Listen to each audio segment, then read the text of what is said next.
drainage pumps in addition to levee protections. People in New Orleans putting out sandbags around their property. A voluntary evacuation order has been issued in New Orleans Parish for people outside the levee system. The city of New Orleans also concerned Zeta could cause power outages. But Zeta isn't just a problem for Louisiana. And FOX10 News has your team coverage on both sides of the bay. Our meteorologist Jennifer Lambers and Jason Smith in the Storm Tracker Center as well. We are sending it over to our team. Jen, Jason, guys, what is the latest update on Zeta?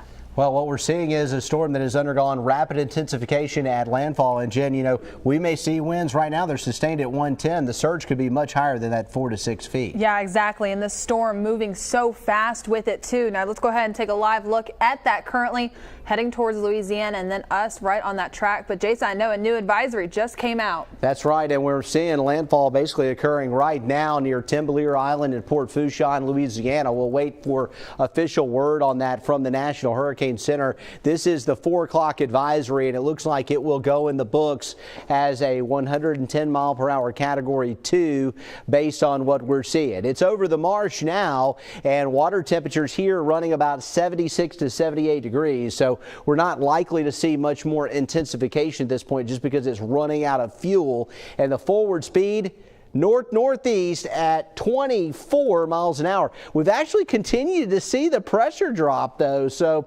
this thing may not be totally done. And what we've seen this afternoon has been just remarkable. A very distinct eye, convection around that eye, and it's bearing down on the marsh areas of Louisiana. You've got Grand Island, Fourchon, Golden Meadow, Leeville, Galliano, Lafitte, and then the New Orleans area. And it's going to move right over those communities here and track right on into the greater New Orleans area. And it looks like that northeast quadrant of the eye wall is going to hit New Orleans or New Orleans East and Chalmette, as well as the Hopedale Delacroix area, and then track up here towards Slidell. Now, where is the rough weather for us?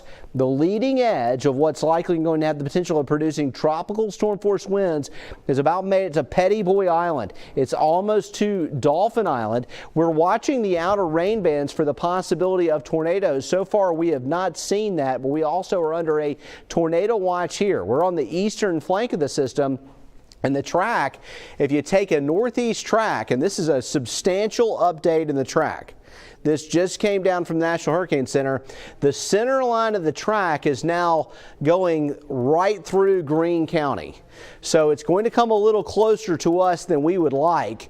And this update is going to get the potential for hurricane force winds.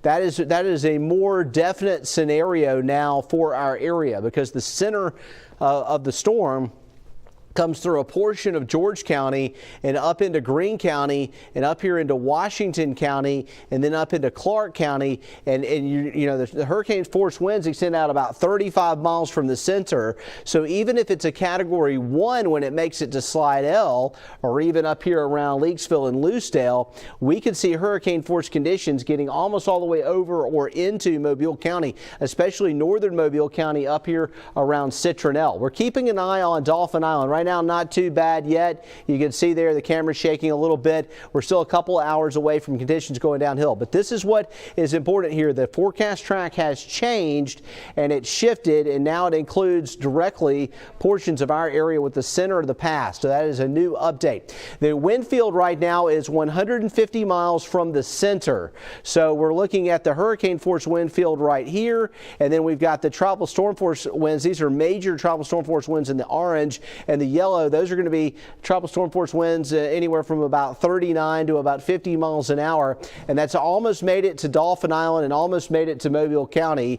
And we'll show you a lot of this in greater detail coming up. But I want to give you an idea of the timing on this with our FOX10 Futurecast. And there's the New Orleans area. Here's the timestamp right here. And you can see through the 6 o'clock hour, we've got this almost on top of New Orleans. By 7 o'clock, it should be up near Slidell. And we're watching out for these bands right here, 6, 7 o'clock, we could be in tropical storm force conditions in our area.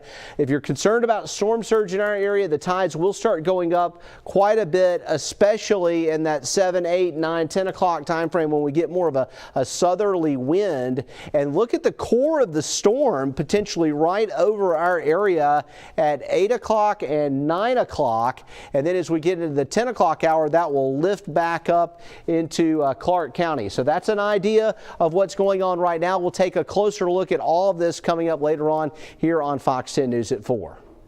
All right, thanks, Jason. And with the weather rolling in, the Alabama Department of Transportation closing the Bankhead Tunnel. ALDOT encouraging drivers to stay off the roads until conditions are safe. Debris, fallen power lines, flooding, it's all a risk. Motorists should use an alternate route until the Bankhead is back open. Now, I want to take you live now to see the Causeway. Look at all these cameras we've got pointed for you. Already you're seeing some water there on the streets as Zeta is zipping towards landfall here. We've got a crew headed to the area. Of course, we will give you a closer look in about 10 minutes. And as I mentioned, the Causeway is starting to see water on the roads. Our Tyler Fingard is there now with a look at the conditions. Tyler, we just talked about the Bankhead closing. That happened earlier today. Talk about any traffic issues that you might be seeing now at this moment. Yeah, hey, good afternoon, Lenise. We just got here just a couple of minutes ago here on the Causeway. Right now, if you take a look, you'll see the ALDOT crews already set up and staging for this because as everyone knows, if you are from this area, you know that the Causeway is one of the first places to flood during storms like this.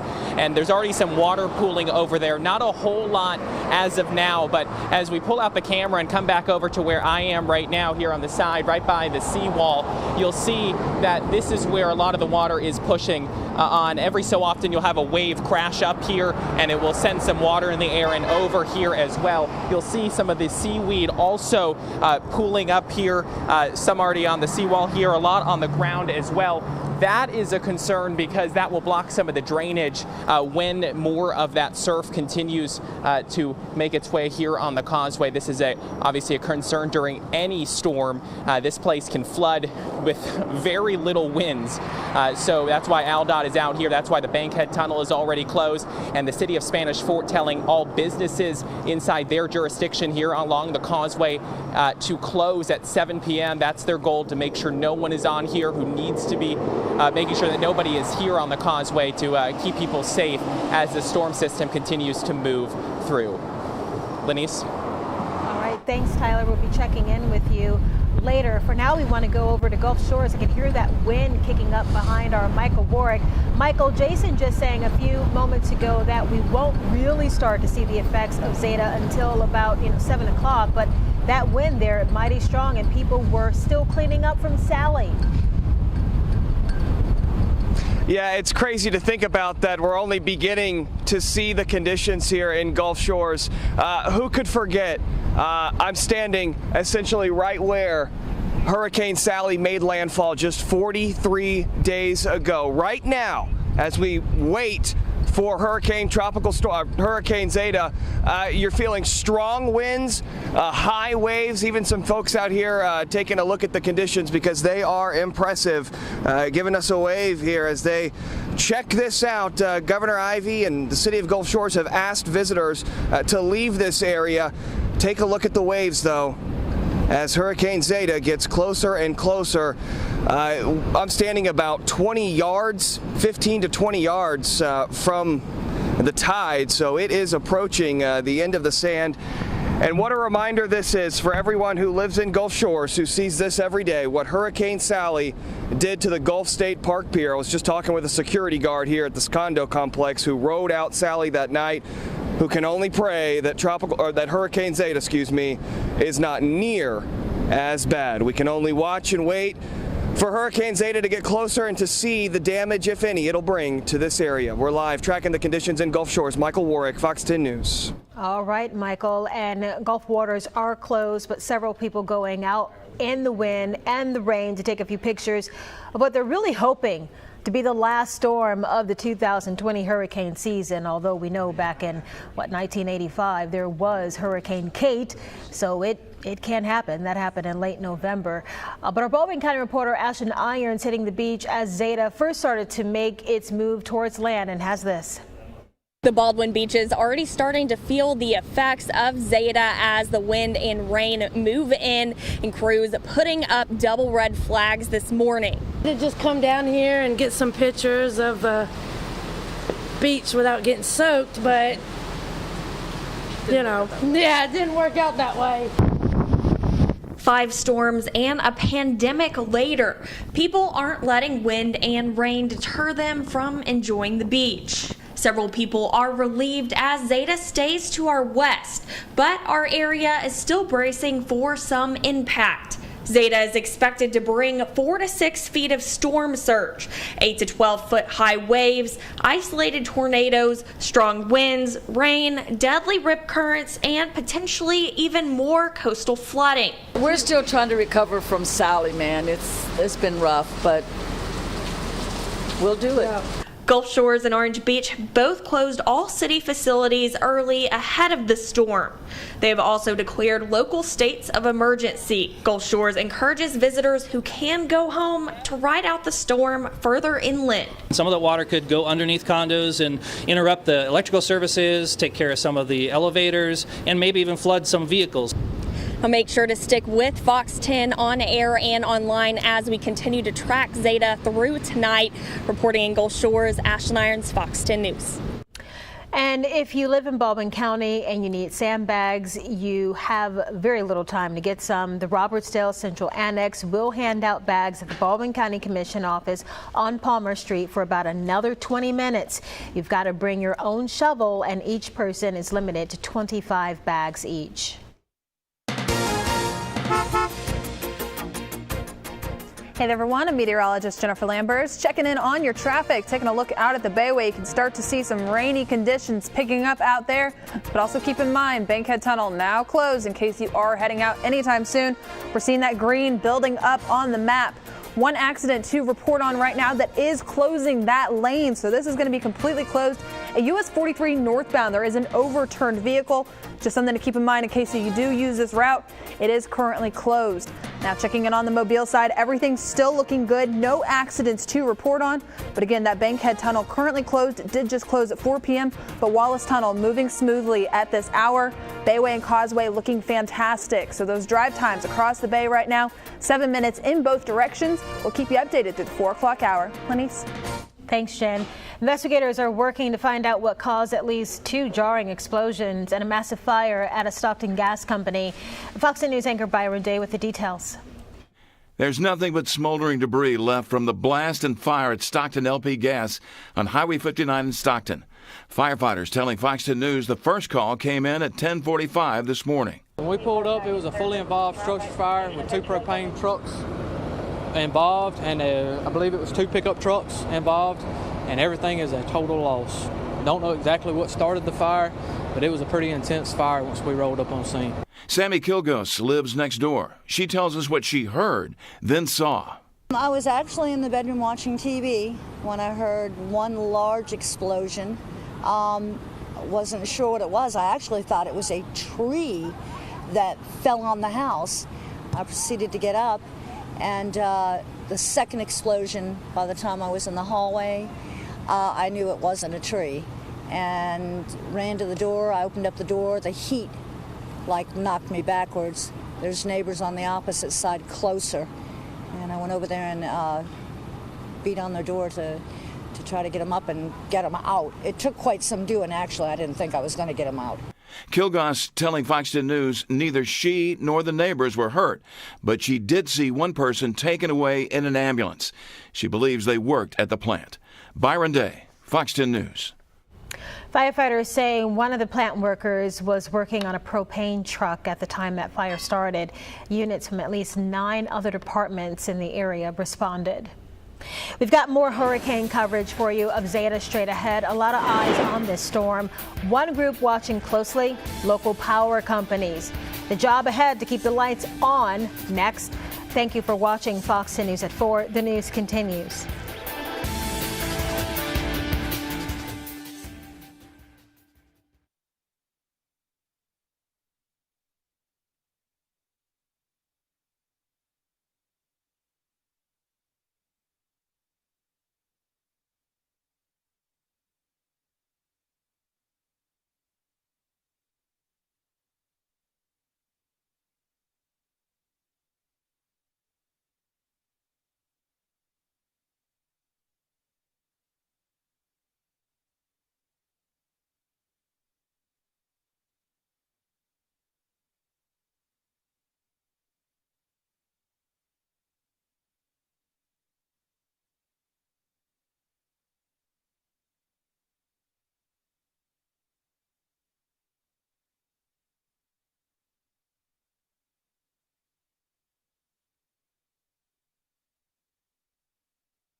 And we continue to track Hurricane Zeta making landfall moments ago in southeastern Louisiana. I want to bring back in our team of meteorologists, Jen, Jason, talk about where Zeta made landfall and what we're seeing with this.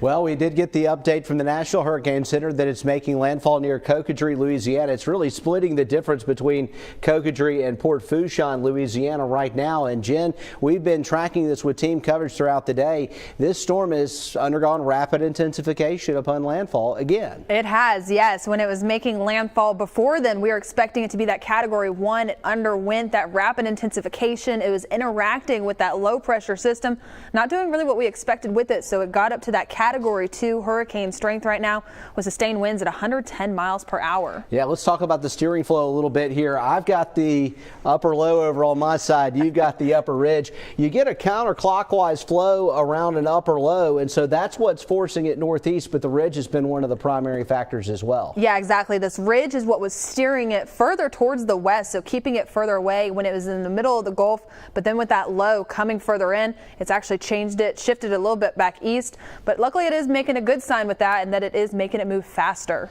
It is. Both of these two features are working together. You've got the counterclockwise flow around the low, the clockwise flow around the high, and the two are working in unison to cause this thing to rapidly move across the area. We have to watch out for tornadoes out here on the east side of it today. We do, yeah. We had this update earlier. We've been talking about that potential for some of these isolated tornadoes, and so with that, we are currently under a tornado watch. This is in effect until midnight tonight. Let's take it up full here, and you can see what's going on with it and tracking the conditions across the area. This is making landfall now in Louisiana. So, you know, that's one of the things that a lot of people are, when's it going to make landfall? Well, that doesn't really have any bearing on when we actually see impacts here. That's going to be later this evening when this system gets up closer to New Orleans and Slidell. Zeta right now, 110. Those are the winds. North-northeast at 24. It is flying through Louisiana. It's going to move very quickly, and I wouldn't be surprised that between now and 10 o'clock if that speed, that forward speed, doesn't get all the way up to about 30 miles per hour. So it is rapidly working across the marshy areas of Louisiana, down around Timbalier Island, Fourchon, Cocodrie, the Galliano area. Then it will come across Lafitte and New Orleans, move across Lake Pontchartrain, and track on up into southern Mississippi. There has been a very significant shift for us with the forecast track, and this is not necessarily a good thing. We've seen the track shift a little more east. So we've seen the line, the center, or basically the core of the storm, now more likely to move directly over our forecast area, including George County and also Greene County, as well as Washington County and Clark County, now in the center of the track.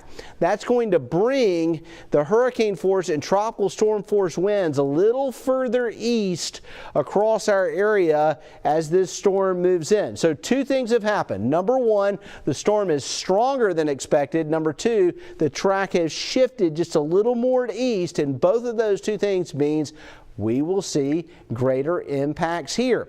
Timing wise, between now and about midnight, you know, after midnight, the center of the storm is going to be all the way up here around Selma. So by then, we'll start seeing improvements to our weather.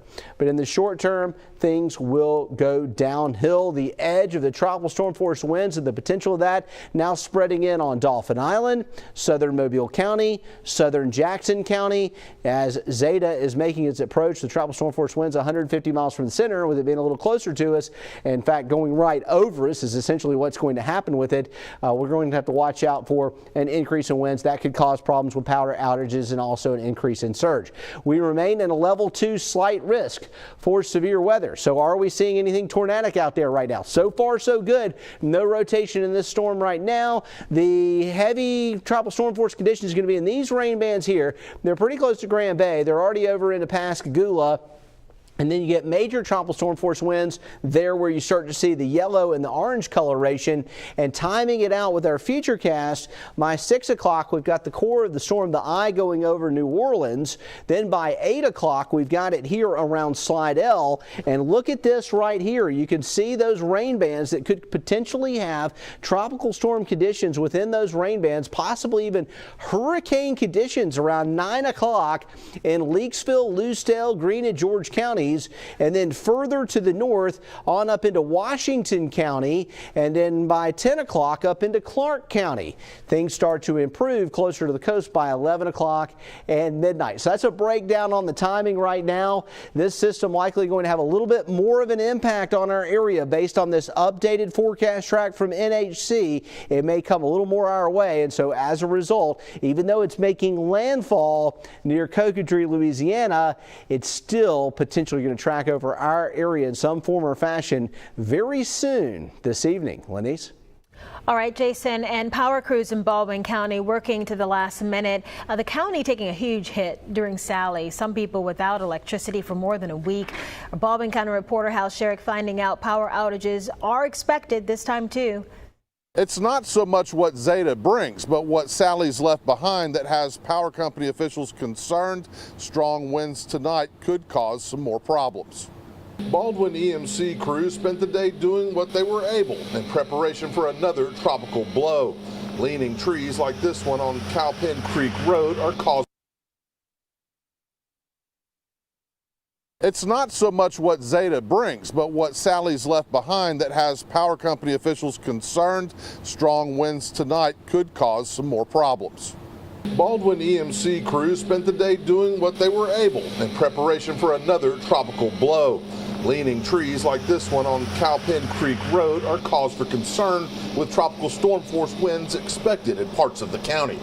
With the wind that we're expecting, the trees that are leaning into the power lines, the debris that is on the ground, that's going to be picked up and that's going to fall into the power lines. So we are expecting to have some outages. Widespread or extended outages are not anticipated, but power company officials say folks should be prepared. Have fuel for generators or flashlights to get you through the first few hours. And then tomorrow morning begins our assessment to kind of look at what kind of damage do we have. And then we'll begin our restoration process, just like we do with any storm and after any hurricane. Officials at Baldwin EMC say that if you do lose power, call and let them know and be patient. Their crews will be out working as late as they can, as long as it's safe to do so. Reporting from Baldwin County, Hal Sherrick, Fox 10 News. Eastern Shore Toyota is proud to sponsor today's Pledge of Allegiance. I pledge allegiance to the flag of the United States of America, to the republic for which it stands, one nation, under God, indivisible, with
Dauphin Island has been through a lot of storms, including this year, Hurricane Zeta, forcing the island to prepare one more time. Investigative reporter Brendan Kirby was there this morning and has this report. Dauphin Island residents know the drill, especially after the hurricane season we've just had. A storm-weary Dauphin Island battens down ahead of the latest threat from Hurricane Zeta. Walt Shannon, who lives on the mainland just across from Dauphin Island, wasn't too concerned, but he wasn't taking anything for granted either. Going ahead and filling up the tanks, getting it ready, generators sitting at the house, warmed up, and just hope for the best and prepare for the worst. Longtime Mayor Jeff Collier says he's most concerned about the island's sensitive west end, which is prone to flooding. He adds that weakened trees and buildings from Hurricane Sally also pose threats.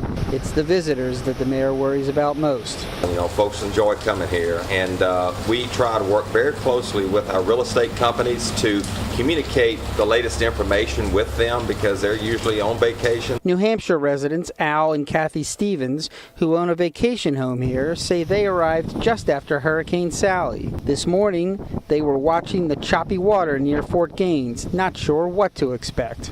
Nervous at all, or? No, not really. I don't know.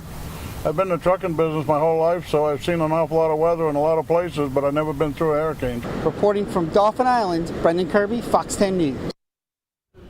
All right, and now we want to go to Fox News reporter Morella Porter, who has been on Dauphin Island. The bulk of that storm a few hours away, but preparation is key. Right, Lenise, and we're just a little bit further down from Dauphin Island. We're here in Bayou La Batre, of course, across all coastal communities tonight. Flooding is going to be a big problem for everybody, something that people are going to have on their minds. And right behind me is Shell Belt Road here in Bayou La Batre, a place that is known to flood, especially during these storms. With Zeta just a couple of hours away, right now, we're not seeing any problems with getting down this road. We managed to make it all the way down up by the water without any problems, no roadblocks, really not a lot of water in the road or anything, just maybe a couple of puddles off to the side, but nothing too bad. We saw a lot of people actually going all the way down there just to check it out and see what it looks like. When we were here for Sally just a couple of weeks ago, we only managed to make it maybe about the half point up to the very end before there was a roadblock around this same time, so we couldn't even make it all the way down like we were able to today. People we talked to who were out here say they're not really that concerned about Zeta, not taking any extreme precautions, I guess. They're really just going to ride it out at home, not too worried about it, but of course people are concerned about the potential for flooding, which is likely here on Shell Belt. But I guess compared to Sally, which at this point it was already flooding on this road, so that I guess is kind of like a metric for them right now, seeing that Zeta hasn't flooded the road yet. But of course water rises very fast, so anyone who's going to be here tonight should keep that in mind. People driving on the roads in places that are known to flood like Shell Belt just need to be very careful tonight. Live in Bayou La Batre, Morella Porter, Fox 10 News. Thanks, Morella. And still ahead, New Orleans and other parts of Louisiana. Mississippi, too, bracing for impact as Hurricane Zeta turns closer and closer. We'll be right back.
not have any fatigue, that now is not the time to lay back. It's the time to continue to stand firm and be prepared to respond to whatever comes our way.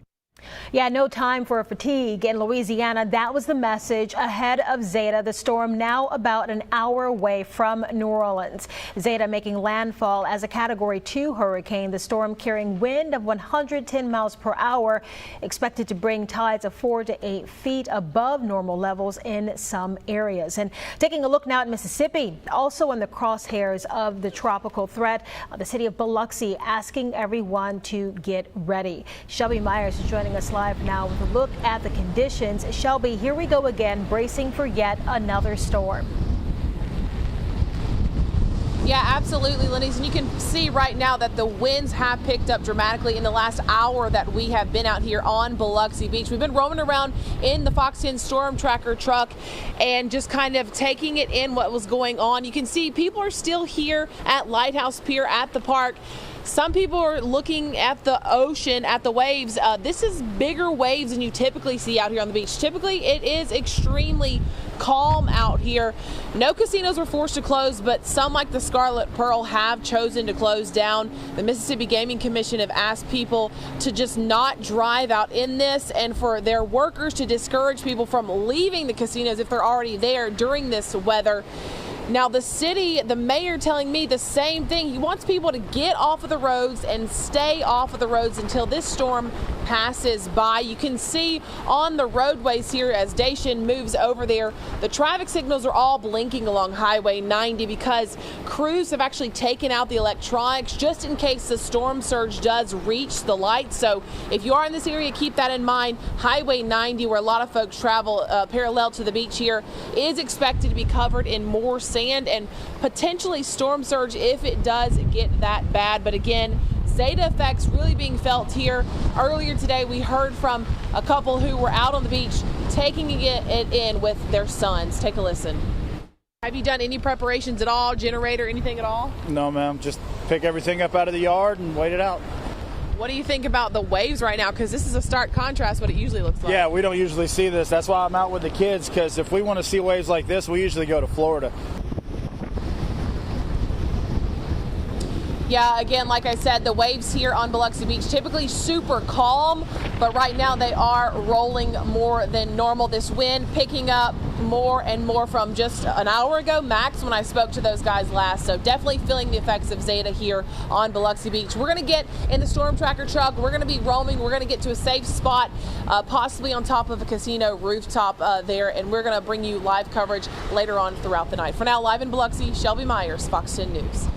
All right, thanks, Shelby. And as you know, we are on the east side of Zeta, so we will definitely see some effects from this storm, expecting to hit our area at around 7, 8, 9 o'clock. For more on the precise timing of that, we want to turn it over to our chief meteorologist, Jason Smith, because, Jason, there is also going to be threats for flooding, tornadoes, and what have you. Right, we just got a tornado warning, Lenise, for Escambia County, so let's get right to that.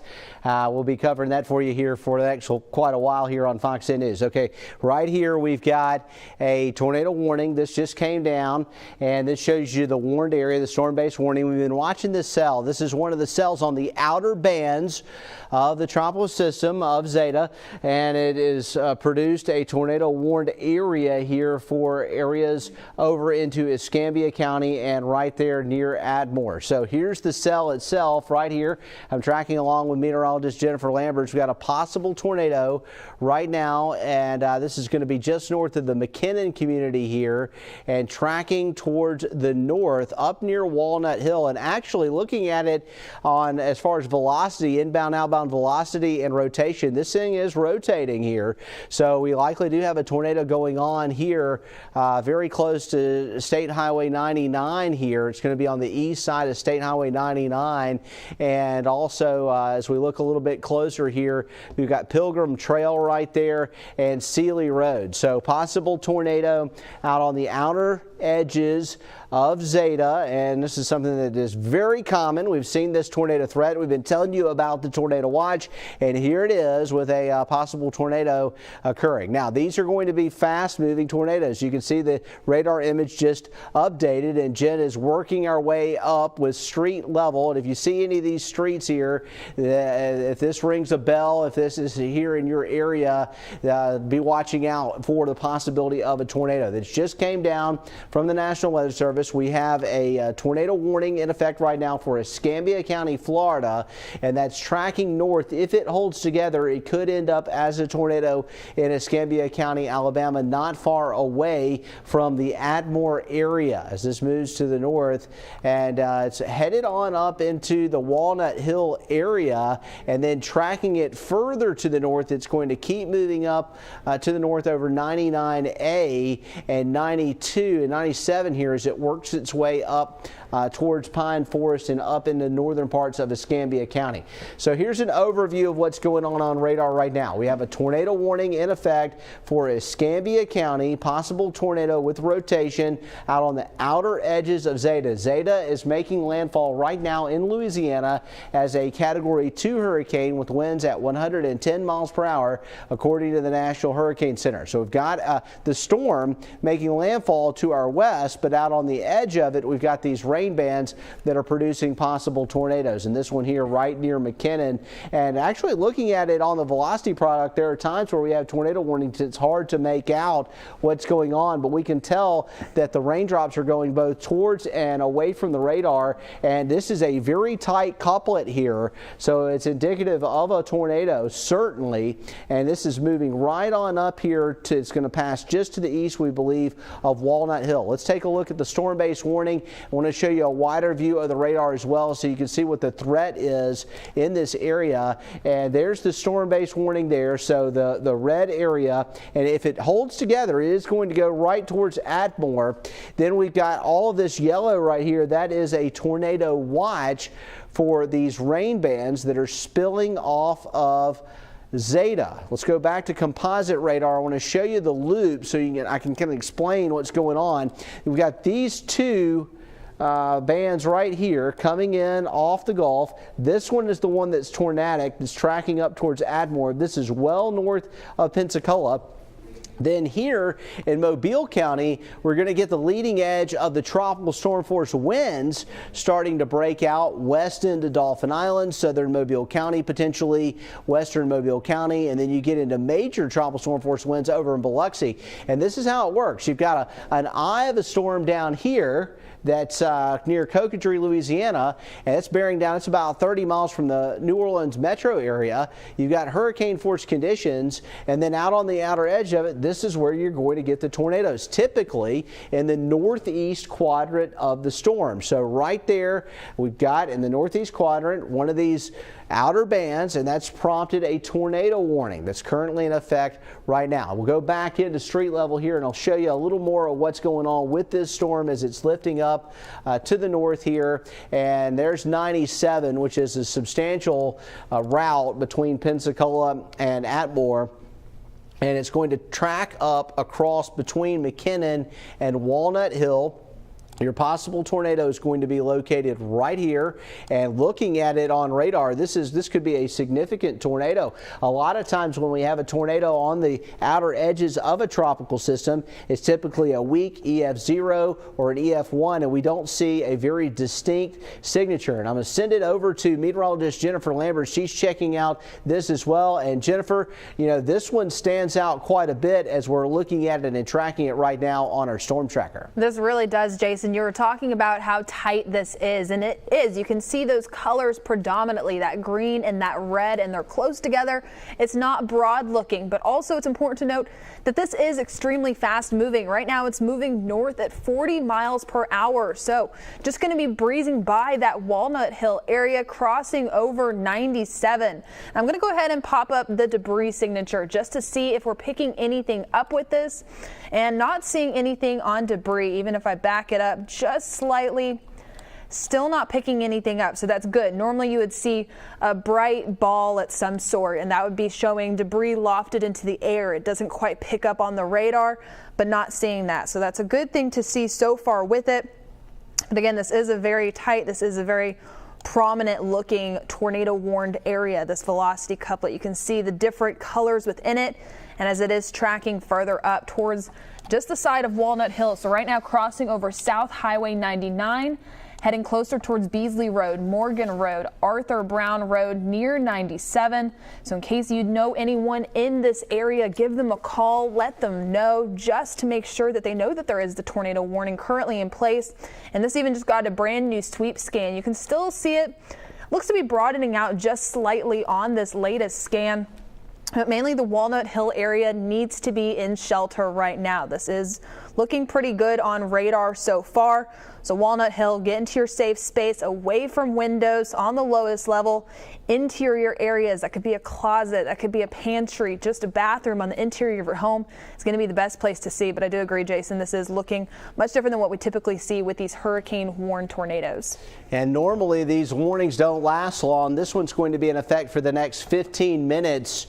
So tornado warning in effect for Escambia County, Florida here, and that is Highway 97 right there. This one is likely going to pass on the east side of Walnut Hill here in Escambia County as it's moving north towards Highway 99A, and it's tracking towards northern Escambia County. So if you're getting the alert, you're saying, okay, Escambia County, is that Pensacola? This is actually well north of Pensacola, but it is tracking to the north up towards Atmore, and based on the presentation on radar, if this rotation persists, the warning may be continued beyond 5 o'clock and may also include the Atmore area. Let's take a look at the track on this, and a pretty fast forward speed with this as it moves to the north. There's Atmore right there, and you've got Nokomis right here, Nokomis Road, and it's going to generally move right up 97 towards Atmore. Definitely a significant system there with the inbound outbound velocity. That's the key to Doppler radar right there. You can see that the particles are going towards and away from the radar, very close to each other, so definitely a rotating thunderstorm. All right, let's take a look at Zeta. You may be concerned about Zeta. Of course, we're going to keep an eye on this tornado as well, but I want to give you a look at what's going on with the storm that's prompted this tornado warning. This is a landfalling Category 2. If you're just joining us, it jumped up. The winds jumped up to 110, and the motion is north-northeast at 24. The pressure 970 millibars. This system is going to track to the northeast, and it looks like a portion of the eye wall, whatever's left of it, around 7-8 o'clock tonight, is going to begin to get very close to our area, and it's most likely going to track right over our area. We got that new update that we showed you right here on Fox 10 News at 4 o'clock. And so in addition to the fact that we're going to continue to see the potential for tornadoes, and we've got one going on right now, we also have a hurricane which may pass directly over us this evening. It is hitting Louisiana first, but it's tracking northeast, and so at that angle, it's going to be moving over Louisiana and then heading our way. How well will it hold together? I do expect to see a decrease in intensity, simply because it's running out of fuel. It's moved from areas where we had water temperatures in the mid-80s in the Gulf, now water temperatures in the upper 70s over the marshy areas here down around Cocotree and Fourchon, and soon it'll move over the greater New Orleans area. There's a lot of friction, there's a lot of things that slow the winds down, and there's less fuel. It's also going to move potentially over Lake Pontchartrain and Lake Bourne. We've had some cold fronts, and so these areas are going to have cooler waters, and that should help. This thing's moving so fast, though, that's the problem. Forward speed at 24 miles an hour, so normally it takes a couple hours for storms to wind down, but they're moving fast. They get a pretty good ways inland before they wind down. If there's anything that's a positive at all, it's not going to blow like it did for Sally for hours on end. This is going to be an in and out type of tropical system. Back to radar. The reason why we're on right now with complete coverage and wall-to-wall coverage right now is because we have a tornado warning for Escambia County near Walnut Hill, and that's tracking up up towards Atmore. So we'll get back on that one now. I just wanted to kind of take a little break from the tornado coverage and just give you an idea of what's going on with the actual hurricane, because that too is going to have a very significant impact on our area with trees down, power outages, and those kind of things. Now that looks like that a good portion of our area will see a direct hit from a weakened version of Hurricane Zeta, but it is going to happen this evening. So this is the area that's under the warning. It is now east, on the east side of Walnut Hill. It's very common with a landfalling tropical system that if you have a thunderstorm, you're going to have a core of very, very heavy reflectivity, and it's on the bottom end of the core that you actually get the tornado. So the tornado will be on the back end of the precipitation shield. It's not going to be a situation where you're going to be able to see the tornado unless perhaps you're in, say, the west side of Walnut Hill or in Walnut Hill, looking back towards 97, and then you'll be looking at the back side of the storm, and then you can see the potential tornado. So right here along Highway 99A, and then tracking to the north from there, we've got a possible tornado with the inbound outbound signature showing up well here on radar for a possible tornado in Escambia County. Now, this is also headed towards Escambia County, Alabama. That's one of the unique things about the way the county thing worked out geographically. We've got two counties that are Escambia County right next to each other. One of them is Escambia County, Florida. The other one is Escambia County, Alabama. And Escambia County, Alabama is where Atmore is. And this is the angle this is taking, Jennifer, is going right on up 97. It looks like this is going to be a big problem because, you know, if you get into northern Escambia County, it's not a highly populated area. But there are a lot of people that live on this highway here. And it's the direct route up towards Atmore. And again, maybe a little more broad with this here, but still definitely a rotating thunderstorm. Have you seen any updates from the National Weather Service as far as potential damage occurring in this area, Jennifer? Yeah, Jason. So we did just get an update of them just continuing this tornado warning. Okay. Nothing really different with it. It's still in effect until 5 p.m. Still moving north at 40 miles per hour. And right now it's located 4 miles southwest of Brat. Or 7 miles south of Atmore, beginning very fast moving at this point. So it's headed right up towards the Brat community, it sounds like, and the fact that the warning is being continued means that it's definitely going to be in effect for the next 9 minutes or so, and then beyond that it may actually be extended up towards the Atmore area. We're going to have to watch this very closely. If you're in Atmore right now, you've got a tornado that's down around Walnut Hill and Brat, and it's moving at 40 miles an hour. It's coming up 97, and it's going to be in town very, very soon. So I would go ahead and make preparations if you're in the Atmore area. You know, one of the things you can do is you can keep your TV turned up. You can listen to us. You can go get in your safe space, and then you can just listen to us, and we'll talk you through it. If the warning is discontinued, we'll let you know. We're also going to continue to, of course, keep a close eye on what's going on with Zeta as well, because that's a developing weather situation where we're going to continually check in on what's going on with this tornado warning. So this is Highway 99A, and this is 97, and look at each update of the radar, and you can see why, you know, as we're looking at it here, all the way up towards Pelt Road here. We got Rockaway Creek Road, Pine Forest Road, Deer Lake Road, just to the east of there, and headed towards Nokomis Road in 97. A possible tornado showing up well right now on our Doppler radar velocity product, and this is going to continue lifting to the north towards Atmore. Definitely a situation that we're watching closely for folks in Escambia County. Back to Zeta quickly. I want to show you the satellite picture of what's going on there. This is a system that made landfall potentially as a Category 2 hurricane, certainly indicated as a Category 2, a strong Category 2 by the National Hurricane Center. And on satellite, we're seeing some shear out of the southwest, and that's why this storm looks a little healthier on the northern flank. That is not a good thing for New Orleans. It's moving right over the New Orleans area here. And I expect it to track. It's taken more of a it's going north-northeast right now at 24, but we really think the track is going to be more true northeast.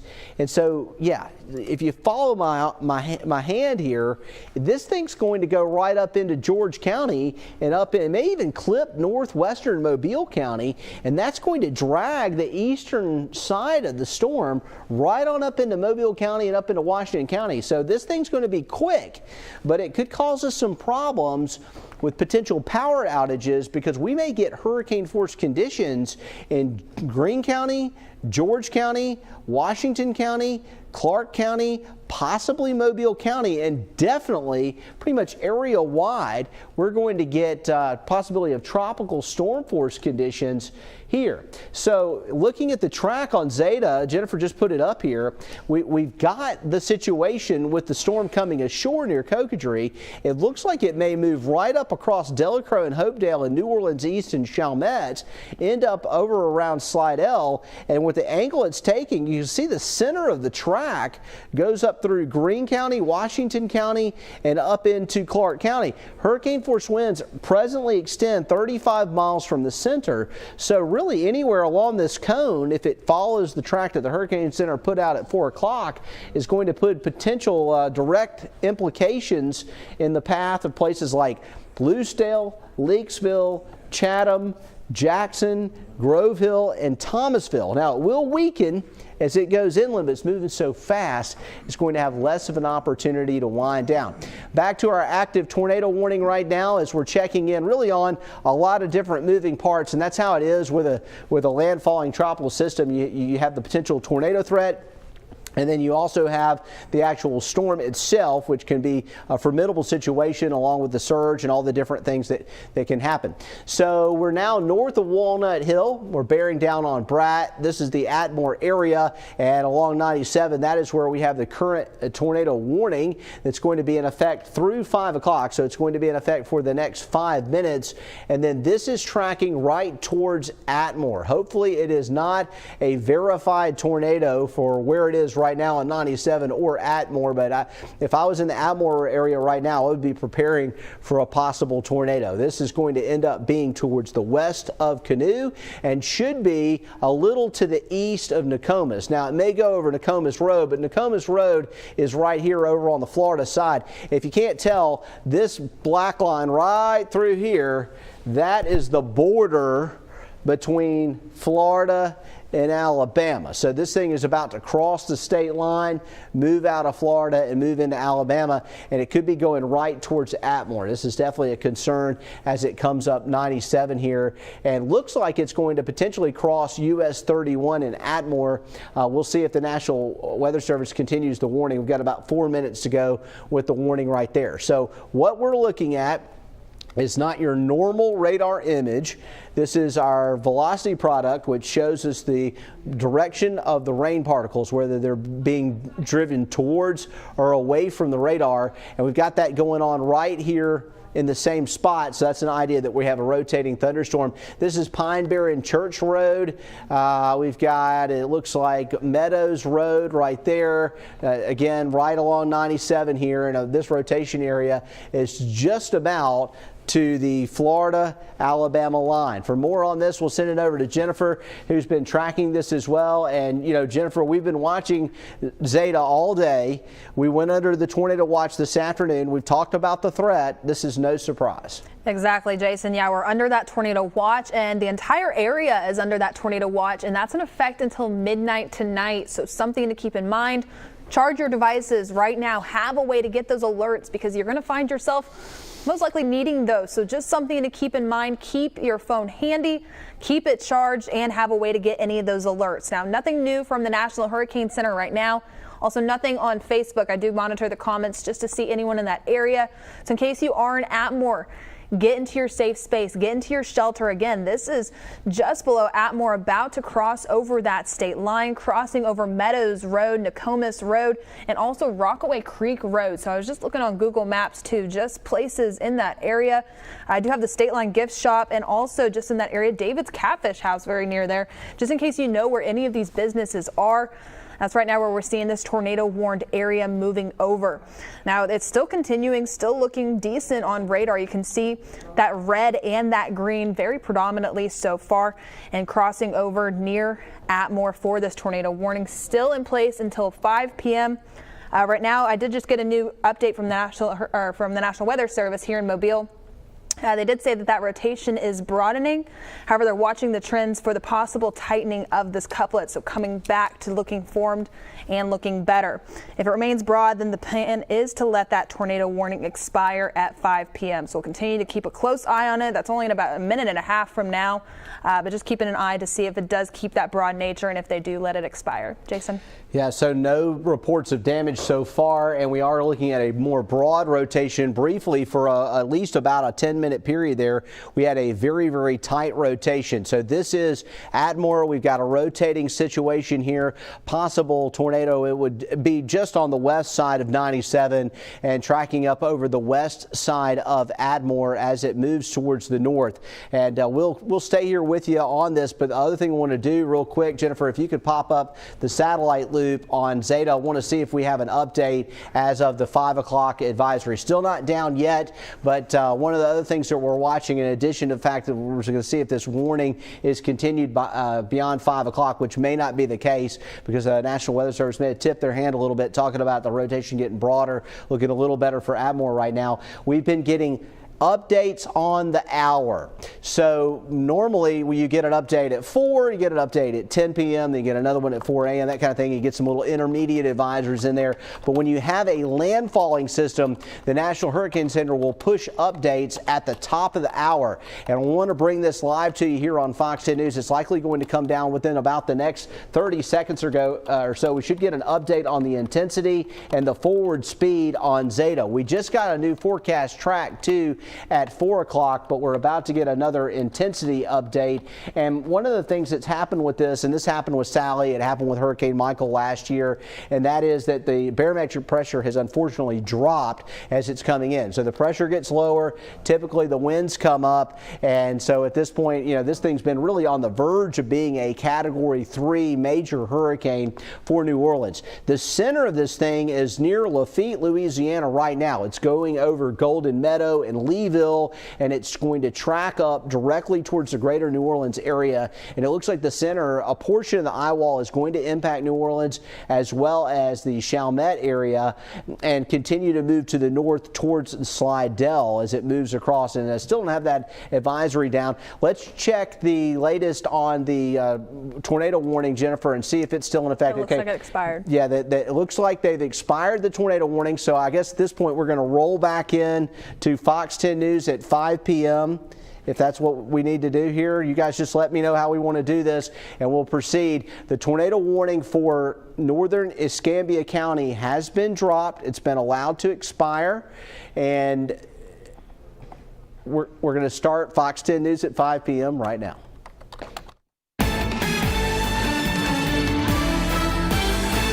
This is not a drill. Get prepared now. This is a fast-moving storm. It's going to be quick, but it's going to be brutal. Fast and furious Hurricane Zeta making landfall in Louisiana. The speedy system packing 110-mile-per-hour winds, bringing life-threatening storm surge to the area as well. Yeah, it certainly is. And of course, here in the Fox 10 viewing area, take a look at this amazing video. There it is right there. 50-foot waves. This video is coming from an oil platform off the coast of Louisiana.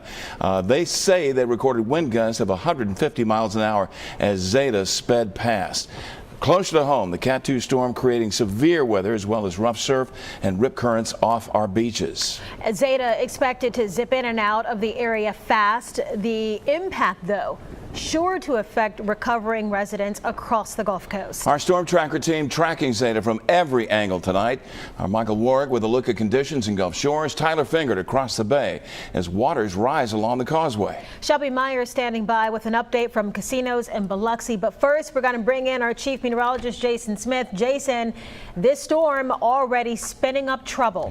It is. It's stronger than expected. It's coming in as a 110-mile-per-hour system. It's also potentially going to come more directly over our area as it moves through. Now, you know, technically it's made landfall near Cocodrie, Louisiana, but it's still got a ways to go, and it's going northeast. And if you look at how the map lays out and you say, okay, northeast of there is us, Yep, it's going to go right over our area. It will likely be weaker when it comes through here, but still going to potentially be a significant hurricane, and that's why George County and Greene County are under hurricane warnings. The 5 o'clock numbers did come down. The pressure is up 2 millibars. That's a positive sign. At least we're going in the right direction with the barometric pressure now to 972, and the winds at 110 sustained. It's moving north-northeast at 24, and there is New Orleans about to get rocked by the eye wall. In fact, the edge of the eye wall is already on the south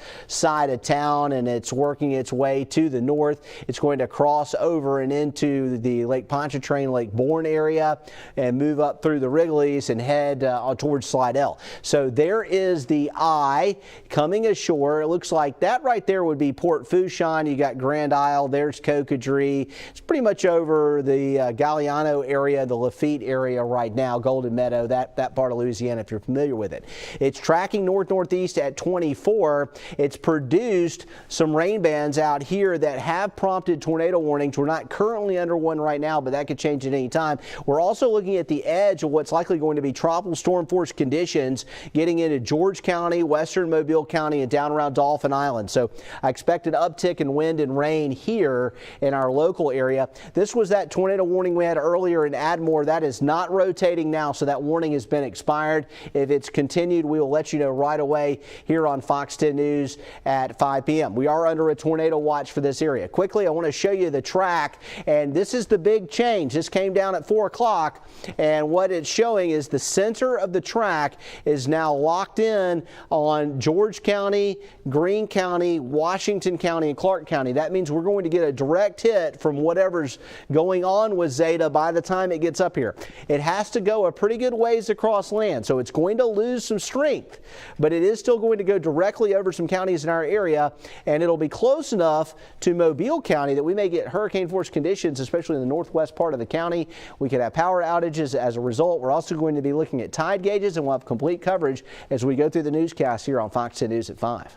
All right, Jason, and our storm tracking team coverage will continue now at the beach. As Jason just told us, Zeta already landfalling in southeast Louisiana, hundreds of miles to our west, but it's still creating dangerous conditions inland here in the Fox 10 News area as well as along our beaches. Our Michael Warwick is joining us live from Gulf Shores with the update. Michael, one of the biggest concerns, the rip currents, and I hope people are staying out of the water.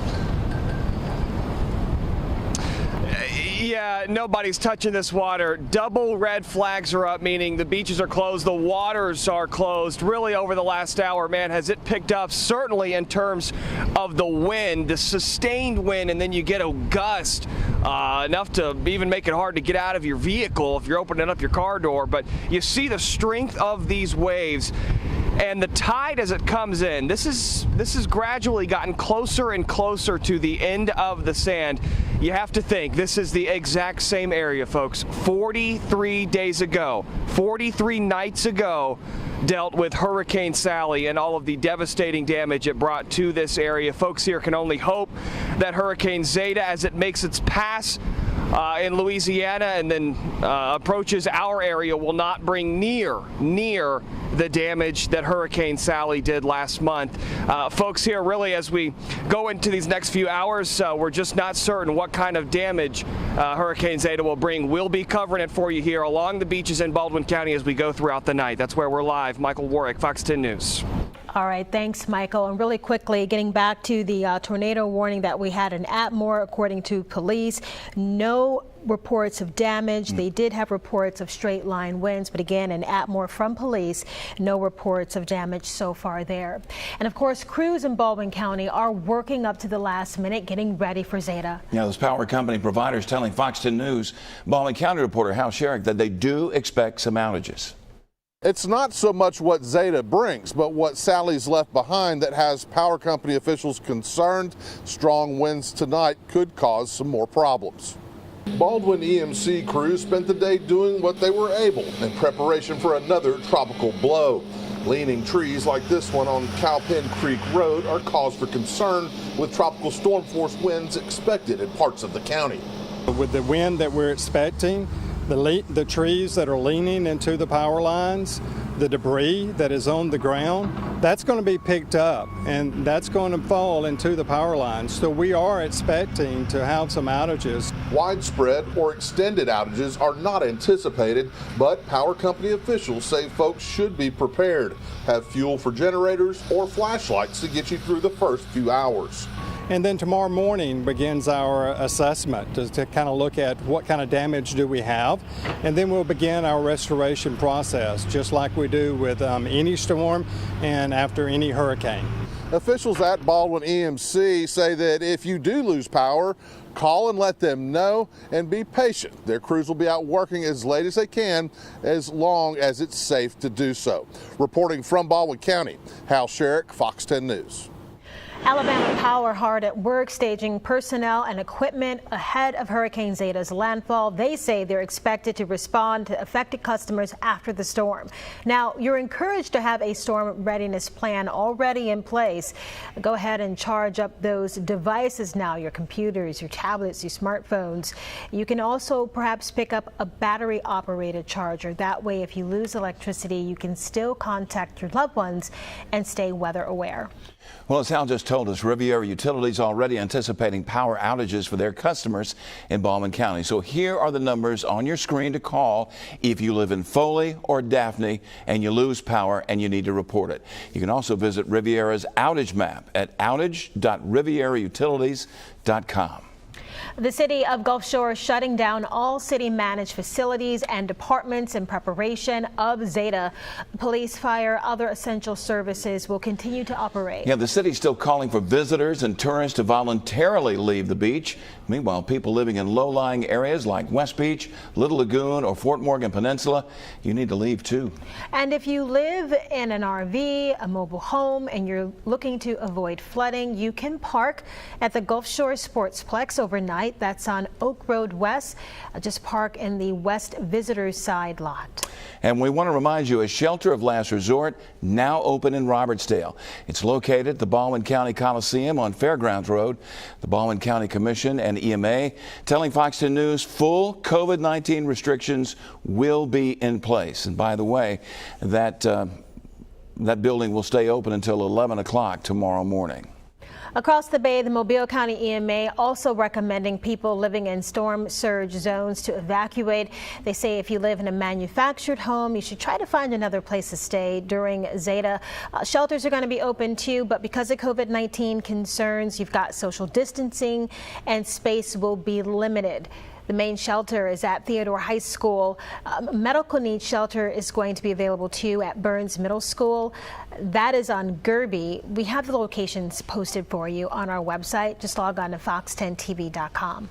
Dauphin Island has seen its share of storms, especially this year, and Hurricane Zeta forcing islanders to prepare one more time. Here's Fox 10 News investigative reporter Brendan Kirby. Dauphin Island residents know the drill, especially after the hurricane season we've just had. A storm-weary Dauphin Island battens down ahead of the latest threat from Hurricane Zeta. Walt Shannon, who lives on the mainland just across from Dauphin Island, wasn't too concerned, but he wasn't taking anything for granted either. Going ahead and filling up the tanks, getting it ready, generators sitting at the house, warmed up, and just hope for the best and prepare for the worst. Longtime Mayor Jeff Collier says he's most concerned about the island's sensitive west end, which is prone to flooding. He adds that weakened trees and buildings from Hurricane Sally also pose threats. It's the visitors that the mayor worries about most. You know, folks enjoy coming here, and we try to work very closely with our real estate companies to communicate the latest information with them because they're usually on vacation. New Hampshire residents Al and Kathy Stevens, who own a vacation home here, say they arrived just after Hurricane Sally. This morning, they were watching the choppy water near Fort Gaines, not sure what to expect. Nervous at all, or? No, not really. I don't know. I've been in the trucking business my whole life, so I've seen an awful lot of weather in a lot of places, but I've never been through a hurricane. Reporting from Dauphin Island, Brendan Kirby, Fox 10 News. One of the first places to flood in the Fox 10 viewing area with approaching storms is the Causeway. You want to check in on our Tyler Fingert now, who's live with a look at the conditions there right now. Tyler, any flooding or ponding on the streets yet? Yeah, hey, good evening, Lenny's. Nothing on the roadway yet, but as we pull out here, I'm on one of the piers and the water already a lot higher than it normally is. The parking lot here along the causeway already underwater. You see I'm walking, it's at least a foot deep at this point. As you take a look, ALDOT crews are already staging along the causeway, ready for any potential flooding if they have to be able to close the roadway here. Several vehicles out here from ALDOT. They also have a video message sign as well that presumably will be used to say closed road, but that nothing is necessary at this point. The city of Spanish Fort urging all businesses along the causeway to be closed by 7 p.m., but most of the restaurants have already closed. I don't see cars in Felix's parking lot or Ralph's either. So a lot of people already heeding that warning from the city of Spanish Fort and making sure their businesses are closed here along the causeway. And as we come back over here, there's already a lot of seaweed and sea debris already over here. Nothing on the road yet. But again, with this storm system slowly making its way towards us, the road could be overtaken like in any storm we see hit our area. We're live along the causeway tonight. Tyler Finger, Fox 10 News. All right, Tyler, thank you. Breaking now at 5. Investigators working to find out what caused jarring explosions in a massive fire at a Stockton gas company. There's nothing but smoldering debris left from the blast and fire at Stockton LP Gas on Highway 59 in Stockton. Firefighters telling Fox 10 News the first call came in at 10:45 this morning. When we pulled up, it was a fully involved structure fire with 2 propane trucks involved, and I believe it was 2 pickup trucks involved, and everything is a total loss. Don't know exactly what started the fire, but it was a pretty intense fire once we rolled up on scene. Sammy Kilgos lives next door. She tells us what she heard, then saw. I was actually in the bedroom watching TV when I heard one large explosion. Wasn't sure what it was. I actually thought it was a tree that fell on the house. I proceeded to get up, and the second explosion, by the time I was in the hallway, I knew it wasn't a tree, and ran to the door. I opened up the door. The heat knocked me backwards. There's neighbors on the opposite side closer, and I went over there and beat on their door to try to get them up and get them out. It took quite some doing, actually. I didn't think I was going to get them out. Kilgos telling Fox 10 News neither she nor the neighbors were hurt, but she did see one person taken away in an ambulance. She believes they worked at the plant. And firefighters say one of those plant workers was working on a propane truck at the time the fire started. Units from at least 9 other fire departments in the area responded. New tonight, Mobile police identifying the victim in yesterday's crash along I-10 East. We're told Ronald McHaney was traveling in his Jeep with his wife when he tried to merge onto the interstate from Rangeline. That's what investigators say. He lost control of the vehicle and hit 2 others before being hit by another. McHaney was the only person killed. Others are moved to the hospital with non-life-threatening injuries, including his wife. All right, let's take a look now at what things look like outside. Well, okay, well, we're going to go ahead and take our traffic conditions, and we'll just go ahead and send it over to you, pal. Thank you, Byron. Yes, let's go ahead and talk about those conditions. It's rainy out there. You can see that green and that blue showing the ponding water on the map, currently heading up towards Atmore. But let's go ahead and dive right in, see what we have going on.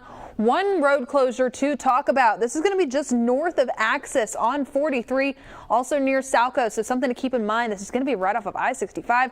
Road closure there from an overturned tractor trailer. So avoid this area as that northbound lane is currently closed. Checking right now down towards Mobile. Everything else looking good. A lot of cars seem to be off the road. A good idea. So seeing green on the map. Bayway Causeway looking fantastic. Along with the Eastern Shore, seeing green, just some congestion near Malbus. But those drive times across the bay right now, 7 to 8 minutes in both directions. Just remember, Bankhead Tunnel is currently closed. Byron? Well, Jen just told us, and there it is, the ALDOT workers closing the giant doors, the Bankhead Tunnel, now closed due to expected high water from Zeta. Now, once any water recedes, if they get any, the tunnel will reopen. Fox 10 News will let you know when that happens. And if you use Wave Transit, listen up. The bus service says it will suspend fixed route and mobility services today at 6 o'clock in about 45 minutes or so. They say operations will pick back up tomorrow morning at 7 o'clock, weather permitting, of course. Stay with Fox 10 News for additional adjustments to the Wave Transit schedule. Alabama Governor Kay Ivey reminding everyone to get their storm readiness plan in place now and get home. She released a statement this afternoon reading, in part, and we quote, "We're concerned for the potential of power outages, heavy and fast-moving rains across the state, and storm surge along our coast. I urge everyone to quickly finish your preparations this afternoon and stay off the roads tonight if possible." She went on to say Zeta is gaining strength and will certainly give a punch to our state, and we all must be ready. Stay safe. Well, speaking of staying ready, a hurricane warning now in Biloxi. They're expecting winds of up to 70 miles per hour there and a lot of rain too. We've got our Shelby Myers monitoring the conditions for you. Shelby, you've been moving around, checking out the storm. My goodness, here we go yet again. Absolutely, Lanice. Yeah, we were on the beach last time we talked to you guys. Now we're inside of the Hard Rock parking garage, and this is the Biloxi Small Craft Harbor behind me. You can see the wind sending the rain just kind of floating over the water out here. In just the past literally probably 5 minutes, the wind has picked up even more since we've been standing out here, and you can see it in the trees that are out here as well. All these restaurants out here are going to be closed. The Hard Rock Casino is closed down for the day as well. They had sandbags outside of their doors because this is an area that will flood. The storm surge does come up over this wall and will flood the lower ground here at the Hard Rock Casino. As far as the casinos, though, they were not all forced to close, some just choosing to make that decision themselves. Mayor Fofo Gillich here in Biloxi telling me that crews did remove the electronic devices to the traffic signals along Highway 90, and he wants everyone to stay off the roads because of that, because they are expecting the road to get a lot of sand on it, possibly to even flood from the storm surge. But you can see what it looks like out here. Conditions are deteriorating as we speak. Just within the last 5 minutes, the wind has picked up dramatically. And we talked to some folks earlier who were out on the beach kind of taking that last little look at conditions just before they were going to go hunker down inside. Take a listen. It feels strange that nature tried to train us with 51 storms only to hit us with this one storm. We're going to go home and wait it out. We'll abide by the rules. Yeah, and we are hunkering down too and just kind of seeing what the storm's doing. But yeah, definitely intensifying here in Biloxi. Winds picking up as well. This is usually full of boats. If I didn't mention that earlier, this harbor here, all of those boats had to evacuate ahead of this storm, as they do with every storm, not taking any chances, don't want any loose boats out here. And you can see not a time to be in the water. We are feeling the effects of Hurricane Zeta out here, definitely in Biloxi, as that storm approaches, or might even possibly be making landfall as we speak. So I'm going to send it back over to our chief meteorologist, Jason Smith, to fill you in on that side of the storm. Jason. Well, Shelby, our team coverage of our system Zeta is just getting started. We're going to have more for you coming up as we keep an eye on what's going on Zeta. A 110 mile per hour category 2 storm moving north-northeast at 24. Complete coverage is straight ahead. A trouble spot in Bayou La Batre. We've made it all the way down on Shell Belt Road. In just a couple of minutes, we'll give you a look at conditions right now.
Okay, Zeta hitting Louisiana first and then us second as it tracks to the northeast.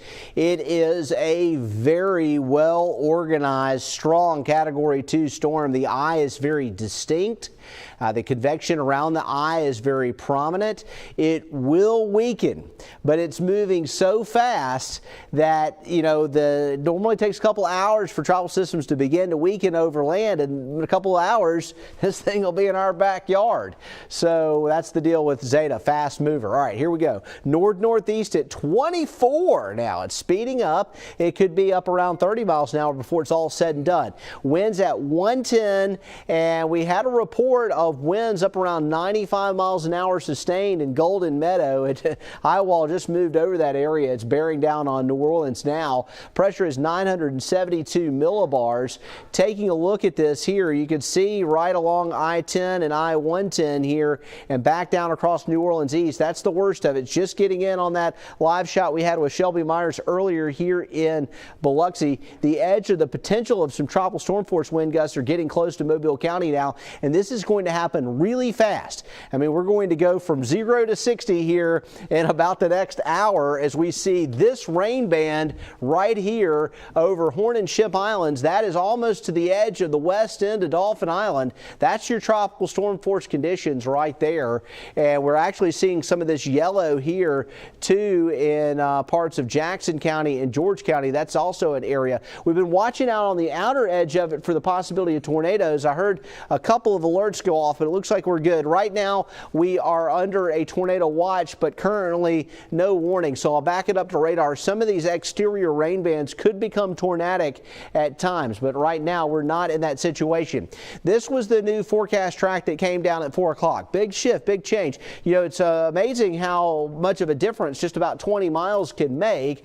And because of the jog a little bit more to the right, the northeasterly track of this, you can see what we expect to be the center of the storm going up over New Orleans, over the Hopedale Delcro area, over Slidell, up into Stone County, up into Greene County. That's in our forecast area, Washington, Clark County, and we're on the messy side of it. And you see real close to the center of the track is going to be Mobile County. In fact, a part of Mobile County is in this really narrow cone. That's not a good place to be. This is not the cone of uncertainty here. This is the cone of certainty because the track is pretty well locked in. It's not going to change much. I mean, we're talking about within an hour or two, this thing will be up into Slidell. Another hour or two, it's going to be in our forecast area. By 1 in the morning, it's going to be up near Selma. There's the edge of the tropical storm force wind spreading over Mobile County now. This is a rapidly developing situation. Your major tropical storm force winds are in the orange, and then the red, that's your hurricane force winds. We're not likely going to get winds sustained to hurricane force early this evening, but later this evening we might. Breaking it down on the futurecast. The first bad band comes through between 6 and 7. Then as we get into the 9 o'clock hour, here comes the core of the hurricane, possibly producing hurricane conditions in Greene and George counties at 9 o'clock. That'll spread up into Washington and Clark counties around 10 o'clock and then lift on up out of the area by midnight. In and out, not a good situation, but at least it's moving fast. We'll continue to give you updates from the Storm Tracker Center. A storm surge warning in effect for parts of the FOX10 News viewing area like Bayou La Batre. We have our storm tracker team forecasting 5 to 8 foot surge there. So let's check in with Morella Porter for a live look at the conditions. Morella, I bet you're feeling the wind picking up out there. Oh yeah, definitely feeling the wind pick up and also a little bit of rain just hitting our face. The water is rising a little bit, but actually we've been able to make it all the way down on Shell Belt Road here in Bayou La Batre, which of course is a place that is known to see flooding, especially during storms like this. However, there are people who are very curious to see what it looks like and I guess how far you can really make it down here, just like Abigail and Carl Morgan, who are actually out here enjoying the weather for now, right? Yeah, it's getting real windy now, so probably going to get a little stronger, but I don't think it's going to be too much worse than what it is, but we noticed since we've been here about a half hour and the water's already come up about a foot, so it's coming in pretty quick. Okay, and you are actually from Grand Bay and decided to come out here just to check it out, right? Yeah, we rode down here to kill some time. I wanted to show the granddaughter what a fish looks like in my cast net, and we're just enjoying it for a few minutes. Okay, and Abigail, have you been able to see any fish out there? No, ma'am. No, not yet. Are you excited? What are your feelings about this storm? It's going to get better later, but like at nighttime, but right now it's like really worse. Okay. And of course your grandfather's going to keep you safe up through the night. How long do you expect to stay out here this afternoon? We're going to be leaving in about 10 minutes and go home and have grub with the family and get a good night's sleep. Okay, and what have you done back in Grand Bay to make sure that your entire family, including Abigail, is prepared for Zeta, whatever it throws our way tonight? Yeah, well, we've done some essentials, make sure we got water and things like that, and medical supplies and things, and secured some stuff around the house. But other than that, I don't expect it to get too bad. Okay, well, I appreciate you both talking with me this afternoon. Stay safe, stay inside, just be careful tonight. Yeah, you guys take care. Thank you so much. And of course, again, we've made it all the way down on Shell Belt. A lot of curious people like this family that we just talked to, just checking things out. When we were here for Sally, we were never able to make it up here. Even by about the same time, the road had already been closed. I actually talked to a police officer not long ago who said that they haven't really seen any problems just yet, but of course they're warning people to stay indoors, of course, once it gets dark too, because the water is going to be moving very fast. You don't know what it's going to be like once it gets dark. So just, of course, you have to be very careful, especially in these coastal communities and in areas where it is prone to flood. Live in Bayou La Batre, Morella Porter, Fox 10 News. All right, Morella, stay safe. Many school systems across our area telling kids to stay home tomorrow so that they can assess, the school leaders, the damage that Hurricane Zeta could leave behind. Mobile County Public Schools, one of the few exceptions. While schools will close today, school leaders have not made a decision yet about tomorrow. Fox 10 News will pass along that decision to you as soon as we get it. Meanwhile, Clark and Washington County Public Schools will remain closed tomorrow. Same goes for Chickasaw, Saraland, and Satsuma City Schools. Baldwin County Public Schools and Gulf Shore City Schools also closed tomorrow. Catholic schools in Mobile and Baldwin counties will be closed tomorrow and Friday. We have a list of the closings for you on fox10tv.com.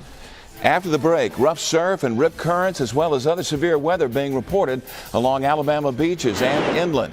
And Gulf Shores asking visitors and tourists to leave voluntarily before Zeta sets in. We'll have details when Fox 10 News at 5 rolls on.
A lot of folks squeezing in one more beach day despite worsening conditions due to Zeta. Yeah, Baldwin County reporter Ashton Irons was speaking to some of them getting reaction as they are riding out this storm. The Baldwin beaches already starting to feel the effects of Zeta as the wind and rain move in, and crews putting up double red flags this morning. To just come down here and get some pictures of the beach without getting soaked, but you know, yeah, it didn't work out that way. 5 storms and a pandemic later, people aren't letting wind and rain deter them from enjoying the beach. Several people are relieved as Zeta stays to our west, but our area is still bracing for some impact. Zeta is expected to bring 4 to 6 feet of storm surge, 8 to 12 foot high waves, isolated tornadoes, strong winds, rain, deadly rip currents, and potentially even more coastal flooding. We're still trying to recover from Sally, man. It's been rough, but we'll do it. Yeah. Gulf Shores and Orange Beach both closed all city facilities early ahead of the storm. They have also declared local states of emergency. Gulf Shores encourages visitors who can go home to ride out the storm further inland. Some of the water could go underneath condos and interrupt the electrical services, take care of some of the elevators, and maybe even flood some vehicles. Make sure to stick with Fox 10 on air and online as we continue to track Zeta through tonight. Reporting in Gulf Shores, Ashton Irons, Fox 10 News.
Today we're going to talk about hurricane preparedness from an insurance standpoint. Now everybody kind of already knows what to do from a standpoint of boarding up your windows and things along those lines. I'm not talking about that today. What I'm talking about is how you handle your insurance and how you handle your assets with a storm approaching. See, you have wind coverage, you have flood coverage, and they cover different things, especially if you're on the water. And if you're on the water and you have flood coverage, your flood coverage may be limited. What that means is if you have a limited amount of flood coverage and you have a lot of assets on your first floor, you may want to either move them from your property completely or move them to a higher floor. That way the risk is dispersed between the different types of coverages. Even if you put your assets in a moving truck or in your personal car and something happens there, it gets covered from a different type of coverage than your flood coverage. That way you don't have to worry about running out of coverage. My name is David J. Maloney, and this has been your Legal Minute. The Legal Minute on Fox 10 News is sponsored by Maloney Lyons.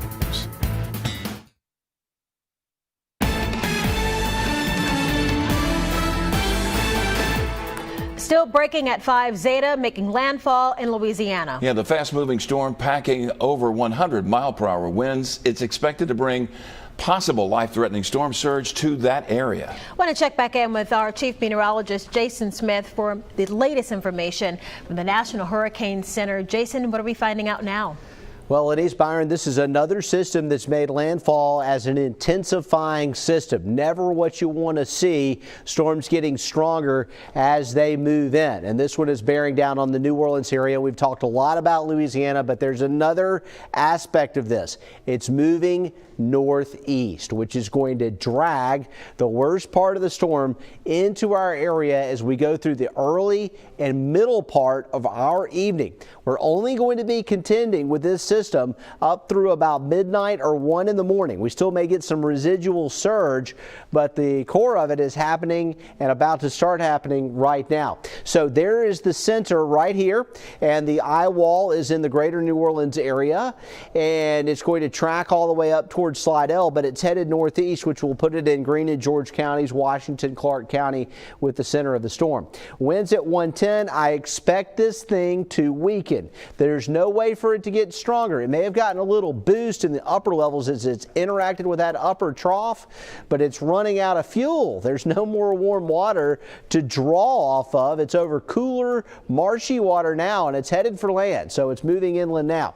All right, looking at the alerts. No warnings right now for tornadoes, but we are under a tornado watch. We'll keep looking. We've got multiple rotation areas offshore, which are getting close to moving in. They're all in these bands right here. This band's getting closer to Dauphin Island. This band will be in Mobile. It will be a very busy evening here on Fox 10 News. 6, 7, 8, 9, 10 o'clock, right in through there. Awful weather for us. We'll keep updating you here from the Storm Tracker Center. Lenise? All right, thanks, Jason. And one of the first areas to flood in the Fox 10 News viewing area when you have a storm like this coming in is the Causeway. I want to check back in with our Tyler Finger live in Mobile County with a look at the conditions there. And Tyler, getting a bit worse out there. Yeah, that's definitely right, Lenise. We are starting to see more rain and also the wind definitely picking up. The rain, not as bad as it could be, but obviously it's going to be getting worse as we move through the evening. Right now there is some water pooling in the parking lot here along the Causeway. And as we walk this way, take a look. The Causeway moving clear right now as we take a look. Only a few people out on the roads right now. All the restaurants have closed, at least in our area. Felix is closed along with Ralph's as well. And as you can see, as my photographer pans off here, you'll see only a few cars going right now on the Causeway. Not much in terms of drivers, which is probably good as the conditions start to get worse out here. The Causeway still moving along. No lanes are closed at this point from our understanding, but ALDOT crews are out here. They are monitoring the situation. There are some vehicles staged, ready to go. If they need to close the road, they can. Safety is paramount for them, so they are going to be focusing on that throughout the evening to make sure people who are still out on the roads can get their places they need to go safely. But the Causeway is probably not the place you'll be wanting to drive on today, at least until this storm moves through. We're live on the Causeway tonight. Tyler Finger, Fox 10 News. And let's go ahead and get a quick track on your Get a quick check on your traffic right now. Now we're seeing those rainy conditions out there, green on the map, even some ponding in some places. Right now, just two places that I want to be talking about. This is going to be on US 43 northbound. This road is still closed from an overturned tractor trailer, so avoid this area. It's going to be near Axis and also Salco, just off of I-65. Again, 43 northbound is currently closed. Checking in on the Causeway and the Bayway, both are looking good, but there is flooding on the Causeway right now at exit 30 and also at I-10 right on that entrance ramp. So something to keep in mind, currently closed along with that Bankhead Tunnel. But those drive times across the bay right now looking to be 7 to 8 minutes in both directions, but something else to keep in mind. It's getting windy out there. We're starting to see those sustained winds getting to about 25 miles per hour. It's going to be a bumpy ride along that bayway. Make sure you are driving extremely careful out there. But also something to keep in mind, we are streaming on our app online too, so stay tuned to Fox 10 News. We'll have another update with Chief Meteorologist Jason Smith coming up after the break.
Okay, let's get right to it. The latest on Zeta here as we've been closely monitoring the system as it's coming in. Maybe finally starting to see a little change in structure here on the satellite imagery, which is to be expected because it's moved out of the Gulf where water temperatures were in the mid-80s up towards the continental shelf and then now over land areas, and that's why the eye is starting to get a little more obscure.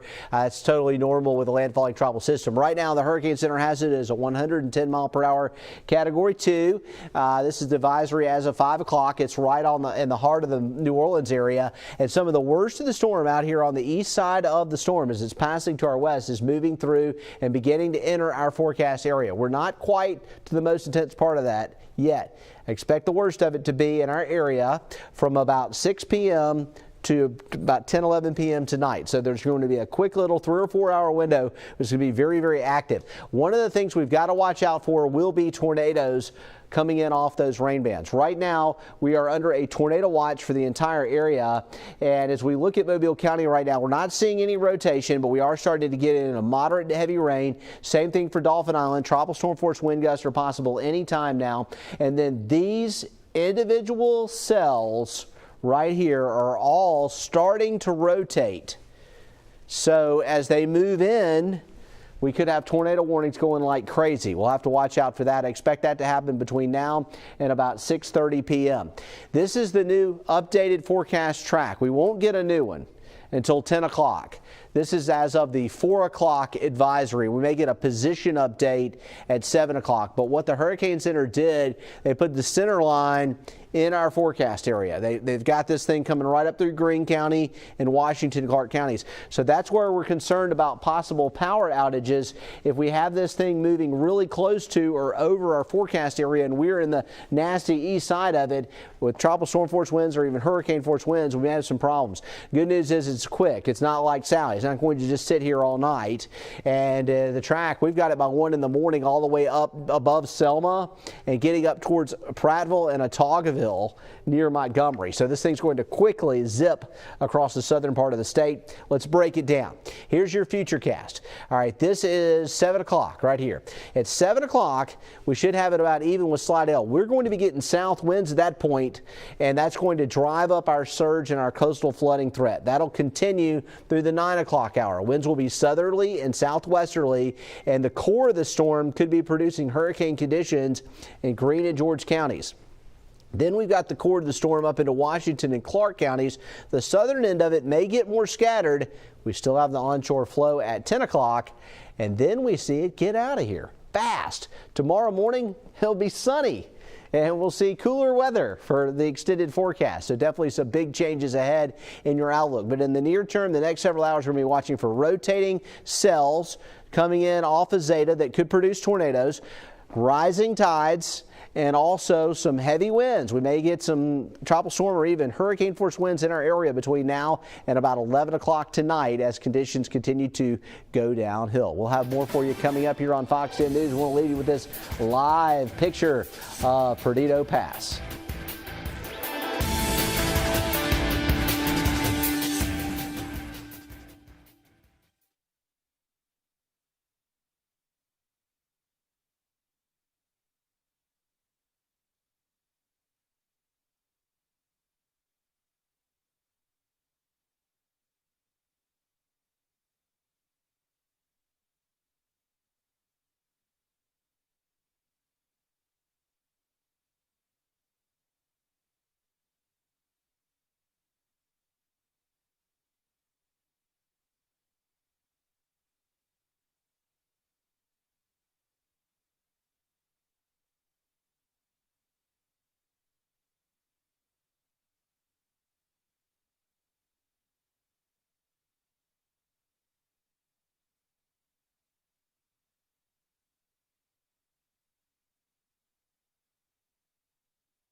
Our storm tracking team coverage continues in Baldwin County. Zeta churning up trouble in Gulf waters, creating dangerous conditions all along the coast. We're checking back in with our Michael Warwick for an update from Gulf Shores. Michael. Yeah, Byron, well, there are several things we're watching and growing concerned about. I think the first is the tide and the waters. Man, these waters are just getting closer and closer over the last hour or so. You look to, you have to think about Sally, and Sally, marks of Sally are everywhere. One with the eroding dunes already, that could cause a problem. Now, we want to be clear, the Gulf waters are closed. Double red flags are up here along the beaches, and some of the damage that has been done from Hurricane Sally still here. The recovery process still underway as people hope that the conditions don't get much worse than this. Of course, that's something we will continue to track here live in Gulf Shores throughout the next several hours. Back to you. All right, thanks, Michael. And school systems are keeping a close eye on Zeta as well. The Mobile County Public School System sending out a message to parents saying because of the continued threat into the night, they will be closing schools for tomorrow. Normal hours will resume on Friday. Of course, the Baldwin County Public School System also announcing yesterday that classes would be canceled for Thursday as well. So just an update from Mobile County Public Schools. That school will be canceled for tomorrow. All right, taking a look at Zeta here now. It's a system that is still very well organized. 110 mile per hour Category 2 storm moving north-northeast at 24, pressure 972. What does that mean for us? Well, it's getting close enough that we're starting to get some of the more significant rain bands. We're not getting the core of the storm yet. That will happen later tonight, but we are looking at moderate to heavy rain right now. Dauphin Island. As we get over to Baldwin County, we'll have to watch for rotating cells. And we'll keep going with coverage here on Fox 10 News as we're covering this developing weather situation. That's right, Jason. Our team coverage continues right after this.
Hurricane Zeta crashing ashore in eastern Louisiana just hours ago, blasting the coast with 110-mile-per-hour winds and pounding rain. And even with the center of that storm hundreds of miles away, we're still getting some pretty intense impacts across the Fox 10 News viewing area. All right, we want to bring in our chief meteorologist, Jason Smith, with a look at the latest on this track. This system is moving really fast, Jason. It is, and it's moving kind of our way as it's going northeast, so it's moving fast, but it's also heading towards us. This is kind of hard to kind of wrap your head around, but we're talking about a system that's hitting Louisiana, and then if you look at it, because Louisiana sticks out a little bit there, northeast is going to bring it right over us, and this thing has really intensified as it's come in. It's a 2020 thing, I guess. It's about the only way we can explain it. There are some meteorological reasons for this, but even though there was cooler water near the coast, we had a boost from that trough off to the west, and here we go with another storm intensifying as it's coming in. So there it is. Zeta now right on top of New Orleans, getting pounded by the eye of the storm right there on top of New Orleans. And the latest from the Hurricane Center, we should get a little bit more new information within the next couple of minutes. They've been doing hourly updates. Has it as a 110-mile-per-hour storm. I do expect a gradual decrease in intensity. It's just running out of energy. Its source of energy is being cut off. The pressure is 972. The motion is north-northeast at 24. It is flying on off towards the north and east. Here it is on radar, and a couple of things to note here. There's the core of the storm right there around New Orleans and over Lake Pontchartrain. This thing will be even with, we're on top of Slidell by about 7 o'clock, and then here's what we're contending with. The outer bands and the more significant bands of the core of the storm have yet to move through, and that's why our rain is picking up. Dauphin Island, Mobile County, the wind is picking up. George County, Greene County, the western side of the area, even over to Baldwin County. This thing is going to come a little closer to us than we bargained for, and so that expect possibly direct impacts with this system. What's left of it is it's moving across southern Mississippi. Right now we are under a tornado watch.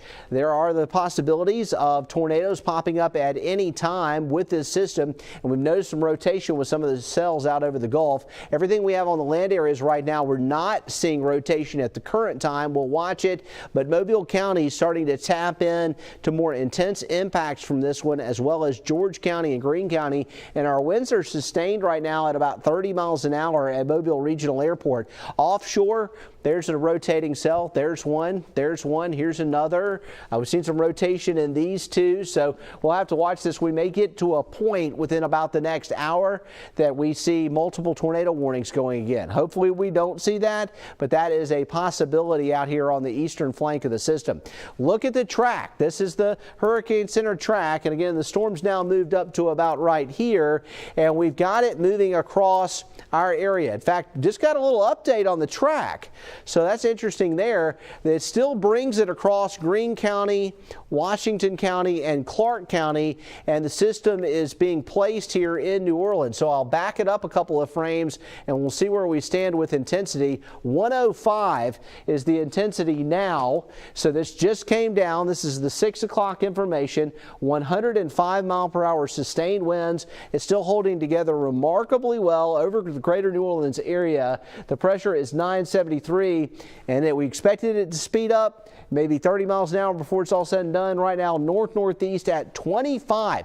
This thing is being picked up by a very sharp trough to the west, and that, along with the ridge that's steering it to the east, is cranking this thing across our area. That's the only thing that's good, is that it's going to come through quickly. It'll be over with by about midnight. We still could see tides rising between now and then, possibly even into the early morning hours. Looking at the rain bands right here in Mobile County, Dauphin Island, Jackson County, George County, Greene County area, we're going to continue to see these rain bands moving through and intensifying over the next couple of hours. We're also watching out into the Gulf for rotation. So looking at it, the track updated here with the latest forecast position and showing it moving through Greene County, Washington, Clark counties, and then up towards Montgomery and Selma by about 1 in the morning with this landfalling tropical system. The potential for tropical storm force winds that would be 39 miles per hour or greater starting to spread into our area now. The major tropical storm force winds are not here yet, but with the northeast motion, tropical storm or hurricane conditions are possible. And this thing is still a 105 mile per hour hurricane over New Orleans, so it still very easily could be a Cat 1 as it moves up over Loosedale and Leakesville in the Chatham area later on this evening. We are seeing some drier air still surrounding it, but it's not being entrained to the system. It's been able to completely wall off the dry air. It's holding together remarkably well.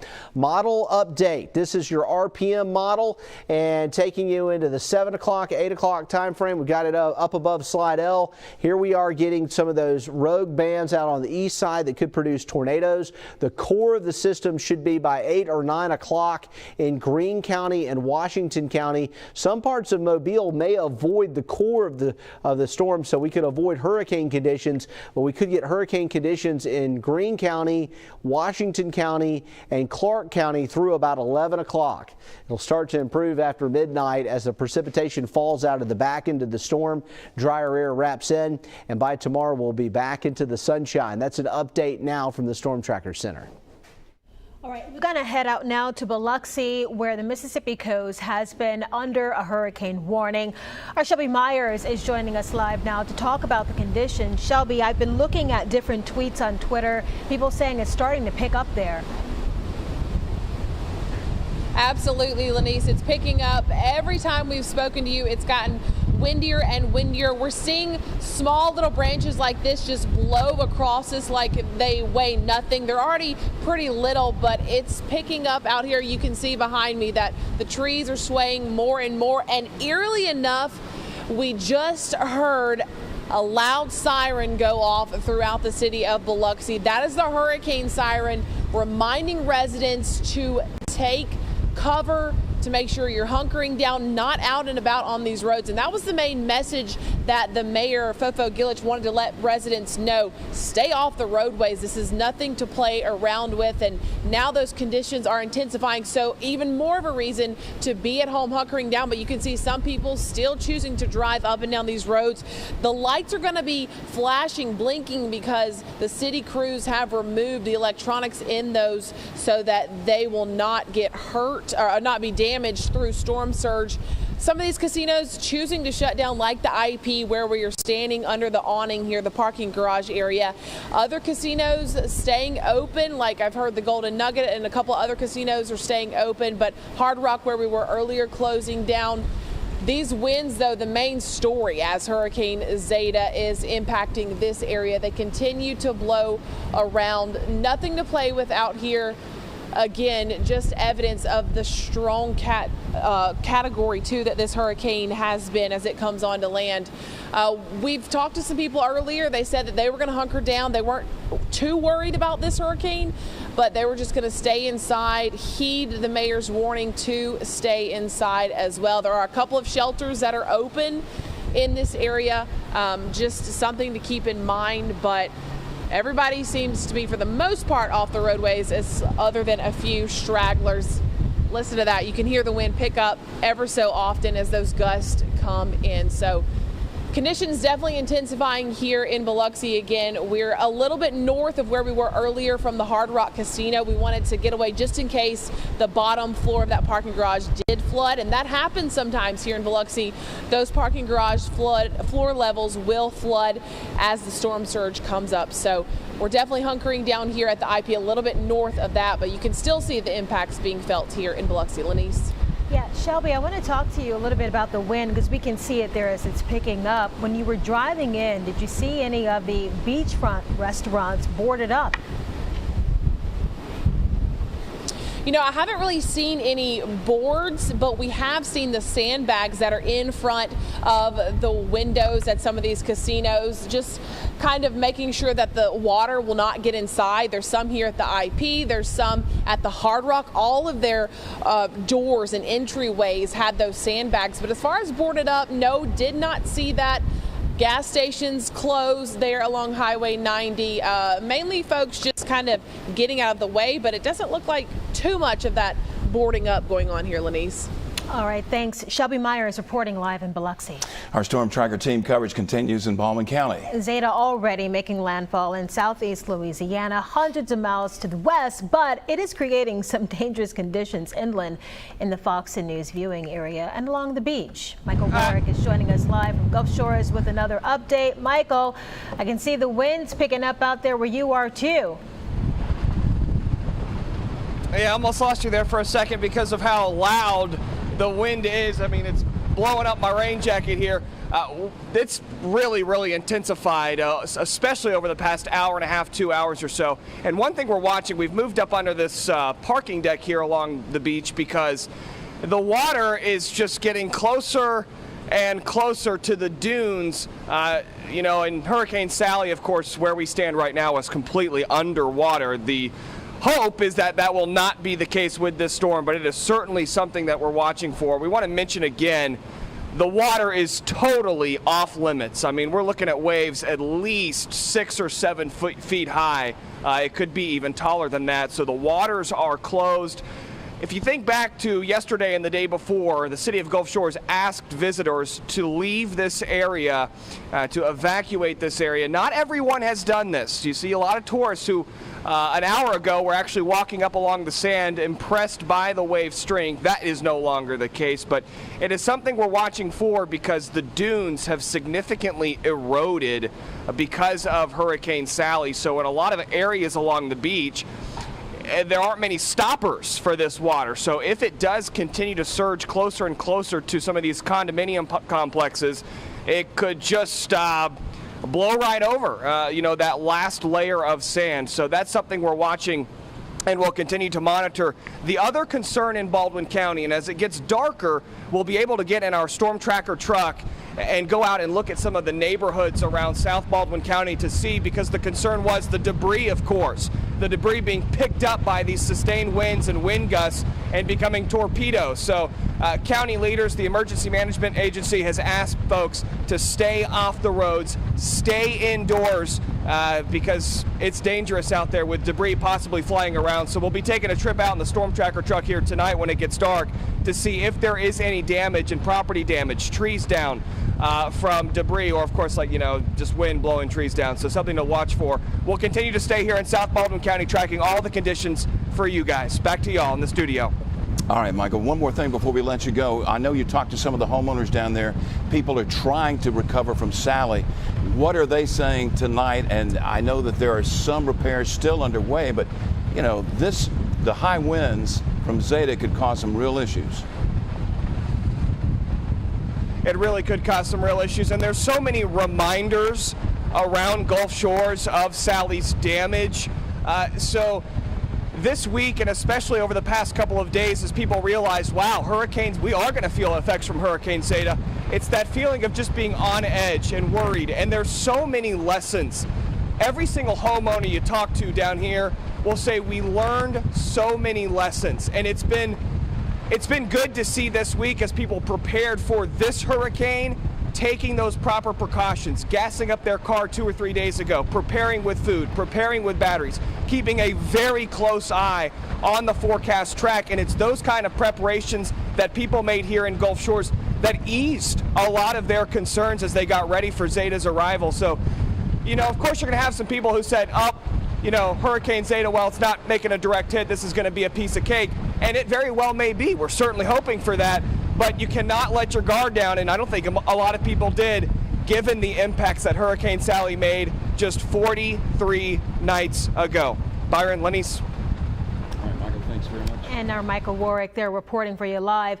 Want to take you live out to Biloxi, where Hurricane Zeta is about 50 miles from that area. Our Shelby Myers is there monitoring the conditions. We'll be right back.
It's about 50 miles from that area. Our Shelby Myers is there monitoring the conditions. We'll be right back.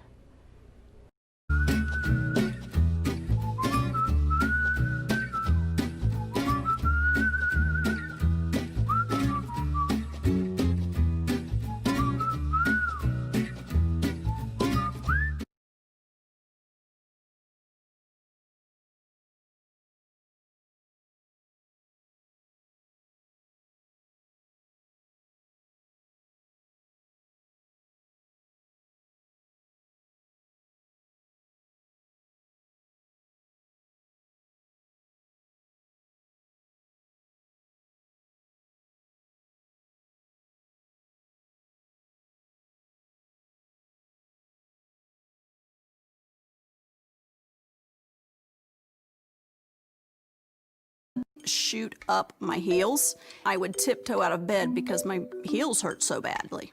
When I went to the Good Feet store, I had a free consultation and free fittings. They allowed me to try on the arch supports. I walked around.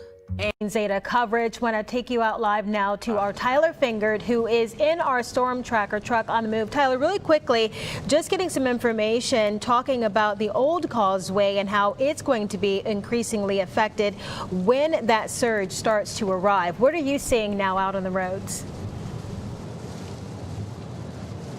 Yeah, hey, good evening, Lenise. We're now in the South Mobile County area. We got to about Rangeline Road. Let's take a look outside. You'll see we are heading towards, I guess, the Dauphin Island area. We're not going to actually go on the island because conditions down there just are not safe for us to be crossing that bridge at this point. Unfortunately, it looks like our windshield wiper on our camera is not working, so you have to bear with us here as the rain continues to fall down out here in the South Mobile County area. We're about to head towards, I guess we're near Bellingrath Gardens, that area, as we're heading south. But we've seen the wind pick up a lot more in just the last about hour to hour and a half or so. The rain now is falling steadily in our area. We really haven't had a break since about 4:30 this afternoon. Since then, the rain's just been falling, and it's been continuing in this area as well. And we went from the Causeway, so that's the Baldwin County area, to now the South Mobile County area in just the last about 35 to 40 minutes, and the roads are pretty good for now. Obviously, we're expecting some flooding in some areas as water starts to pool, as possible debris from trees blocks drainage, which will then cause the water to pool on the roadway. So we are watching for that. We are paying attention for that. We'll let you know when certain roads end up being closed. Not a lot of people out here right now, which is some good news. A lot of people staying in as the conditions are getting worse. You'll see just only a few people on the roads as they pass by. I think someone right behind us, but not much in terms of people out and about right now. Seems most people are staying off the road. Normally when we head down to Dauphin Island on a normal day at about 6 o'clock, there would be a lot more people on the road. So a lot of folks just staying home, waiting for this storm to end and ride it out as we start to see the conditions definitely getting worse over the course of the next several hours until this system moves through, and as Jason and Jen has been saying. Guys? All right, Tyler, and just speaking of Dauphin Island there, the mayor telling me that the West End is already seeing some flooding as expected. But I want you to talk to me about the wind, because that will become an issue when we start talking about power outages. Are you feeling it much in that solid vehicle that you're in? Well, so I definitely felt it the most when we were crossing a bridge probably about 10 minutes or so ago on Rangeline Road. We were crossing one of the rivers over there. I could feel our car moving back and forth at that point. In this area where we are right now, the wind's not that bad. I don't believe we feel any rocking in our vehicle right now. It seems pretty easy to drive right now. But I mean, we have trees on either side of us, right, and power lines. So with Hurricane Sally moving through this area just a month and a half ago, some of these trees have been weakened. So there is that concern with that power outages, because trees could be, certain branches or limbs could be snapped, hit a power line, knock that out, could also block roads. So there is all of that concern with this one, since we did just get hit so hard by Hurricane Sally just a short time ago. Some of these trees just haven't had time to recover from that beating from all the wind. Luckily, this isn't as direct of a hit as we were getting with Hurricane Sally, where that thing made landfall in Baldwin County. But we are still going to be experiencing some pretty rough stuff with this storm, and any amount of wind could really cause some damage to these trees, which then cause that to fall into power lines. So they're definitely going to be monitoring that over this evening. And Alabama Power Crews, I know I saw a tweet from them earlier that as soon as it's safe to do, most likely either early tomorrow morning or sometime in the overnight hours, they're going to be heading out there. They're going to start restoring anybody who lost that power. And I guess there's some good news with this, as Jen and Jason have been mentioning, that this is just a fast mover, so it's not going to be as long of an event as Hurricane Sally. Guys? All right, Tyler, thanks very much. We'll be right back.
Okay, latest on Zeta here, creating some possible tornadoes in our area. We've got a tornado warning up for a cell that's currently still out over the Gulf, but it won't be long that it'll be tracking in around Pensacola Beach, Gulf Breeze, Garcon Point area, and up through Santa Rosa County. So just to give you an idea of what's going on here, we've got Zeta making landfall. It's made landfall in Louisiana. It's over towards New Orleans, but it's starting to edge more our way. And so our weather is very active, and it's going to be very active between now and about 11 o'clock tonight. We're going to see, well, it's likely going to be multiple tornado warnings in our area, and we're also going to be contending with some of the hurricane force winds and tropical storm force winds of the storm as it's coming ashore.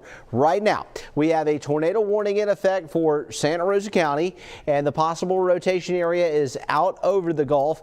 It's right off of Santa Rosa Island and Pensacola Beach, and it's going to move across the Sound and then track in. Looks like it's going to be on the east side of Gulf Breeze and then move up across Garcon Point and head up along Interstate 10. We'll go to radar and we'll show you this. Right now, the rotation area is still over the Gulf, but it looks like it's going to come across via DeLuna Drive and Bowden Way here as it tracks on up towards the Sound.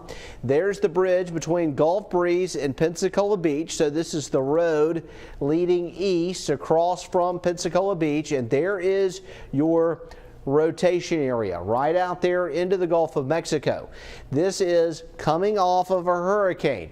Tornadoes cannot make a hurricane, but hurricanes can make tornadoes. We have rotation in the atmosphere that's due to the circulation of Zeta, and this right here is about 150 miles to the east of the circulation, but it's close enough to it to result in a possible tornado here. This is tracking towards the coast. It's very likely to be a substantial waterspout, but it's also likely that it could hold together as a tornado as it moves up towards Highway 98 and then up towards the Garcon Point Bridge. And you know, this is important because right now the 3-mile bridge between Pensacola and Gulf Breeze is closed, and so if this thing were to track into this area, it's about 26 minutes after 6 o'clock. We likely still have a lot of congested traffic here because anybody in Gulf Breeze that has to get to Pensacola has to go up and around and across Garcon Point. So this is an area where we've seen persistent issues there. Also, Jennifer's popping this up.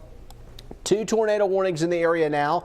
We have an additional warning here along the Fort Morgan Road area in Baldwin County. So we got a tornado warning for Santa Rosa County. Now we also have a tornado warning for Baldwin County, and this one includes Point Clear as well as Mullet Point. If we look at the polygon here, ultimately if the rotation area holds together too, it will be drawing a bead on Dog River and Mobile if it holds together with time. So let's get some the latest here as we look at it on radar. I want to show you the warning for Mobile County, and that's for this rotation area right here where you have the blue and the green. And Jennifer, you can just pan out just a little bit here, expand it wide. Look at these rotation areas. There's one. There's one, a little subtle. There's one. Here's one. There's one. And then we've got the one over towards Pensacola. So there's a lot going on out in the Gulf. And we were watching these on Fox 10 News at 5 p.m. and we were letting you know, hey, by the time we get to about 6:30 or so, we may have multiple tornado warnings in our area, and we do. So let's look at this rotation area here closely. And this is Little Lagoon right here. This is the west end of Little Lagoon, and it looks like it's going to come across Fort Morgan Road right there near the gas community and track across the west end of Little Lagoon. So we've got definitely a waterspout, almost undoubtedly a waterspout, but also possibly a tornado that is going to move across the Fort Morgan Road area and then track back out into Mobile Bay. The polygon actually shows that it has the potential to clip Mullet Point and the areas along the east side, the eastern side of Mobile Bay, south of Point Clear. So tornado warning is up for this cell right here, which is currently out over the Gulf, tracking towards Fort Morgan Road on the west end of Little Lagoon. Tornado warning is also up right now for Gulf Breeze area, and this is going to be a little bit to the east of Gulf Breeze. We've got a live shot here. Tell us where this is located. Pensacola Beach. Okay, this is the Pensacola Beach shot, and so this is where it's really dark, but the warning is for really the Pensacola Beach area. I mean, it's just going to be pointed back to the east of where this camera is located. Right now, we're not seeing any sign of a tornado here in Pensacola Beach. It's currently about 6:30, getting late into the evening, but that rotation area would be crossing over within a couple of miles of the location of this camera. camera as that squall comes in. So, this is going to be just on off. So the Pensacola Beach area is here. The rotation area is going to be more here over the Sound. So it may have just skipped over to the east and a little to the east-northeast of Pensacola Beach, which is about 3 or 4 miles off of that rotation area, but that's close to our live camera. Looking at an update on this tornado warning for Santa Rosa County, it looks like it's headed right for that Garcon Point Bridge area. This is a much more highly populated area. It is east of Gulf Breeze and Soundside Drive. We've got Bay Street. We do have a number of homes here, and then we've got a lot of businesses there where the Garcon Point Bridge dumps out onto 98. So that's an area of concern, certainly in Santa Rosa County. 2 tornado warnings up right now as Zeta is making its way ashore in Louisiana, tracking towards Mississippi. Ultimately, Zeta will be back into our area with the core of the storm, but on the eastern flank of it, as is common, as we look at a lot of layers, a lot of colors on this map here. Yellow means tornado watch. That means watch out. That means the potential for tornadoes in our area this evening. And then the red areas are the individual tornado warnings. This one here for Santa Rosa County and this one here for Baldwin County. And both of those are going to continue to stay in effect. And I'm here working alongside meteorologist Jennifer Lambers with team coverage here on Fox 10 News as we are tracking Zeta and all these warnings that are coming in. Jen is monitoring the radar and also watching National Weather Service chat. Are you getting any new updates on what's happening with these warnings as they come in off the Gulf? Jennifer? I haven't gotten any updates yet. All they're saying is that one approaching Fort Morgan is a very strong rotation. I want to go ahead and go back to that one. As you can see that it is approaching that coast. You can see just right behind me, there you go, the colors within it very vibrant there. So you can see that blue and that green showing the differing wind speeds within it. And as that is approaching that Gulf Highlands and going to be crossing over 180. And here you go, it even just updated again. So 180 crossing over it just near Mobile Street and also Boulevard Martinique and 2nd Street. So anyone in the Palmetto Beach area, something to keep in mind that this is a strong tornado, what it looks like, that water spout moving on shore. And also what we're seeing is these are fast moving. This one specifically moving north at 55 miles per hour. So it's fast moving systems. And with those tornado warnings, we will most likely see more as we continue, because as Jason showed and as we zoomed out, multiple different areas. I'm going to go ahead and try and see if I can just circle some of these from what we are seeing with these. So we got 1, 2, 3, 4, and then there was also a 5th one near Pensacola. So many areas with this rotation moving offshore. Now I did just get an update from the National Weather Service. They said during the next 90 minutes there are about 5 rotating updrafts just south of Mobile and Baldwin County is what I just circled there. They said that they're watching them very closely for the possibility of producing a tornado. One already has that tornado warning over Fort Morgan, and others may receive warnings later. Stay tuned. So it's something important to keep in mind. Keeping an eye on all of these areas just south of Mobile County and also Baldwin County. So stay tuned, have your devices charged, and stay tuned to Fox 10 in case any of these do become tornado warned. Jason? All right, yes, we're going to continue to watch out for these rotation areas where we're currently under warnings for Baldwin County and Santa Rosa County. Just to get you up to date on what's happening with Zeta, this is a system that is coming ashore in Louisiana. It officially made landfall near Cocodrie, Louisiana. Now the core of the storm, the eye, is actually over New Orleans right now, and the eye wall is greatly impacting Slidell, Louisiana. It's spreading in some very heavy hurricane force conditions all the way over to about Gulfport, Mississippi, and then we transition to tropical storm conditions from there to the Mobile area. The edge of the tropical storm force winds are now in George County, and this is the New Orleans area in the eye. Look how calm it is right now in the eye of the hurricane. Kind of eerie there. It looks like a lot of locations still potentially have power, which is a positive sign for the New Orleans area. But remember, that wind is about to kick back around out of the opposite direction. It was hard out of the east. It's about to come around hard out of the west, but you're looking in the eye of the hurricane in the greater New Orleans area right now.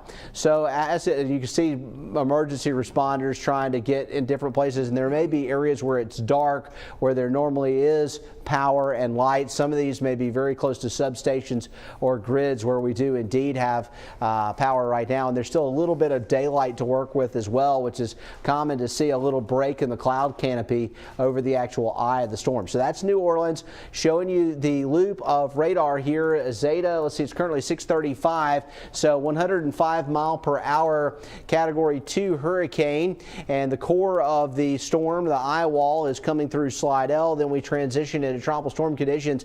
I'm very concerned that we may get hurricane force conditions in Greene and George counties and Washington County. I don't think we'll get that much in Mobile County. We may get some gusts. We're going to see tropical storm conditions in Mobile County. Baldwin County likely to see some tropical storm conditions, and also Clark County and Monroe County potentially as this moves through. The conditions will continue to still go downhill for the next 3 or 4 hours in Mobile County. And one of the biggest threats for our area right now would be a possibility of tornadoes. And these can be issued, and we can see multiple rotation areas. This may be an ongoing thing for the next several hours. Right now, the 2 rotation areas we are watching, one is in Baldwin County, but fortunately, it just skipped across Fort Morgan Road and will be out over the waters of Mobile Bay right now. So temporarily, it is more of a marine tornado warning in Baldwin County. And then also in the Pensacola area, unfortunately, this one coming up across the Garcon Point Bridge area, that may continue to still be impacting folks there as it moves across the bridge. Now, it's not as well defined with this rotation area here. It's definitely getting pixelated. We may have to sweep it from the Eglin Air Force Base site, but there's a look at the rotation area there that's been over the Garcon Point Bridge. It's bearing down on Garcon Point now, so it's cleared Gulf Breeze. If you're in Gulf Breeze, you're okay. If you're in Pensacola, it's not coming your way, but it is looking like it's going to be very close to the roadways coming off of Garcon Point Bridge, which is really the primary thoroughfare to get back and forth between Pensacola Beach, Gulf Breeze, and Pensacola, because the 3 Mile Bridge is closed. So there's a look at a possible rotation area there with a tornado in Santa Rosa County. Over to Baldwin County, this one here should likely be out over the bay right now, and it is. It is over Bon Secours Bay. So we've got the Bon Secours River area right here. This is where the rotation area is. And what we've got to watch out for is, will this clip Mullet Point? Mullet Point is right here. This is Point Clear. This is tracking off towards the northeast. We may indeed see this rotation area get very close to some of the bay homes around Mullet Point. We'll have to watch out for that. Still have a little ways to go there, probably about another 10 minutes. These rotation areas are normally not super strong, but they are very, very fast moving rotation areas. So what typically produces is an EF0 or EF1 tornado, and they can be racing at as much as 50 miles an hour with their forward speed.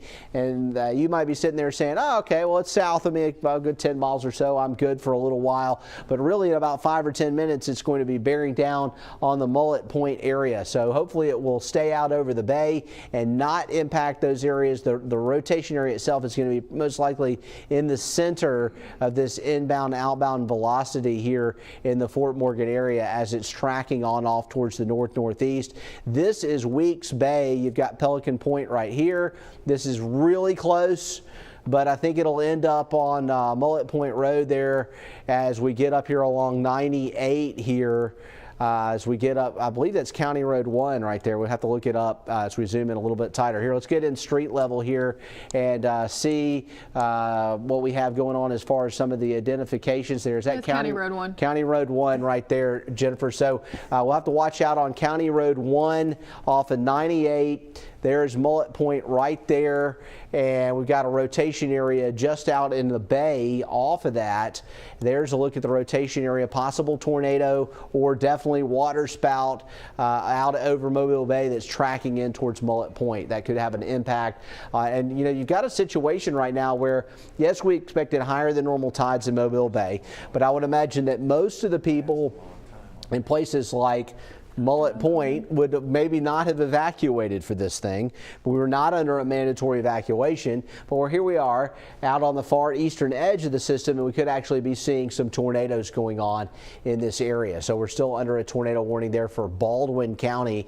Back over towards the Garcon Point area, still looking at rotation now on Garcon Point. So we'll go street level here and look at it. We've got Bolton Road here, and looking at it, some of the roads leading north off of Garcon Point, Inland Cove, Dauphin Road. These are all areas right here on Garcon Point. Real beautiful area right there on the edge of Pensacola Bay. And at the rate this rotation area is traveling to the north, it could very much end up in Avalon Beach, which is up here where I-10 intersects with Pensacola Bay on the east side of Pensacola Bay. So you got Pensacola Bay right here, and then you have a lot of beach homes, and there's some canals right in through here in the Avalon Beach area. We've got a tornado, possible tornado going straight north in this direction, and this may be, hey, the night is young. We may see a lot of these out here with Zeta as it's coming ashore, a lot of rotation areas that we're going to have to continue to keep an eye on. And talking a little bit more about the expiration times, Jennifer, it looks like this one right here, we've got really back to back. We may have rotation areas. We may have multiple warnings in Baldwin County. Look at that. This is the one going towards Mullet Point. We've got another one we just had one move across the west end of Little Lagoon in the Bon Secours National Wildlife Refuge area. It looks like we may have another one. What are you seeing with the latest from the National Weather Service? Yeah, Jason, so I haven't gotten any updates, but I just want to go ahead and go over when they expire. So that first one that's moving through Santa Rosa County right now, just near Gulf Breeze and Garcon Point, that one does expire at 6:45, so about 3.5 more minutes left in that one. Also, there is a new update that there's a new tornado warning coming for Santa Rosa County right now. So I think that they're going to be extending that one that's currently in place. Most likely just going to be extending that one near Garcon Point, so causing that new tornado warning. We'll go ahead and wait for that one to come on through, but again, a brand new update with that. But then also the other tornado warning that's near Gulf Shores and moving through Mobile Bay right now up to the Point Clear area. That one is also in effect until 6:45. That one moving extremely fast at 55 miles per hour.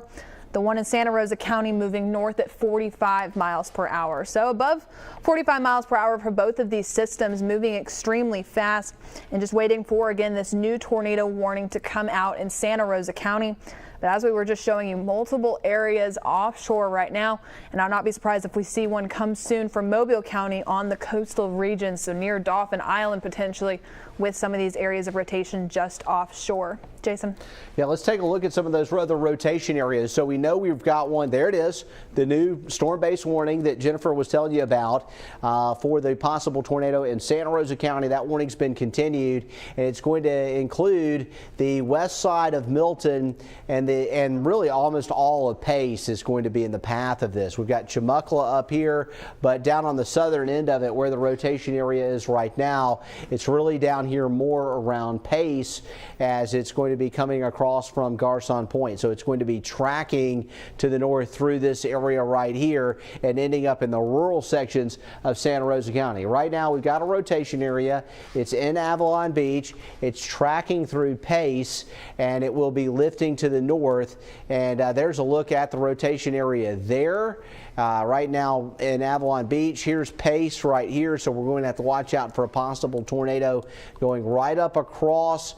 It looks like it's going to cross I-10 and Highway 90 here and then work up into Pace proper. So the far northern stretches of Pensacola Bay, we've got a possible tornado going right up the east side of Pensacola Bay. It's about to jump across Interstate 10.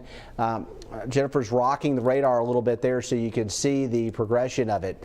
Again, there's your couplet. That's your rotation area that we're watching out for, bearing down on Avalon Beach. In Baldwin County right now, we have a warning in effect for the County Road 1 area and Mullet Point.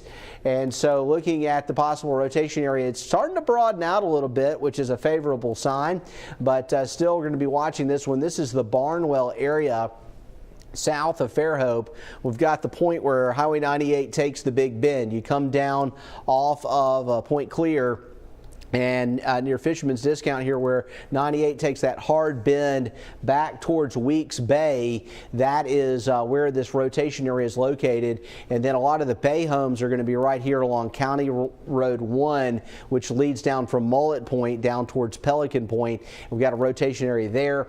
Behind that, and again, another good scan there that shows that maybe this one's starting to wash out. Hopefully we'll find a way to get this one to expire. Let's look south of this, because out in the Gulf, got another one that's bearing down on Gulf shores, or it's going to be actually to the west of Gulf shores. We've got another rotation area that we're going to be watching. It looks like the warning actually was continued up across Point Clear, so we'll see if it continues to stay in effect. Looks like the National Weather Service has extended that warning further to the north. And Jennifer, we've also got this rotation area here further south that actually looks more prominent. This is a developing weather situation. We're going to see these warnings issued. The couplets are going to pop up, they're going to look intense, and then they're going to lift, and then they're going to tighten back up. So definitely a developing weather situation. Jennifer, you have some new information to share. Yeah, just with this new tornado warning, they did issue that new tornado warning that you can see the extension further into Mobile County.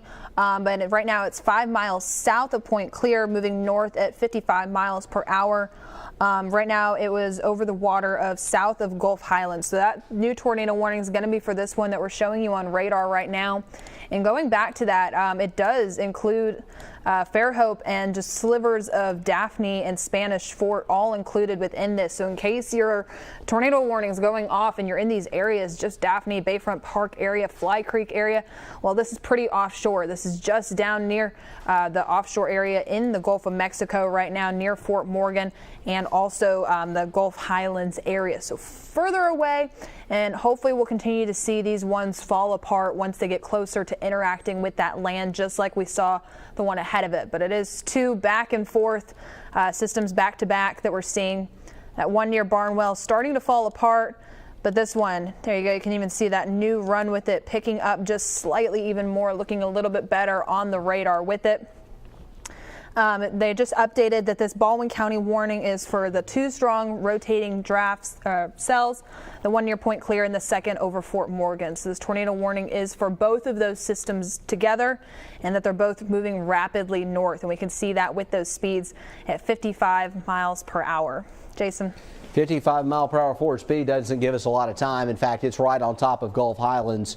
And so looking at it, there's the west end of Little Lagoon, and then we've got the Bon Secours National Wildlife Refuge area. We've got a public beach here. It's actually called Mobile Street right there.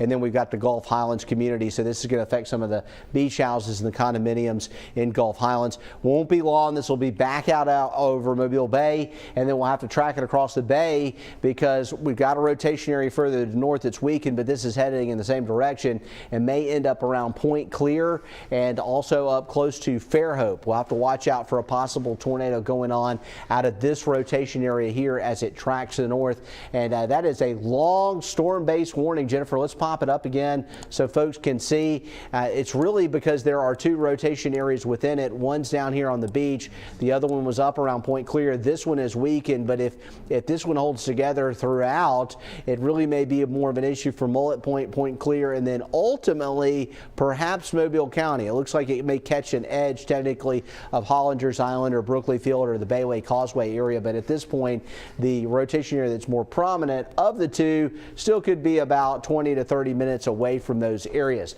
Whole area is yellow. That means we are under a tornado watch, and so it's no surprise with a landfalling tropical system that we're seeing all this rotation, and we're getting possibly some tornadoes going on in our area. And we also have more of those over towards Avalon Beach and Pace. We've got a pretty prominent looking area of rotation going on right now in the Pace area, and that too is under a tornado warning. Zeta is working its way inland over Louisiana. It's tracking across the greater New Orleans area. We've seen the eye come ashore. Here is the latest here. We're about 10 minutes ahead of 7 o'clock. Should be getting an intermediate advisory soon.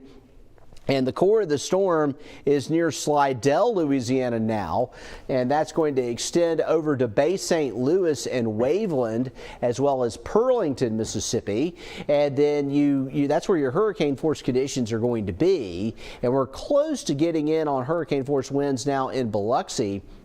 tropical storm force conditions are spreading in across Mobile County now, and then these outer bands are the ones that are potentially tornadic as Zeta is racing off to the north-northeast now at 25 miles an hour.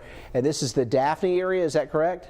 Biloxi area. Okay, this is Shelby Myers shot here, and definitely what I would say is clearly tropical storm force conditions in Biloxi. Keep in mind where our crew is positioned, they're actually protected from the wind some. So you're looking at the more intense part of the storms off into the distance, but real close to where the camera is. May not see the winds moving around all that much, but beyond that, the wind is blowing enough clearly to produce some power outage potentially in Harrison and Hancock counties tonight. That wind will spread inland and very likely will end up in the Lucedale and Leakesville area within the next hour or two. It's really hard to wrap our imaginations around what's going on as to how fast this storm is moving in. It's also going to move out fast, which is a good thing. But as we look at it, we're going to continue to see the situation going on in our area as we go along. Let's track what's going on with this system. And again, tornado warning in effect. And you can see this here, looking at the track here of Zeta as it moves on up through Slidell, New Orleans area, and then eventually up through Greene County, George County, Washington County, Clark County. And as it moves all the way up here near Montgomery, we are looking up near Selma potentially with that system after midnight, and our conditions will start to improve. Tornado warnings are in effect right now for Santa Rosa County and also Baldwin County, including Point Clear, and also working all the way back up towards as we get towards Point Clear, and then ultimately potentially Mobile with the two warnings that we have going on right now. And you know, this can be a lot. You're getting tornado warnings. You can have multiple tornado warnings in the area. You also have, you know, tropical storm conditions, which that in itself, winds sustained to 40 to 50 miles an hour with higher gusts in your hurricane force. That in itself can be as dangerous as some of the possible tornadoes out on the far eastern edge of it. But this one here, again, continues to look very prominent. This is Pace, and here is Milton. And we expect to see this rotation area is pretty much right on top of Highway 90 right now, as it will be moving through a lot of the neighborhoods that are going on here in and around the Pace area, just on the east side of Pace. So this is the Santa Rosa warning. Again, it does look very well organized with the rotation area that's going on. And then looking back on off in Baldwin County, the other rotation area is currently out over Mobile Bay. We've got, this is what's left of the one that prompted the warning earlier around Mullet Point. It's pretty much fallen apart, but the other one down around Fort Morgan Road is one that has to continue to be monitored. It's showing to be very well organized. It's north of the Gulf Highlands area, and that rotation area could clip Mullet Point and head up towards Point Clear. So a lot going on out there tonight. We expected this, and it's going to keep happening through the course of the night with possible tornado warnings being issued. And look at that. With each scan, you can see how fast these systems are moving. I mean, within a minute or two, you'll actually see the possible tornado jump. And that would be it right there. The last one was up here. Right now it's around Point Clear. Hopefully it has washed out enough that it will not be producing a tornado. This one right here, hopefully it will also fall apart like that one did. So that is what we're hoping for right now. Not necessarily a situation that's dire with this being out over the water. I would expect that hopefully there are no boats out on Mobile Bay tonight, but some of the areas, some of the land areas here, we're going to have to watch out for this. We're about 5 minutes away for this connecting back up with Mullet Point. With that cell there. So two warnings up right now, one of them for Baldwin County, may get a piece of Mobile County, and then the other one is in effect for Santa Rosa County. So there they are, one red warning there, and it does clip Mobile County a little bit, but the rotation area is in the southern end of the bay, so it's really a Baldwin County thing. And then right here in Santa Rosa County, tracking towards Jay, This one is in pace right now. It's about to move over a very rural part of Santa Rosa County. So but right now it's actually in a very highly populated area as it crosses Highway 90 around Pace. You've got Hamilton Bridge Road just north of here. A couple of big neighborhoods going on here on the east side of Pace. All right, so looking at Zeta coming ashore right now as a hurricane. It is producing winds of about 100 to 105 miles an hour. We are looking at 105 on the 6 o'clock update. We've got another one coming down within about the next 5 minutes. I would expect that the National Hurricane Center is going to reveal that this is a weaker hurricane now because it's lost its source of energy. Tropical systems thrive off the latent heat release of the warm waters of the Gulf of Mexico, and if there's any water left for this to feed off of, it would be water temperatures in the mid to upper 70s in Lake Pontchartrain and Lake Bourne. So it's lost its source of energy. There's the friction and the interaction with land, and there's also what's going on in the upper levels, and there is a really strong trough that is beginning to take over and weaken and begin to have a negative impact, fortunately, on this tropical system. You see the red right there, though?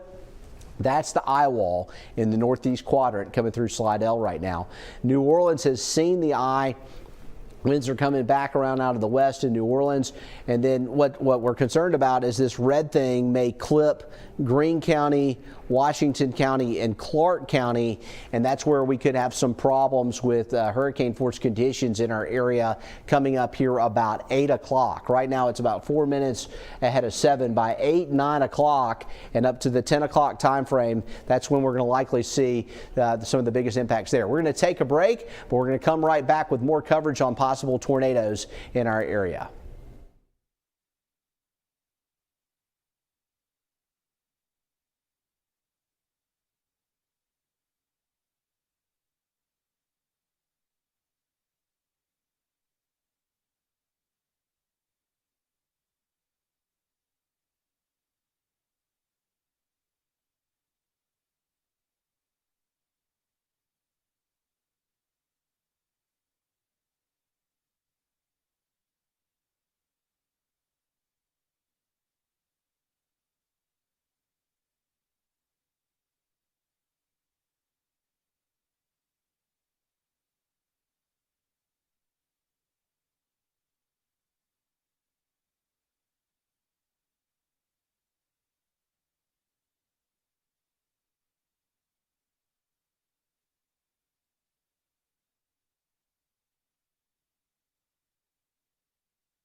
Okay, update on Zeta here. A couple of things going on. We've got tornado warnings in effect for our area. We also have an update on the intensity of the storm. It's still a 100-mile-per-hour hurricane as it's in the Slidell area now and pulling away from New Orleans. Northeast at 25, pressure 972 millibars.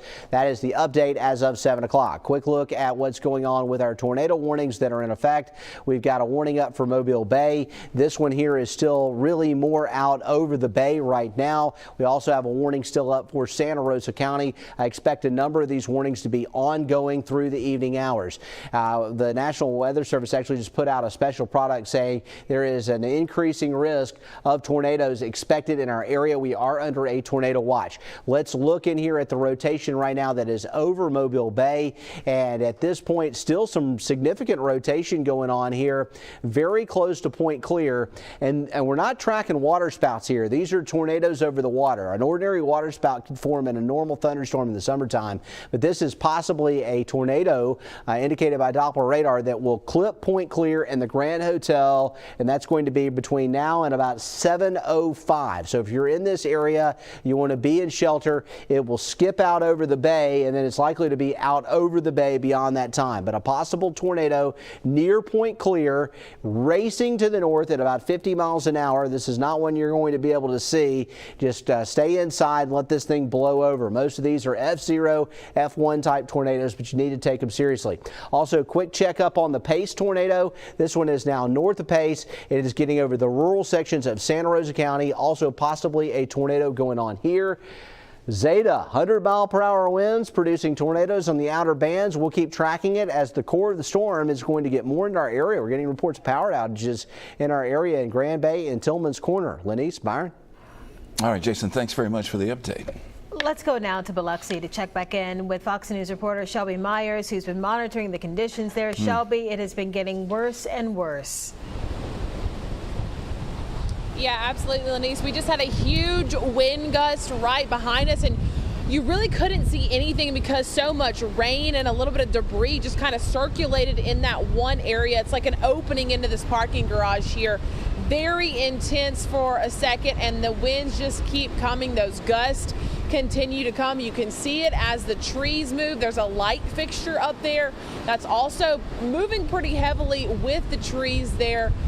We've had a couple of security guards roaming around in their golf carts in this area, and you can hear another gust right there, very loud.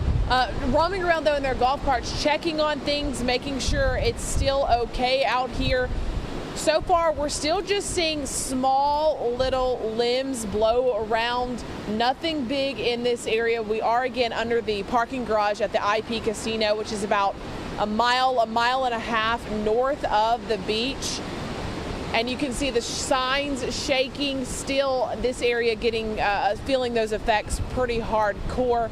We've seen a couple people on the roadways still at this hour, and that's something that the mayor does not want anyone to be doing right now. It is very windy. You don't know what to expect, what could blow your way, so that's something that the mayor was advising not to do. Lights have flickered about an hour ago or so, but they are still on here at the IP Casino, and the lights seem to be on throughout the town of Biloxi as well. If you are out on the roadways, there's no traffic lights. They're blinking. They're not on and operating normal. That's because the city crews did take out those devices out of those just so folks could stay safe. Again, the wind is the big thing right now here in Biloxi. As you can see these gusts, hear these gusts in the background as I'm talking to you guys. We're under the parking garage again to kind of avoid any major limbs that blow our way, but our photographer here did get hit in the eye a little bit with a little bit of debris kind of blowing around here underneath the parking garage. The hurricane siren went off in this area. It's a very loud, eerie siren that makes about a minute-long noise, just letting residents know to get inside. I've been checking in with city officials here. So far, everything seems to be okay, but we know that conditions are getting worse. Just listen to that right now. The wind continues to pick up, a big gust going on right in this moment. As you can see, debris, look at this station over here, debris kind of coming in our area through the parking garage. A couple of little trash articles kind of floating around here. getting swept away by the wind. Those trees out there, a lot of palm trees, and among other kinds of bushes and trees here in the front lawn at the IP blowing around as well. There's a car actually coming up this way too. We've seen a couple of them. One got turned away. The folks here at IP just telling them to go back home. Don't come in this area, and it looks like there's a car coming right now. Something we don't advise. You can see their flashers are on too. Definitely not a time to be out driving around, and that is just something we want to reiterate if you are in this area. As that wind continues, it is rainy, it is nasty out here right now in Biloxi. So the wind gusts keep going on and off, kind of a on and off type beat. We're going to continue to follow what's going on out here, but as far as preparations, folks saying they're not too terribly worried that I spoke to earlier. Sandbags in front of some of these casinos because they can flood. That's something you have to worry about with the storm gust right off of the water and the harbors down there. All the boats put up today ahead of this storm too, just to make sure that they would not be floating around if it did get worse conditions out there on the water. So people not too terribly worried, but they are taking it seriously, staying inside for the most part, other than a few stragglers we've seen out here on the roadways, guys. Yeah, and take it seriously, Shelby, as they should. You know, talking about the wind and the vegetative debris blowing around there, it seems to be more of a wind situation than flooding. I know that you guys are tucked away to stay safe from this storm, but have you seen a lot of flooding on the roads there? No, not too much yet, and that's something we're hoping once it kind of dies down a little bit, we can go around and show you more of the roadways. But this area does, Highway 90 does flood pretty easily. A lot of sand blows up on there easily as well, and those roads are impassable. You don't want to be driving on that. Where we're at, no, there has not been any kind of flooding. Wind is the huge factor here, and you can see, I'm going to step inside the camera frame a little bit more. You can see this is kind of the biggest limb that we've seen so far. They've been a lot smaller than this, but this is the biggest one that was about to blow and kind of hit my feet here under this parking garage. So wind definitely, Lenise, being the major factor. It's hard for me to kind of hold this thing. You can see the wind kind of taking it behind me. That's just to show you how strong it is, and we're pretty covered. We're not even out there in the open. But again, to answer your question, have not seen too much flooding, not seen any flooding where we are now. And earlier, it did not look to be the case either, but that could be changing. And again, once it dies down, we're hoping to go check that out just to show you guys if there is any flooding closer to the beach. Live in Biloxi, Shelby Myers, Fox 10 News. Lenise. All right, thanks, Shelby. All right, Morella Porter was in Bayou La Batre. She's now in West Mobile. And Morella, tell us where you are right now and what does it look like there?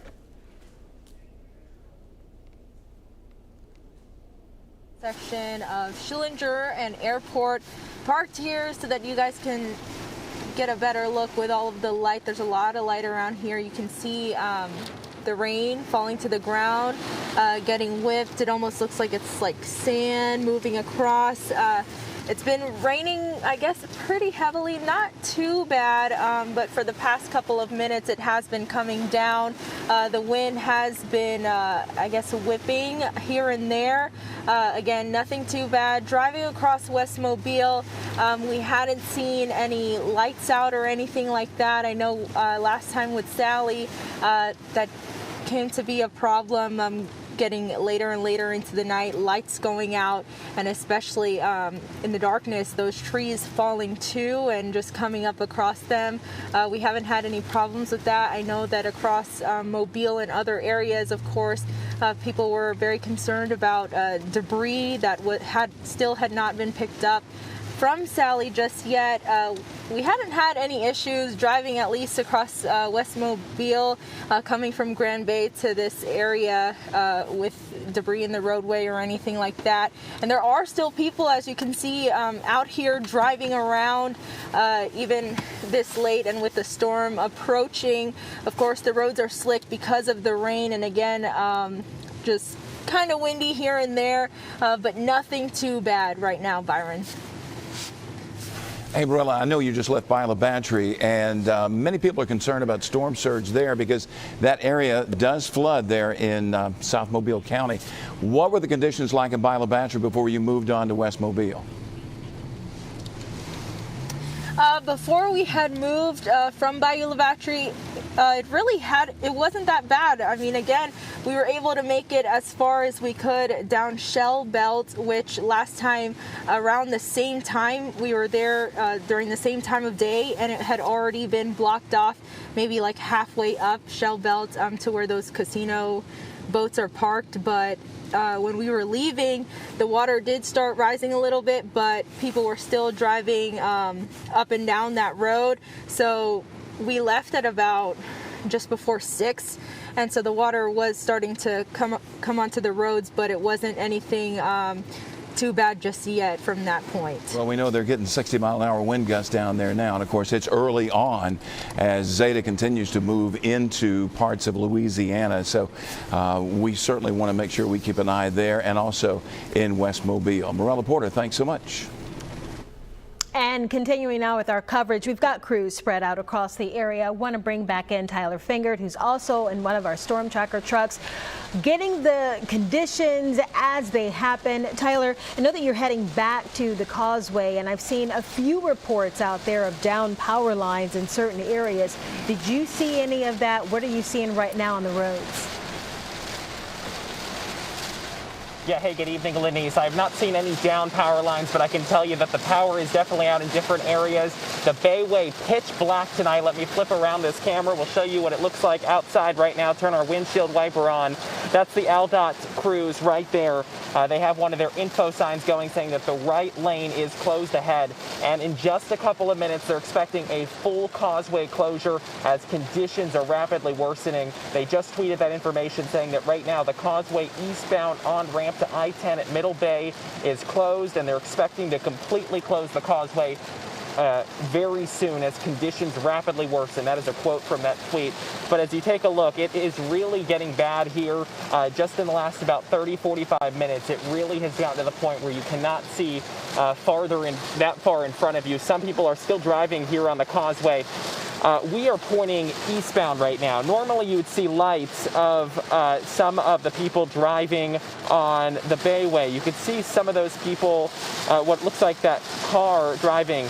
There would normally be actual lights on the Bayway. We don't see anything. And if we could start driving just a little bit as we start driving towards Spanish Fort, we just wanted to show you that info line or the info message that says that the lane closure here. We're going to go around since the Causeway is still open, but we're going to go extremely slow because the wind along with that rain making it very difficult to see and also to just drive. We were crossing a portion a little earlier and we could feel the car shaking as we were driving as these winds continue to get worse. You'll see the right lane, they say, is closed as of now, and that is expected to get worse as the storm system continues to move through our area. You can see right there some of the waves crashing on over the seawall there. So that's, and I could feel that we're actually going through water right now, so I think we're going to try to get over a little bit further, and they're actually trying to direct people off this area right now as the water is, it's already overtaken the right lane here as we drive through. And you can see that some of that seaweed already, and it's about to overtake the eastbound lanes completely in just a couple of minutes. And it actually probably is to the point where they're going to shut it down momentarily. We're going to, once we get through this area, we're going to do a U-turn and head back because the conditions just rapidly worsening over here, and we don't want to get trapped over in Baldwin County. So we'll do a U-turn to get around here and show you what it looks like on the westbound lanes. But you can see all of those waves just crashing over the seawall, a far cry from what it was several hours ago when we were here. We did our first live shot from that location just under the under the mid-bay there, under the Bayway, and we had no issues. There was no rain, there was really no wind to speak of, and not much in terms of water crashing onto the Causeway at this point. And yeah, again, you can see there's no lights. All of the lights on the Bayway are out. The Causeway also out, so power is an issue already in this area as the conditions are deteriorating over in this along the Causeway and the Bayway. Again, the eastbound Causeway lanes pretty much underwater, and you can see it looks like it's also an issue over here as well. Some water already pooling, and conditions just unfortunately getting to the point where AlDOT feeling that they're going to need to close the road along the Causeway, and this is definitely typical in these types of situations as these crews, as AlDOT crews have been stationed out here all evening long awaiting this. They were expecting it. Storms like this always tend to cause the Causeway to flood. So they were anticipating at their goal, obviously safety. They're going to keep it open as long as they can, but at a certain point they need to close it until conditions warrant when they can reopen it, because with all of that water coming in from the bay, you're getting that seaweed as you saw just a couple of minutes ago. You're also getting all of that water that's just going to be sitting on the road, and the issue with that is it's just going to take time for them to be able to clean it. So once the storm moves through, the Causeway will probably be closed for several hours beyond that as they get some of their big heavy machinery out here to push that seaweed off the road, push the water off the road so they can get things back open. But again, they do expect, according to that tweet that they sent out just about 18 minutes ago, they are expecting a full Causeway closure as conditions are rapidly worsening. Guys? All right, Tyler, you guys stay safe. We have seen some warnings pop up in that area and then expire. So, yeah, you guys, thank you for the coverage, and we'll be right back.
Okay, the latest on Zeta producing some possible tornadoes in our area. We've seen quite a few in the way of tornadic bands getting going and some rotation on Doppler radar. The core of the storm is over here around Slidell, Louisiana, and looking at it here, we're seeing that core of the storm tracking up towards Greene County, and so that's going to keep us in the bands that could be producing rotation and possible tornadoes for the next couple of hours in our area. 100-mile-per-hour hurricane, a remarkable storm, made landfall near Cocodrie, Louisiana, with 110-mile-per-hour winds.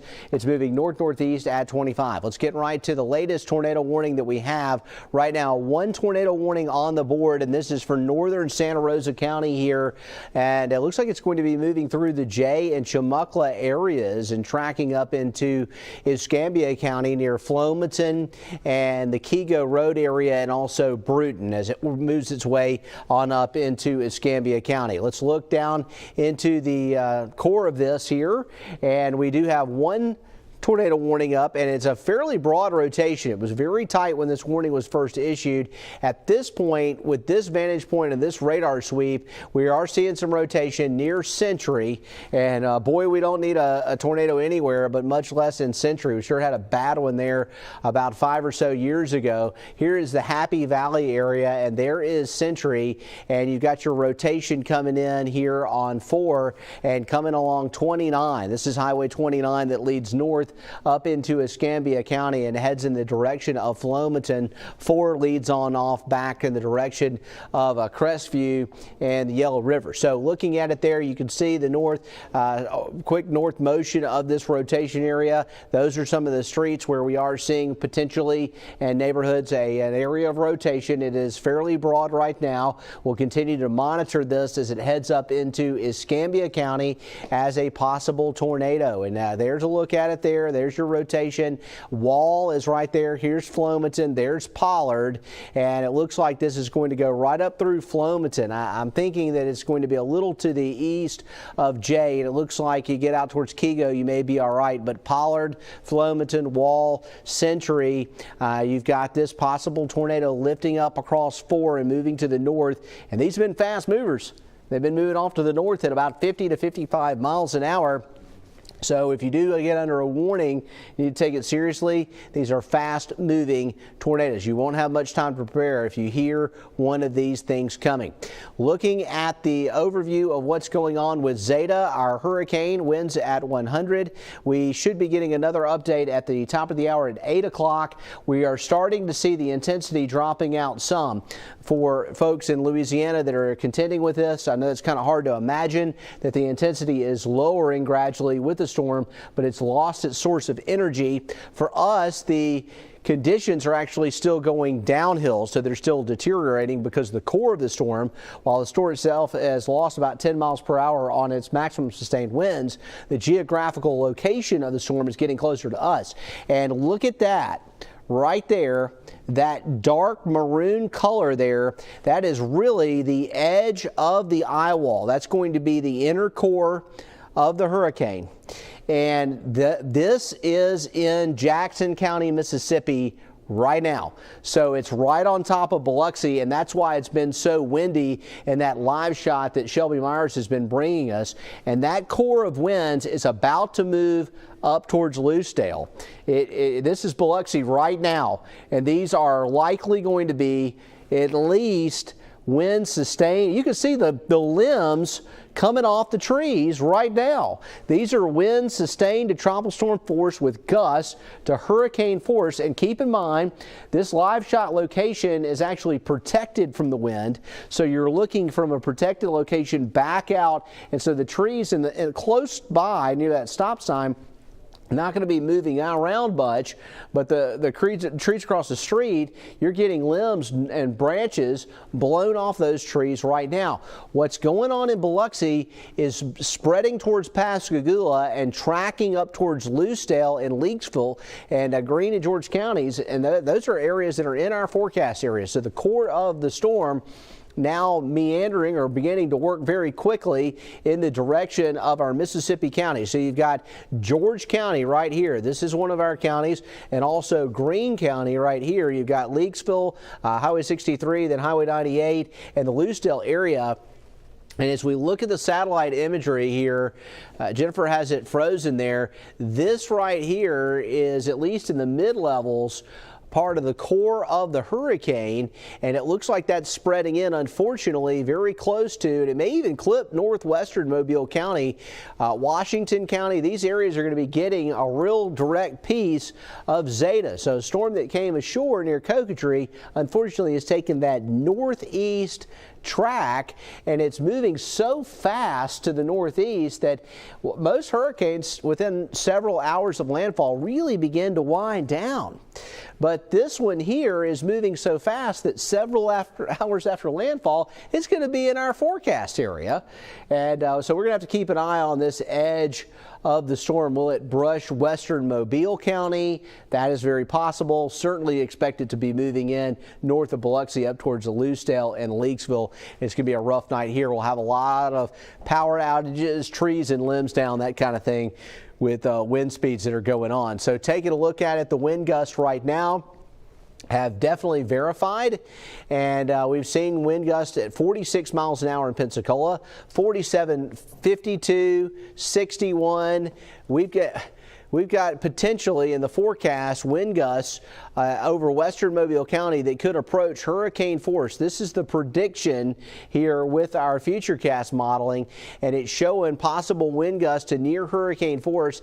And unfortunately, these wind gusts here are enough to result in some power outages in the area. I know it's not anything any of us really want to hear, but with the core of the storm working right up very close to our area, it's possible that we may have to contend with sporadic or even widespread power outages in some spots as we get some of the direct impacts. It looks like that the worst of the weather is going to be over the western half of the area, and well, we're still going to see some significant impacts to the east. Sally did a real number on the eastern side of the area. It looks like Zeta is taking care of the western side of the area, with unfortunately more opportunities to have to contend with the tropical mess that we've had in this year 2020. So that's an update on what's going on there. Back to the tornado warning. I want to take a quick look at what's happening in Escambia County.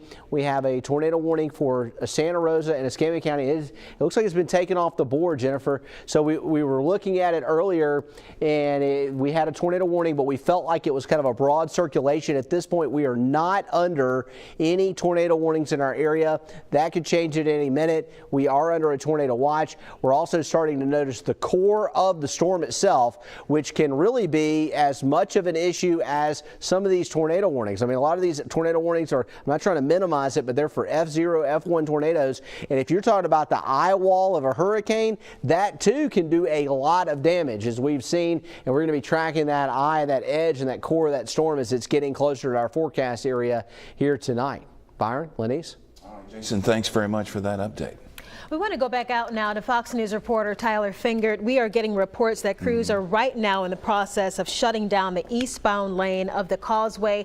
Tyler has been in that area monitoring the conditions. Tyler, tell us where you are exactly right now in the Causeway and what you're seeing. We are using the Bayway as protection for us right now. We are on the Causeway right under one of the Bayway overpasses, but take a look.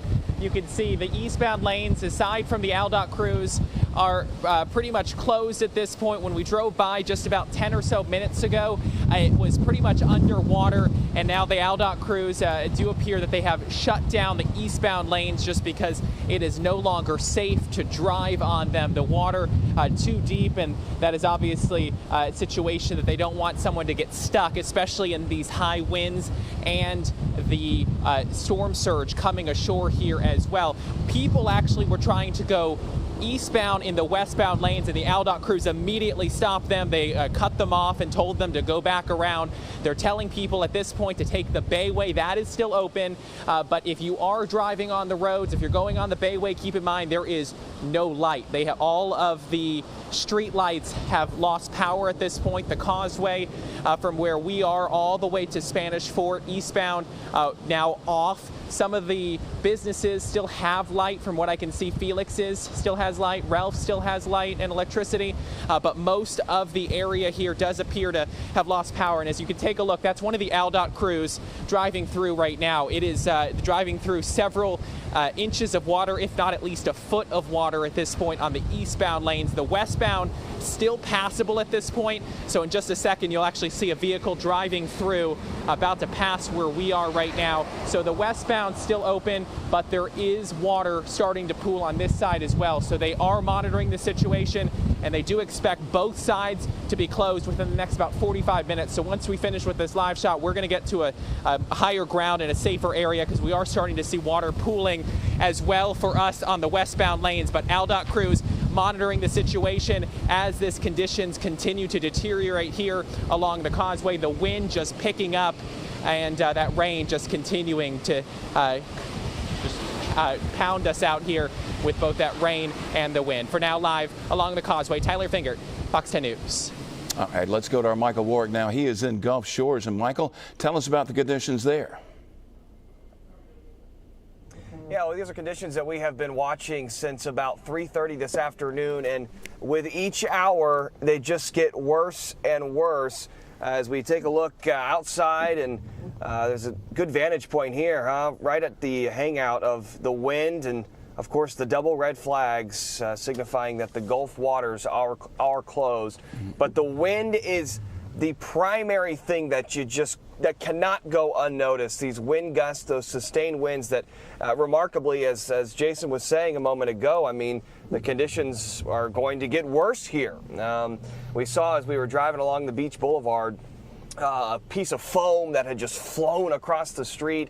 There was a plastic table, looked like it was probably a balcony, off of a balcony or something, that was laying there on the side of the road. We're starting to see water beginning to pool on the sides of Beach Boulevard, and the sand has been blasted from the beach, and that's now, I'm not going to say covering Beach Boulevard, but it's beginning to, kind of get on the roads here. So we're whipping around and going to head east now on Beach Boulevard. South Baldwin County, I mean, this is an area decimated by Hurricane Sally 43 days ago. So now we're just beginning to drive as this system, we start to feel the effects of this system, see what damage there is, if any. You know, I want to touch on something that Jason was saying as we drive here a moment ago about power outages. And I talked with the Baldwin EMC yesterday, and they said that is the expectation, that there will be outages because all of the lines and poles that Sally brought down, the goal after in that restoration project is to get people's lights on as quick as possible. And to do that, they had to put up a lot of temporary fixes. So their system has been decimated, and they can only hope that all of those leaning trees, those temporary poles and lines, do not cause widespread outages around Baldwin County. But tonight, as you're watching and you're thinking about, as we go forward here over the next 3 or 4 hours and into the overnight, that the expectation from Baldwin EMC is that people will lose power. So they're going to be working around the clock to restore that as quickly as possible on deck with thousands of temporary poles and lines. So we're going to continue to track the conditions here in Gulf Shores. The conditions, like Tyler was mentioning, the reporters out in the field have mentioned, Jason has mentioned, they're only going to worsen, and we have experienced that going from a parking deck now into the storm tracker truck as these winds really, really pick up. So we'll continue to monitor the conditions as we look around South Baldwin County for you tonight. Live in the storm tracker, Michael Warwick, Fox 10 News. All right, Michael, thanks very much. Those wind gusts now, they're about 50 plus miles an hour. So yes, it's getting worse there. And we've been getting some reports of people having power flickering on and off. So remember to keep those telephone numbers handy if you need to report an outage. We do have the telephone numbers listed for you on fox10tv.com. We'll be right back.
We continue with our Hurricane Zeta coverage tonight. A programming note really quickly. The Masked Singer is scheduled to air later at 2 a.m. That'll be followed by I Can See Your Voice at 3 a.m. as we have been on the air keeping you informed of this hurricane and its effects to our area with the wind, tornado warnings popping up, the possibility of flooding, storm surge, multiple reasons for our continued coverage here. So as a result, you will have those programming airing at a different time. The Masked Singer at 2 a.m. and I Can See Your Voice at 3 a.m. Continuing with our coverage, though, one area getting hammered right now is Biloxi, and that's where we have our Shelby Myers, who has been tucked away trying to stay safe, but periodically, Shelby, you've had tree limbs flying your way and wind too. Absolutely, Lenise. I'm watching my back because it's kind of like a circular motion in here where we are. There's a gust right there, huge gust. I'm getting out of the shot so you can see what's going on behind me. Look at this. Yeah, it's getting a little dangerous, so we're going to back up a little bit, Dacian. If you feel unsafe, back up a little bit. We've got limbs that are still continuing to fly right here. It is hitting Biloxi hard. We are under the awning here at the IP Casino. Their lights flickering right now, and they've been doing that on and off for the past about 30 minutes. We've got a sign coming up right here. IP signs are flowing everywhere. The little banners that surround this kind of area of vegetation that you're seeing, those have been flying by us. Nothing too huge, but still, these things can hurt when they hit you. We've had a couple pieces of debris hit us in the face, just little pieces of dirt and things like that. Nothing too serious. We're keeping an eye on it. Our storm tracker truck is right here if we need to hop in to avoid some of that. But those wind gusts are super intense at this moment. This is not something that you want to be out and about driving in. A truck is actually parked under here that we showed you earlier. They have been taking cover for the last hour or so. They had a dog with them. They were letting the dog get out to use the restroom, just taking cover as these gusts just continue to come in and just move around. Debris just cause these trees to sway. Lightning, I believe, is what's going on out here too, and that could be actually the lights flickering. The IP Casino has a light out there. It's kind of hard to tell, so that could be what that's going on, but there they go again. Lights are flickering, but power has not been lost just yet, but you can see just the lights all throughout the town that are blinking and flickering. Very intense out here. I actually walked out a little bit further from this awning for a second to try to get some video and there goes, oh wow, there goes something just burst, if you saw that. Wow, did you get that, Dacian? Did you see that? Wow. So this is a very intense scene right here. We are hiding back away from some of it, but things are going off in Biloxi right now as Hurricane Zeta is making it known that the storm is here. A power box just blew, and a transmission just blew. I'm losing my thoughts, but that looks like what just happened out there as that wind continues to blow and just knock everything around right now. Lights came back on. They've been flickering on and off for the last 30 minutes. Limbs getting bigger and bigger. At first it started off just kind of like small little limbs. Now we're seeing big pieces of these trees out here blow by us. Again, we're standing kind of back from being out in it. So as we're trying to avoid some of this debris, but we're feeling the effects pretty hard back here. I'm out of breath as I try to kind of keep Shelby, my ground. we've got Dacian's you, the photographer there too, keeping if you can ground. hear me, Shelby, we've got radar up right now. It looks like you're right on the edge of the eye wall of Hurricane Zeta, so this is going to be the most intense part. Do you feel like you're in a safe location in the backside of that area where you are? Yeah, we're gonna back up, and that's what we're thinking of.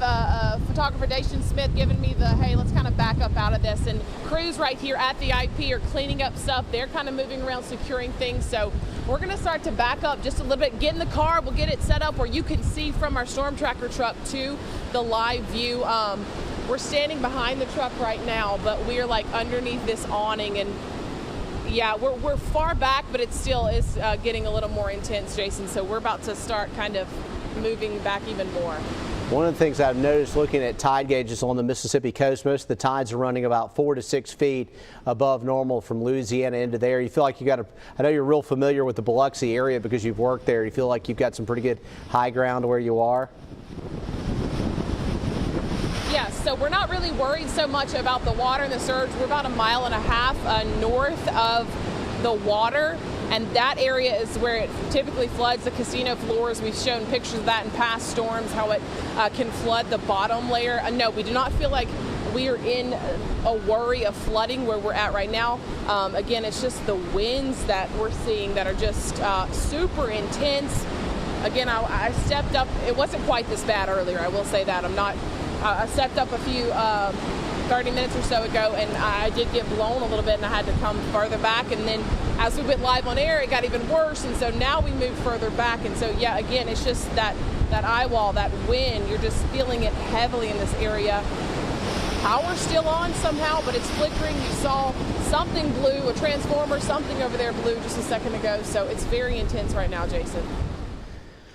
And that's Shelby Myers reporting there from Biloxi. Let's take a look at what's going on, and I'll give you an idea of what Shelby is experiencing as we bring the weather computer up full here. I want to show you what's going on here and what we're seeing along the Mississippi coast. First, we're going to look at it on satellite, and then I'm going to get Jennifer to switch it over to the radar. But right now, we're looking at the satellite imagery, and right now, the mid-level circulation. This is not necessarily the eye of the storm right here. Actually on radar, the eye is going to show up over here around Slidell, but this is a good depiction of the mid-level center of Zeta. And then this right through here where Shelby is right now is the intense wind that's going to be transported down in the rain bands that are going along, which was essentially the inner core of the mid-level circulation of the hurricane. So there it is right there on satellite picture. And before we switch over to radar, I want to show you that portion of the storm that's going to have winds gusting to hurricane force is in George County, and it's getting close to Mobile County. We've had a wind gust reported already at 70 miles an hour at Mobile Regional Airport. So we're going to have power outages, and there's no doubt about it. In the Mobile area, we're going to have power outages. We just got a new tornado warning. So we need to go to this right now. This is Baldwin County. This just popped up. So we're going to switch over and do some radar tracking here. We've got a tornado warning right now on Highway 59. The other point I want to get to before we get into the warning is that because this storm is moving inland and the winds are starting to drop down, the wind field tends to want to spread out. So we're going to get a piece of this hurricane in our area. There's no question. It's going to be brief, but we're going to see it tonight. All right, right now we've got a tornado warning up for Highway 59. That includes Robertsdale and Loxley and Stapleton. So possible tornado in central Baldwin County lifting to the north up 59. Let's go to radar and velocity. Okay, there is the couplet right here. And so just south of Loxley, we've got a possible rotation area here along 59, and that's tracking to the north up towards Rosington. As we look at some of the roads here that are going to be popping up on your screen so you can get familiar with it. Possible tornado on 59 going straight north at about 50 to 55 miles an hour. This is going to be a fast mover. It is north of County Road 54. It's going to be tracking up 55 and 59, and it should be in the Loxley area. It's already on the south side of town now, but it's going to be tracking up into Loxley within about the next 5 minutes or less. It's really on the south side of Loxley. There's Thompson Road right there. Here is 59 and 90 both here. 90 actually continues on off to the east over towards Elsinore, but it's 59 and 90 combined right there. And this is going to be west of the Beach Express, but east of 181 in Baldwin County. So new warning just popped up. Zeta's coming ashore. We're going to see rotation areas like this one throughout the next several hours. But we're also potentially going to get the inner core of the storm in our area. The mid-level center is moving over us now over into George and Greene counties. But on the outer edge of it, we've got the tornado threat. Just got a new volume scan. So the radar looks out. It can tell when objects are going away or towards the radar. And we do have rotation going on right now. in Loxley, and these scans are going to come in every minute or two. They come in very, very rapidly, especially when we have a possible tornado situation. And 90 in Loxley right now showing possibly a tornado going on here. This is a Doppler radar indicated tornado. It is racing up towards Interstate 10. It will be up in the Interstate 10 area within the next couple of minutes, and it looks like it should track just a little west of Steelwood Lake, and then we've got to watch out for Stapleton because this is going to track up 59 and head in the direction of Stapleton. There is the Steelwood community right there, and here is Stapleton, and then there is your rotation area right in through here, right on top of Loxley. So new tornado warning, Baldwin County on 59 if you're just joining us. That in addition to the fact that we've got the edge of the eye wall of the storm, or the edge of the core of the hurricane beginning to move in, and we're getting a lot of power outages going on in Mobile County, George County, Greene County, and potentially Jackson County this evening. Developing weather situation, Zeta was stronger than expected. Looks like it's going to track about like we expected. We're getting the edge of it. We're on the wrong side of it. We're on the east side. We're getting the northeast quadrant. The storm is just to our west, and so we're getting the wet side of it. Here's a look at it here. There is that eye wall real close to that shot that we just had from Shelby, and that is going right to George County and Greene County. Mobile County, we just had a gust to 70 miles an hour at Mobile Regional Airport right here. We've had some reports of power outages in Tillman's Corner, in Grand Bay, and also in Midtown Mobile. So starting to see the power get knocked out.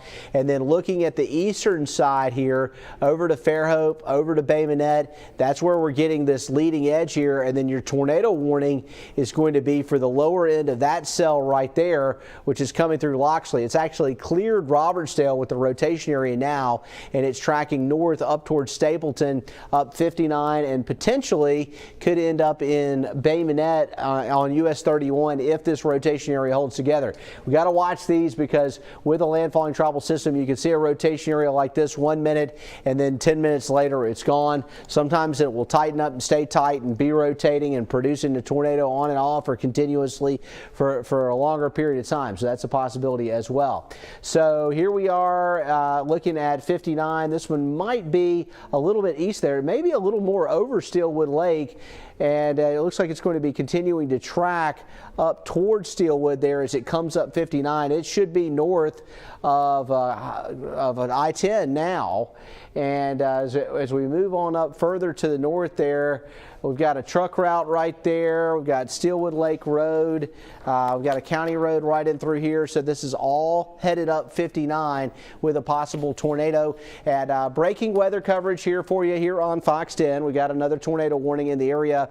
I'm working alongside meteorologist Jennifer Lambers tonight with team coverage. Whenever we have severe weather in our area, we like to handle it as a team, get two sets of eyeballs on things. And while I'm out here tracking on the chroma key wall, Jennifer's monitoring the chat and looking at some of the details on the radar. What are you seeing with this particular storm and possible tornado coming up 59 right now? Just got a brand new update that they are continuing this tornado warning. It's currently in effect until 8:15 p.m. Right now it's a severe thunderstorm capable of producing that tornado where we're seeing that rotation. It's located 4 miles north of Loxley and moving north at 60 miles per hour. So extremely fast moving. That's why whenever that radar updates, we get that new sweep in, you can see it really starts to jump. So almost the better thing to do with this is talk about what's ahead of it. Right now it's moving north up 59, going to be passing right by Stapleton. So I would highly suggest anyone in Bay Minette, you are included in this tornado warning. This broad area, it's looking a little bit on the broad side, but still well put together and especially inland. So regardless of that, you want to go ahead, be ready, be prepared, because 60 miles per hour, it's coming in hot. It's coming in quick towards those areas through Stapleton, through White House Forks, and up towards Bay Minette. So again, tracking up 59 right now, about to start heading up 31 also in that area. Zooming in just closer towards some of these road names. Again, want to touch on what's ahead of it. So it's going to be Truck Route 17, but also just a little bit ahead of it, we're seeing that Styx River Road, Spring Road, Mosley Road, and also so Spring Road, and also Mosley Road. So those areas within there is what we're seeing so far ahead of this tornado warned area. moving fast, 60 miles per hour, in effect until 8:15. So we'll continue to keep you updated on if they do extend this. But regardless, there you go, that brand new sweep just coming in. Looking a little bit, still can see it quite there on radar. You can see those different colors within it, that bright green, also some of that red appearing, maybe even looking a little bit more defined within this too, getting that tight, getting that vibrancy to it. That's what those tornado warnings look for, is that bright colors on this velocity so far, heading towards the Stapleton area, but also extending towards Bay Minette too. Again, we'll continue to keep you updated through the National Weather Service on what they say with this, whether they'll extend it further. But right now that is in effect until 8:15. Jason? Jen, we also probably ought to check this for debris as well. We're on the east side of 59 as it moves on up towards Stapleton here. And so far on the debris signature, we're not seeing anything that really stands out, but we'll continue to monitor that. And again, these tornadoes aren't necessarily the kind of tornadoes that you would see that would be the EF3 and above, major catastrophic type tornadoes, but they can still do significant damage, as is very common with tropical rain bands, to see enough of the ingredients in play for tornadoes to spin up and form, and they can be very, very short-lived, but they can also be impactful. So tracking up now, even with about Steelwood now with this rotation area, it's going to catch back up with 59 soon. It's most likely going to go across the east side of Stapleton as it tracks through town and lifts to the north here. So if you're on the west side and out here towards Bromley Road, it looks like you're going to be okay. But if you're on the east side of Stapleton, be aware that we do have a rotation area right now that's paralleling 59 and lifting to the north. And this is right where 59 and 31 split, and 31 leads back down towards Spanish Fort. And then this is 59 going back down towards Interstate 10. So we've got a tornado warning up for this area here in central Baldwin County. That's going to continue tracking through Stapleton and potentially holding together to make it all the way up towards, as we get up around Pine Grove and Bay Minette. We're going to have to watch out for that, as well as White House Fork. So there's your tornado warning there. The other thing we have going on in addition to these warnings is that the core of Zeta is starting to really make its impact on our area, and what I expect is about the next 2 hours, this is going to be the peak of the Zeta event for our area. Possibly a little longer than that for Washington and Clark counties, but winds are sustained to tropical storm force right now at Brookley Field.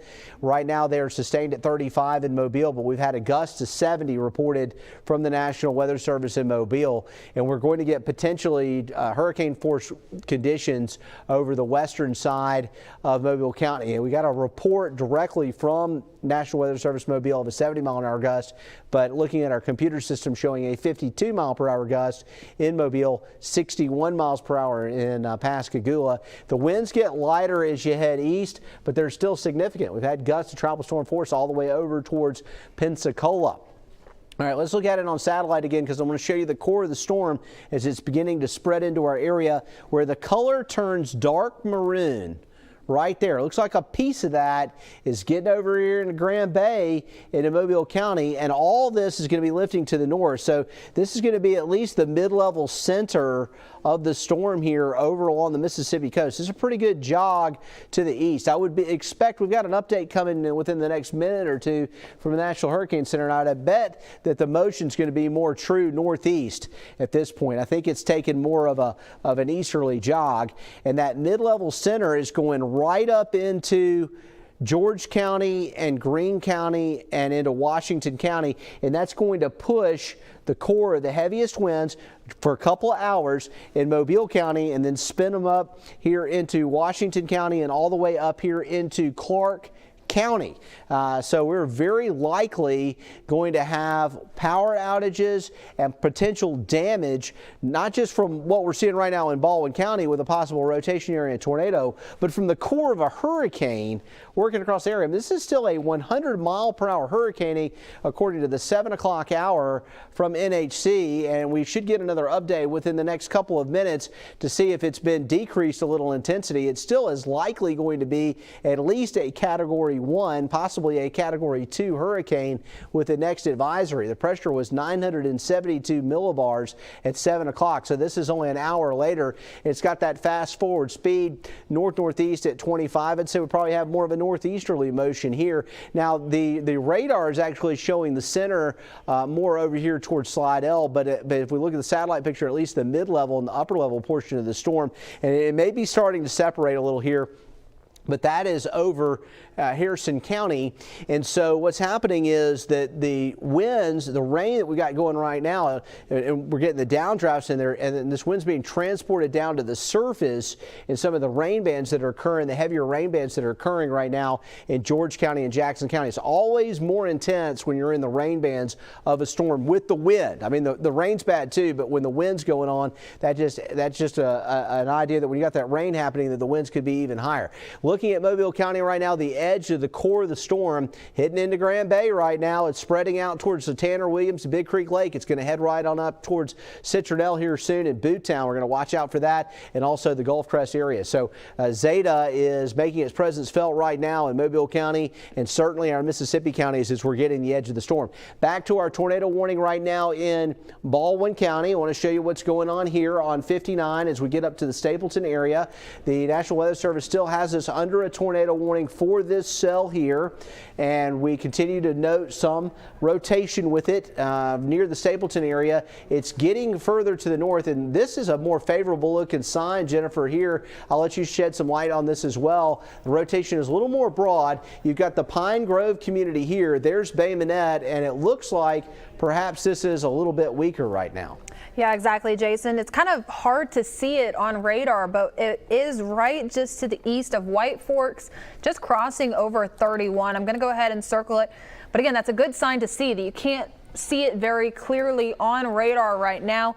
But also I am getting a lot of reports right now of power outages. The Facebook feed is just blowing up right now of many people saying, I just lost my power. I just lost my power. I know it just went out at my house too.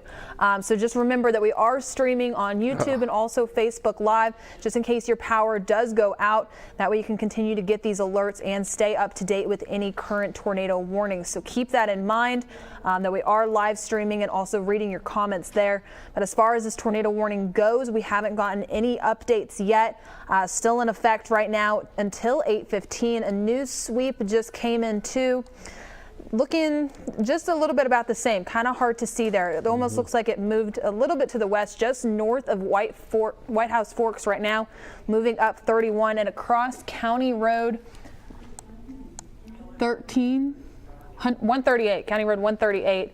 There you go, right near Brown Road and also White House Fork Road, Quinley Road and Longleaf Road, and also DeOlive Street. So something just to keep in mind, that this does look like it's getting closer towards Bay Minette, but might just scrape along that western side of a lot of those streets there. But we'll continue to track this right now and just continue to keep you updated. But again, right now, nothing new from the National Weather Service and what they're going to be doing about this tornado warning. Hey, Jennifer, what's the expiration time on this tornado? 8:15.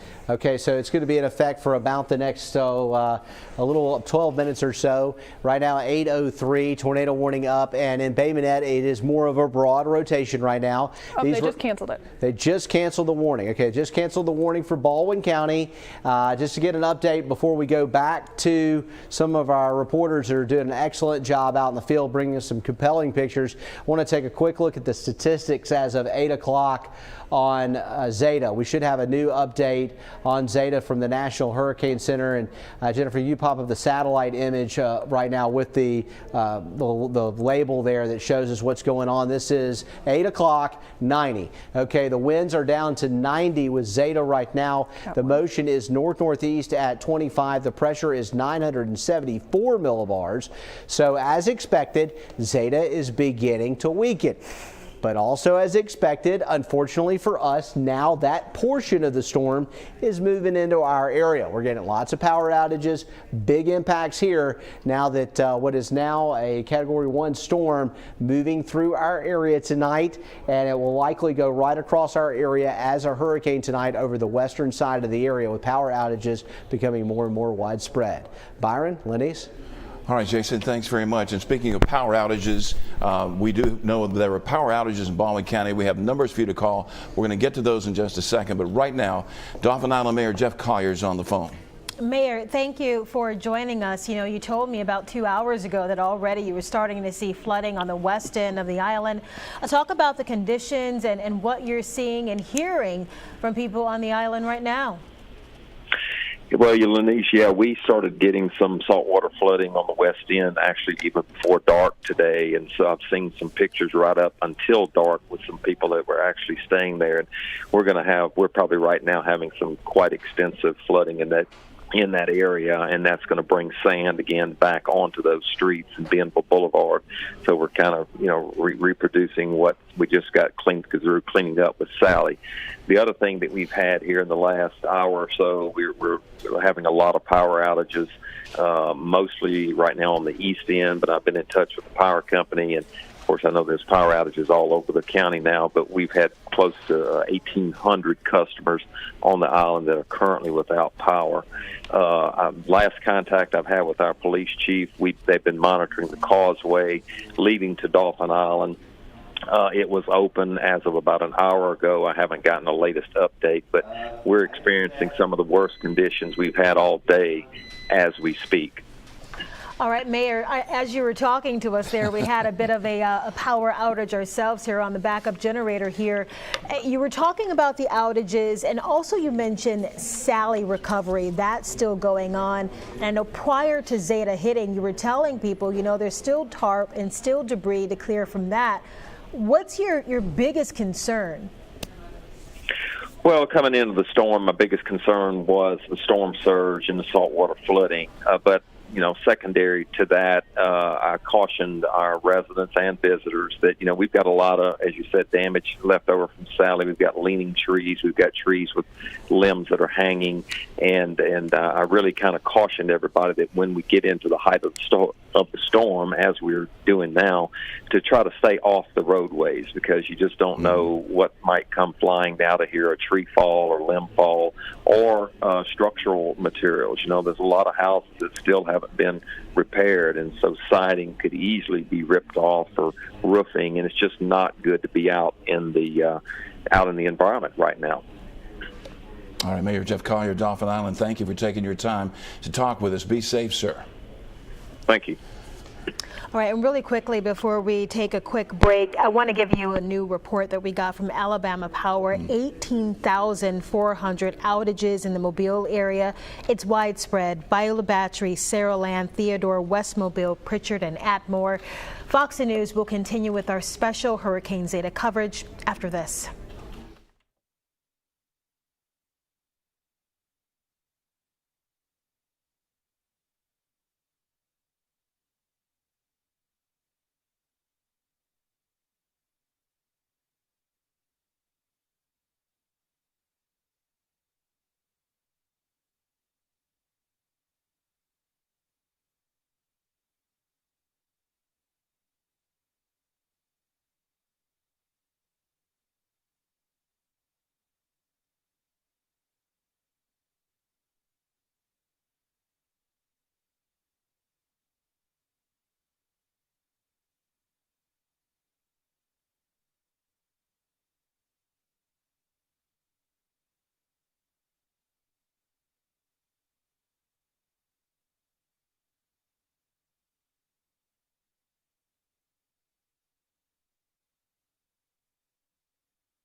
Fox 10 News continuing with your Zeta hurricane coverage. Jason's coming back in just a few minutes, but we want to check in with our reporters who spread out all over the Gulf Coast. And first up, let's bring back our Morella reporter. She was in Bayou La Batre late this afternoon. And Morella, we understand Bayou La Batre is now flooding, but now you're in West Mobile, and we understand the winds have really picked up there, about 40 miles an hour, sustained, and getting wind gusts well above that. Tell us what you're seeing and hearing. Oh yeah, Byron, we can tell from sitting in the car. We're moving now, but we were sitting off of Airport and Chillinger for a while, and I'd say we were sitting there for about maybe 45 minutes to an hour. From the time that we started to this point, the wind has definitely picked up, kind of the wind not rocking the car, I should say. Nothing too bad or crazy or anything like that, but definitely noticeable. Can't imagine if you were standing outside, it would probably be hard to stand up. Now we're riding around in West Mobile area, kind of by the airport. While we were sitting in that area, the power was going on and off. There are some businesses that are still open and that people are still going to, like we were sitting across from the Waffle House and we saw people just going in to eat even despite this weather. Now riding around, so far we have not had any problems or anything with any debris or trees in the roads, but I know that that is not the case everywhere across Mobile. I have seen messages from people sending us messages who say that there is a lot of debris in the road, at least in the area where they live. Of course, we weren't really in a residential area, so I can imagine in neighborhoods where debris still is kind of sitting on the sides, not yet picked up from previous storms, that could be a problem. Again, riding around here in this area of West Mobile, the traffic lights are still on, at least on the path that we're taking. So I know that with Sally, when we were riding around, that kind of came to be a problem with the lights going out and everything, and then it just being so dark and coming across, trees that had fallen in the road. Thankfully, we have not seen anything or any of that yet tonight, but of course it is a possibility with this storm moving closer and closer to us, and we are already feeling the effects of it with that wind. Now the rain hasn't been really that bad, just raining a little bit, but definitely the wind picking up. Byron. Morella, well, you know what they say, if the Waffle House is still open, the storm is not that bad. So we got that going for us right now, although it is going to get worse before it gets better. Now, it looks like you're somewhere at Tanner Williams, maybe, heading toward the airport. Is that accurate? Yeah, Chris, you know this area better. What road are we on right now? Dawes. We're on Dawes right now. Dawes, okay, good. I am seeing some debris across the road, but so far not seeing a lot, even though the wind has picked up. When we do see debris, does it seem to be just pure vegetation, or is it some of the stuff that people have had to leave in their yards? Honestly, from what I'm seeing, at least right here, it looks like it's more so just leaves, maybe like kind of coming off of the trees. So nothing too big, like not like limbs or anything like that. Yeah. Okay. All right, you're coming up to the roundabout there at Dawes, and the airport's over there on your right. So you guys be careful because it's going to get worse before it gets better. Morella Porter reporting for us live in West Mobile. Oh boy, it has been quite the hurricane season, and one area that is taking a pounding right now is Biloxi. We've had our Shelby Myers there continuing our team coverage. And Shelby, just by looking at this shot, I see why now you and Dauphin had to move inside your vehicle. Yeah, Lenise, things continuously got more and more intense, and it still is whipping outside right now. We are inside the storm tracker truck. I've got the windshield wipers on, so that's what you're seeing flashing across the screen.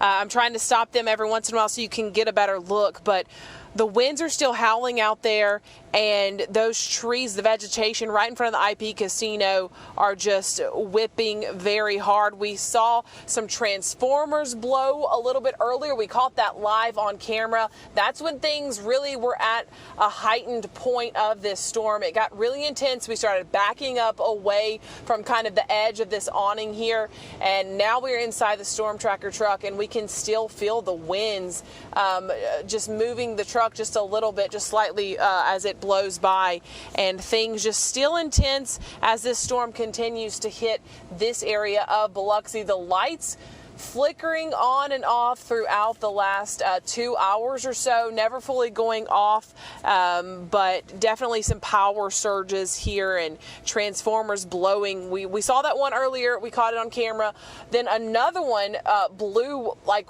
once and then maybe again, or there was one right beside it too. So it has been very intense here in Biloxi. I talked to some folks from Pascagoula, not far up the road. Everything seems to be okay. They are just winds blowing and howling there as well.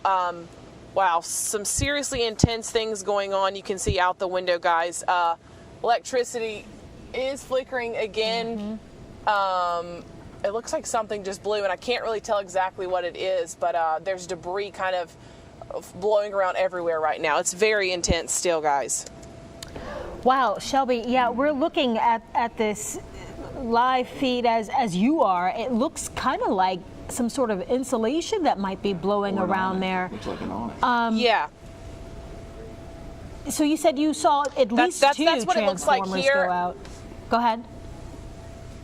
Yes, we saw at least 2 transformers blow. That does look to be insulation. It's yellow. I can see it in front of the vehicle here, so not sure where that's coming from, but it could be in that area there. But just it's crazy to see it happening all right now here. The lights flickering there again. So it's just a continuous cycle of the winds surges, the power surges, and then those lights flickering. Right. All right. Shelby Myers reporting there in Biloxi with your continued team coverage. You can see the twisted metal on the ground there, all sorts of debris blowing about. We'll continue to check in with you throughout the hour here, Shelby. Boy, that insulation flying around like snow after it flipped over in the wind there. All right, let's head back down to Gulf Shores. Our Michael Warwick is there now. He has been driving around the area just to check things out. And Michael, I know you've had some pretty powerful gusts down there. Tell us what you're seeing now. Yeah, had some big-time gusts down in Gulf Shores. We started moving north on Highway 59 as those tornado warnings started popping up. I think it was Loxley, Bay Minette. And so we started heading north. We're in Foley now, and one thing we were just talking about, I was talking about Chief Photographer Randy Lowe, was as we were driving north up Highway 59, we're now headed south, sort of investigating what I'm about to talk about. But as we were heading north, all of a sudden we saw like this bright, almost green light that was illuminating Highway 59, and then the traffic lights went out. They came back on, but it was very strange. You know, it was like something out of a movie, how bright it sort of lit up. So we think there was some sort of, you know, electrical issue related to that, whether it was the traffic lights themselves that had gone out or something, a generator. You know, there's just no telling, but this falls right in line with how busy the Baldwin EMC, Riviera Utilities, those power companies in Baldwin County are going to be for the rest of the night, because we have just been hearing about power outages all across the county because of the wind. We're now headed south down Highway 59, and in terms of debris, because that was one of the big issues as we got going into tonight, was county leaders being so weary about all of the debris on the sides of the road still and being torpedoed around and tossed around because of the wind. Now, because it's so dark, we haven't gotten an opportunity just yet to see if that has been a problem. You have to think that it is because of how strong the winds have been. But in terms of Highway 59, the Beach Boulevard, some of these major arteries in Baldwin County, we haven't seen that too much in terms of things being tossed around. It's in the parking lots in the neighborhoods that we think that we're going to see some of the issues. So those are the conditions we're tracking right now. we're going to keep a close eye on Baldwin County, especially as I was listening to Jason's most recent forecast track of Zeta as it kind of maybe headed east a little bit, that we could be seeing some more impacts from this storm, Baldwin County in particular, Mobile County, and northwards from up here. So we're going to keep a close eye on Baldwin County, folks, and continue to track the conditions here. Any damage reports, we're going to be on it and let you guys know. We have heard about some trees down and some power outages as far north as Bay Minette. So we're going to keep an eye on it for you guys. In the Storm Tracker truck in Foley right now, Michael Warwick, Fox 10 News.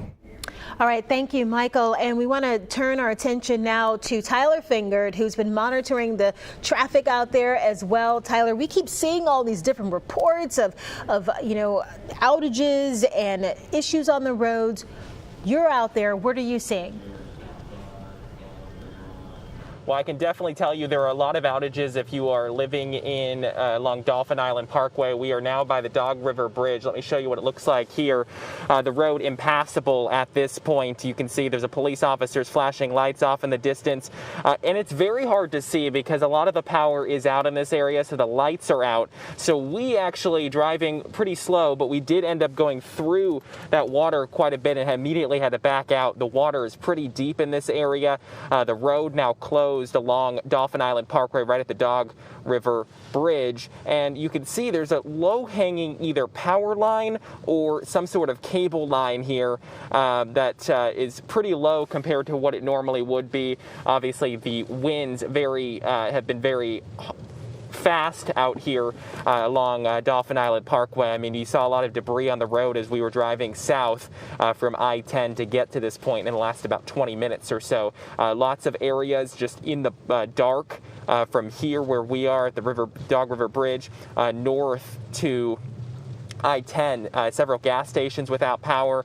A lot of street lights have no power, so it's very dark driving around. We actually lost cell service at different points because of that power outage. So people probably are struggling to be able to connect with loved ones. If you have loved ones in this area, it may be kind of hard to get a hold of them because, we were having trouble just even getting a cell service to be able to do this live shot here along Dauphin Island Parkway. And it looks like a person...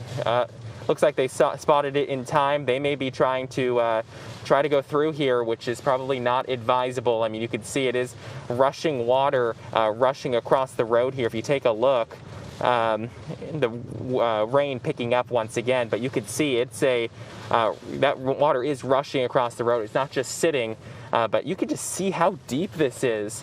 It's very deep out here. It's going to be hard to see, so I'm going to zoom out because the rain picking up.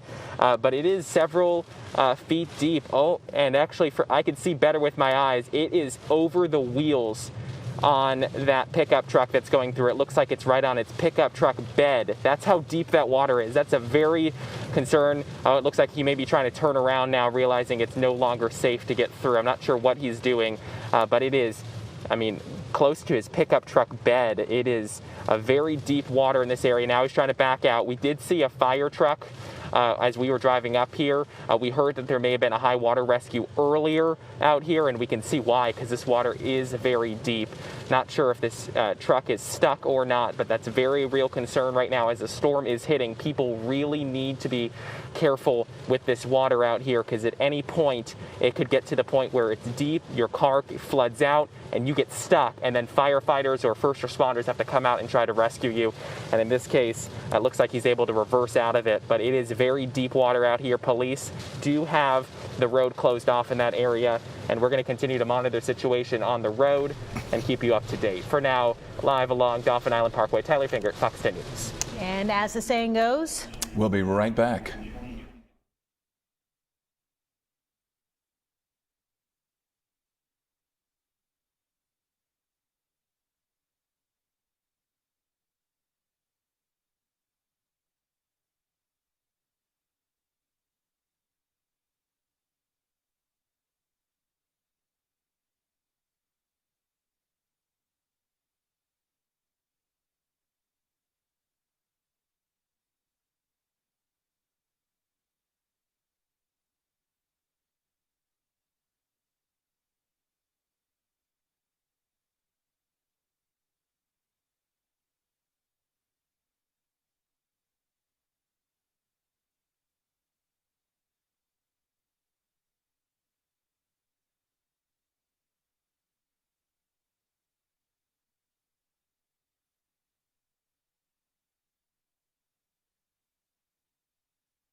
Welcome back to Fox 10 News, continuing coverage of Hurricane Zeta. And right now on the phone, we have Mobile Mayor Sandy Stimpson joining us. Mayor, thank you so much for taking your time to talk with us tonight.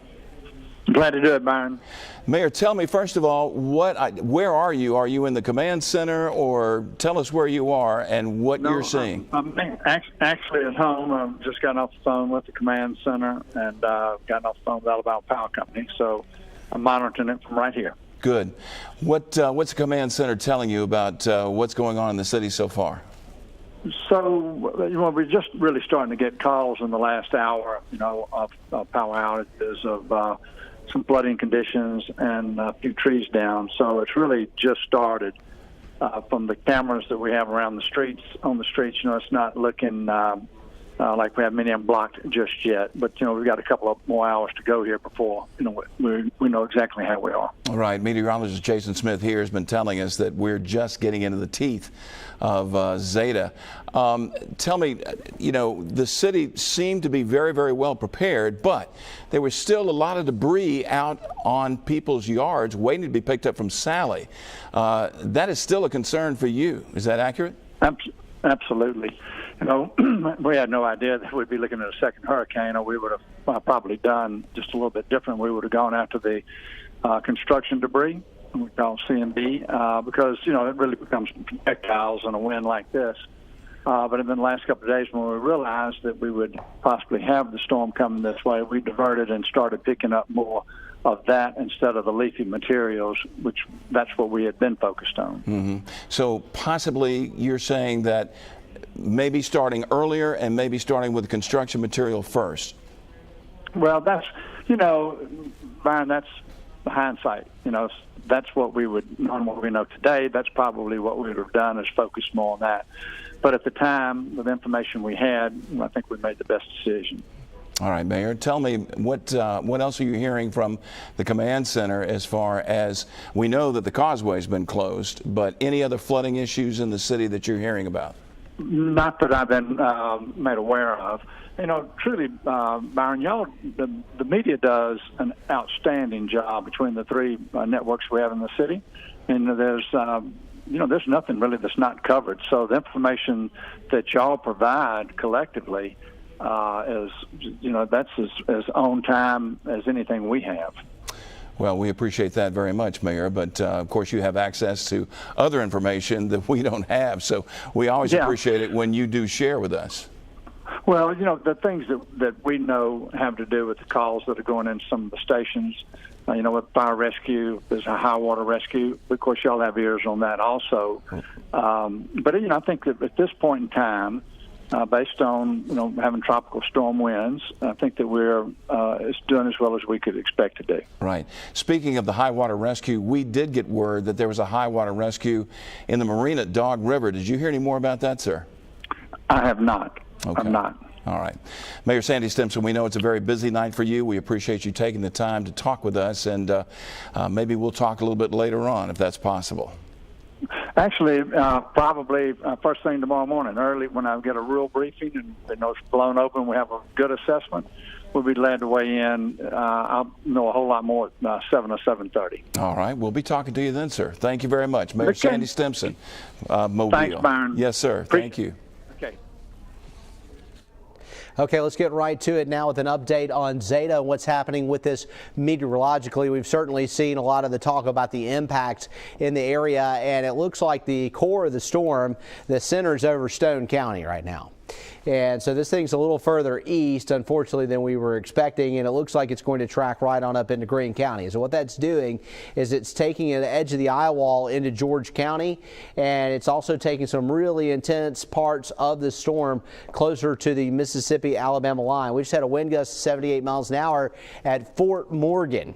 So there's still plenty more to come with Zeta before we're done, and this will all be wrapping up. Of course, the tide will stay up, but the wind and the rain, a lot of that's going to start lightening up when we get to about midnight or 1 in the morning. So it's not long that we'll start to see some improvements, but the next couple hours are key here. And there's your center right there, at least the mid-level center showing up on satellite imagery. Deep ring of convection still around the center. And as of the 8 o'clock advisory, north-northeast at 25, pressure 974. This is a 90-mile-per-hour hurricane still, and it's over south central Mississippi. It looks like that the edge of the eye, which really the most intense parts of the storm is going to be the northeast portion of the eye wall. And unfortunately right now that is in George and Greene counties. So Highway 98, this area here, the Vernal area getting rocked right now. Leakesville, Lucedale, the very intense parts of this hurricane are coming through our area right now. In Mobile County, where you see that maroon coloration right there, that's the edge of the core of the storm. So that's why we're getting wind gusts up around 70 plus miles an hour, and we're getting widespread reports of power outages. In fact, from what I'm hearing in Midtown Mobile right now, if you're watching this and you have power, you're lucky, because there are a lot of folks that don't have power right now. And down at Bayou La Batre, I also want to mention tide is coming up fast. We're getting reports of tides running 3 to 4 feet above normal right now, from the Causeway to Dog River to Fowl River and back around to Bayou La Batre, generally about 3 to 4 feet above normal with the tides. It's higher along the Mississippi coast over Waveland Yacht Club, really starting to come up there. This is a radar image right now. Unfortunately, not under active tornado warnings, but there is a tornado watch.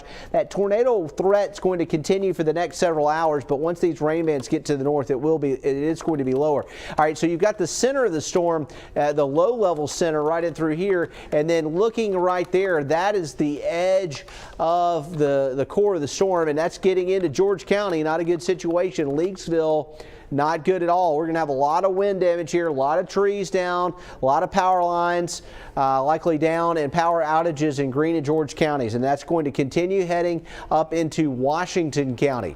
Mobile County, where you see the orange and the yellow, the heaviest winds tend to mix down with the heaviest squalls.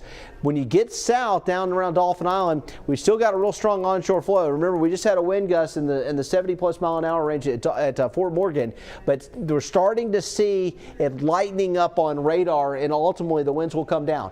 One problem: landfall and hurricane, weakening hurricane, wind field is going to spread out every time. And so the winds are propagating out across our area. And that's why we've got all the problems with the power outages as a result. And looking at it, tornado watch is in effect for tonight. We had tornado warnings earlier, not seeing any of those right now, so we're good on that. We'll back out here, and this is a look at it with a high-res radar. Right now, there's still a real heavy band in Midtown and along 65. It gets a little more spotty down here. We had a lot of reports of power outages in Grand Bay and Tillman's Corner. And then this is the bad stuff right here. I mean, I know what we've seen in Mobile is bad, and we've even had reports in Lake Forest of the power being out. It was out for like almost 2 weeks after Sally, and here we are, it's out again. So no telling how long it's going to take to get us back going again with our second round here. But that is the really the worst part of the storm right now. I would expect you're going to get, category 1 to 2 type damage with this band here that's tracking up into Greene County. Bad news for Leakesville, Lucedale area, western George and Greene County. So that's an update right now on what we're seeing with this system. The rain bands are getting more sporadic offshore. We will continue to see this thing moving to the north. It is racing to the north, and it will be moving out of the area as far as the core of the storm sometime around midnight or 1 in the morning. We're going to have some big improvements around here. Tomorrow's going to be a sunny day.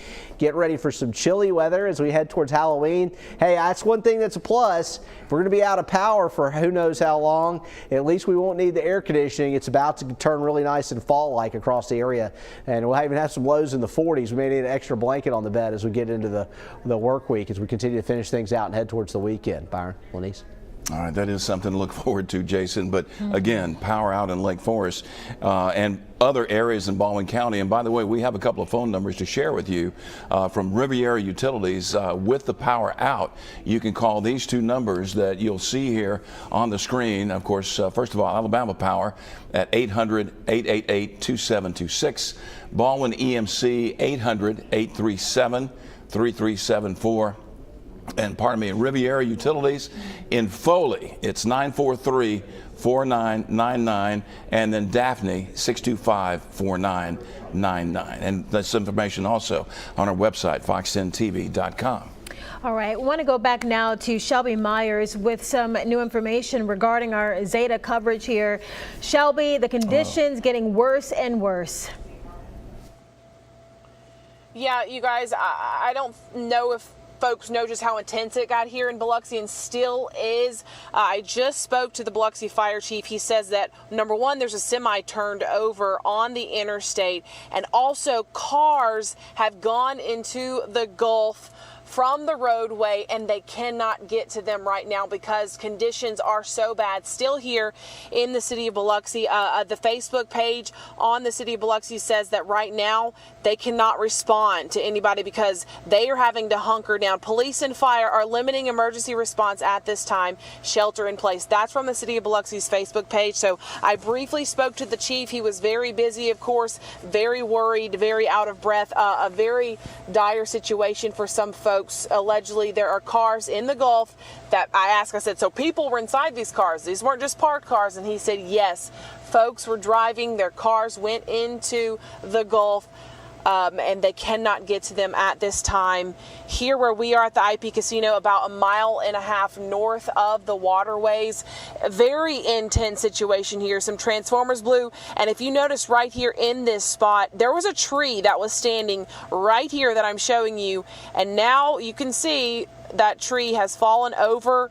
There was a piece of roofing, and I don't know if it's still there, but as we look around from our storm tracker truck, there was a piece of roofing that was kind of stuck right here in between. There it is. That has been blowing around in this area. Just so much debris. It looks like some stuffing from something. The lights, there they go, flickering again. So the situation is still very intense here in Biloxi. I also spoke to a friend who lives about probably a little more south, a little closer to the water. He said not only is there water in his front yard, but there are also waves in his front yard. Very intense there. His electricity was out. His window to his front porch was shot out. It's gone right now. It busted, the glass busted. So things, they're little as far as the wind goes, but as you just saw, I mean, the lights are still flickering. It is still very intense, and just so scary to know that folks are on the roadways, were on the roadways, and their cars ended up going into the water. And right now, conditions are still too dangerous for police and fire to get out there and try to rescue them.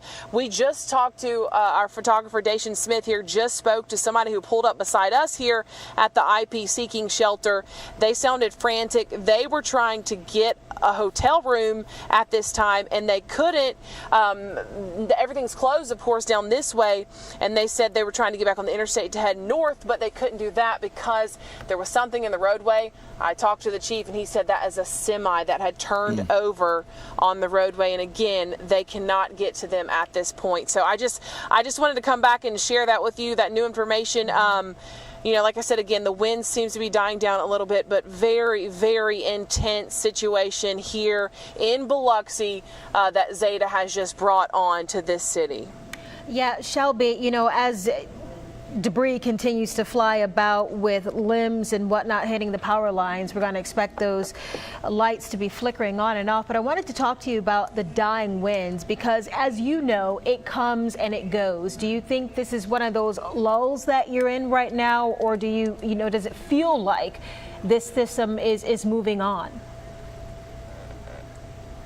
You know, I hope and I want to say that it feels like this system is moving on, because we have been, if it were a lull, it's been a very, very long one compared to what we've seen. Dacian, would you say you think it might be moving out as well?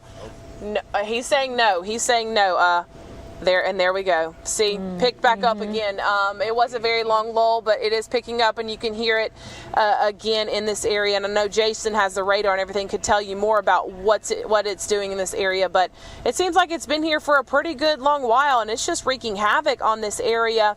I mean, we just heard something go off, and that's why Dacian said no, I don't think it is moving out. And you saw the trees pick up again. Something hit. I don't know what it is, but I will say that the pressure, we were hearing, our ears were popping because of some of the pressure in this area changing, and that stopped. I will say that. My ear's not popping like it was, but yeah, it's still intense here. Just an extreme situation in Biloxi. I personally have not been in a hurricane like this before, so this is very new to me, but very intense here. Shelby, before we let you go, I know you've been very, very busy, but this thing is heading up toward Clark County, where you're from. Have you talked to your parents up there yet? Find out what they're doing or how they're doing? Yeah, I did. I actually called my mom and dad a while ago, and they seemed to be very calm, just kind of watching the TV. They said it had rained for a little bit, but then they said nothing serious was going on. But again, that was probably about 30 minutes to an hour ago. I'm not exactly sure how long ago that is, so I do need to check back in on them. They do know it's coming. My dad watches the weather 24/7. He is very fascinated with it, so I know he will be up all throughout this, just kind of watching it and seeing how it's going to impact Clark County. But I know that they do have places to get into safe zones if need be. Byron. All right, Shelby, thanks very much. A lot of folks up that way are going to be experiencing what's left of Zeta. Yeah, and just by the wind and how it's blowing there, you know, Shelby was inside the vehicle with Dauphin, our photographer there, so they were able to stay protected from the conditions. But we want to continue to give you our team coverage here. We've got Morella Porter now. Yeah, she's in West Mobile near Schillinger, and apparently there's a tree over the road there.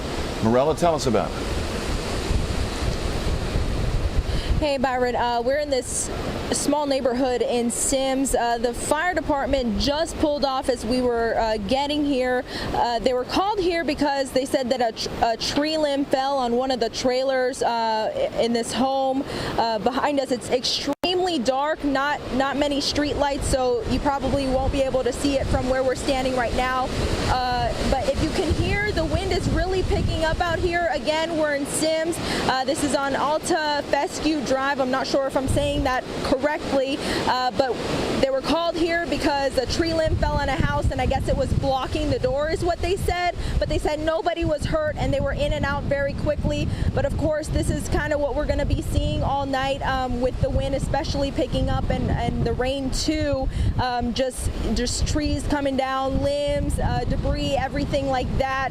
But thankfully, nobody hurt, not at least at this home. Of course, we don't want to just go walking up there. It's very dark. The house is kind of a ways back. I'm not sure if you can see it, but before they left, I was able to get a little peek at kind of what they were looking at. It was a very large tree limb, but I guess nothing was broken. At least they didn't tell me that anything was broken, and no one was hurt.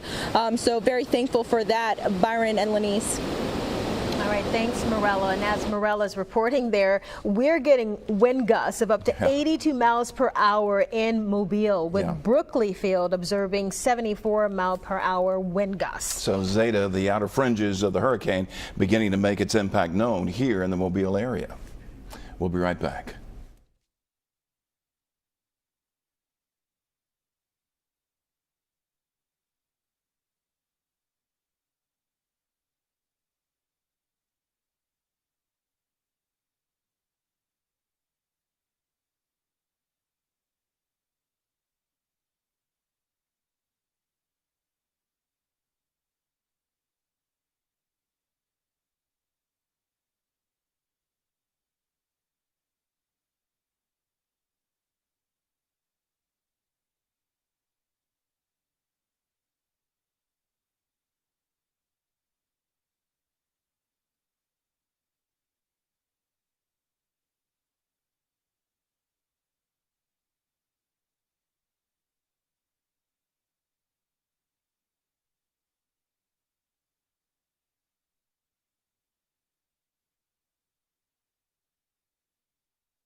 Well, we're right here with you on Fox 10 as we take you through this weather situation that's going on with Zeta making landfall over Louisiana earlier this evening. And now the core of the storm is working over the western side of our area. And as a result, we've had some remarkable wind gusts. I want to show you what we have here. This is why we have widespread power outages in Mobile. We have had a wind gust of 74 miles an hour at Brookley Field, but we just got a gust at 82 miles an hour at Mobile Regional Airport. That is a gust in excess of hurricane force. And so this is really extraordinary to get these kind of winds this far away from the center. Not totally uncommon when you get on the eastern flank of the system, though, when you have one passing to your west, to see the wind field begin to spread out. And, you know, these may be some of the higher gusts that we've seen even as we look at the Louisiana coast. I know that in Biloxi, we had a report of wind gust over 90 miles an hour there as well. So let's take a look at the wind field. And I've got a little legend here at the top, and yellow, that's going to be tropical storm force winds, and these are sustained winds.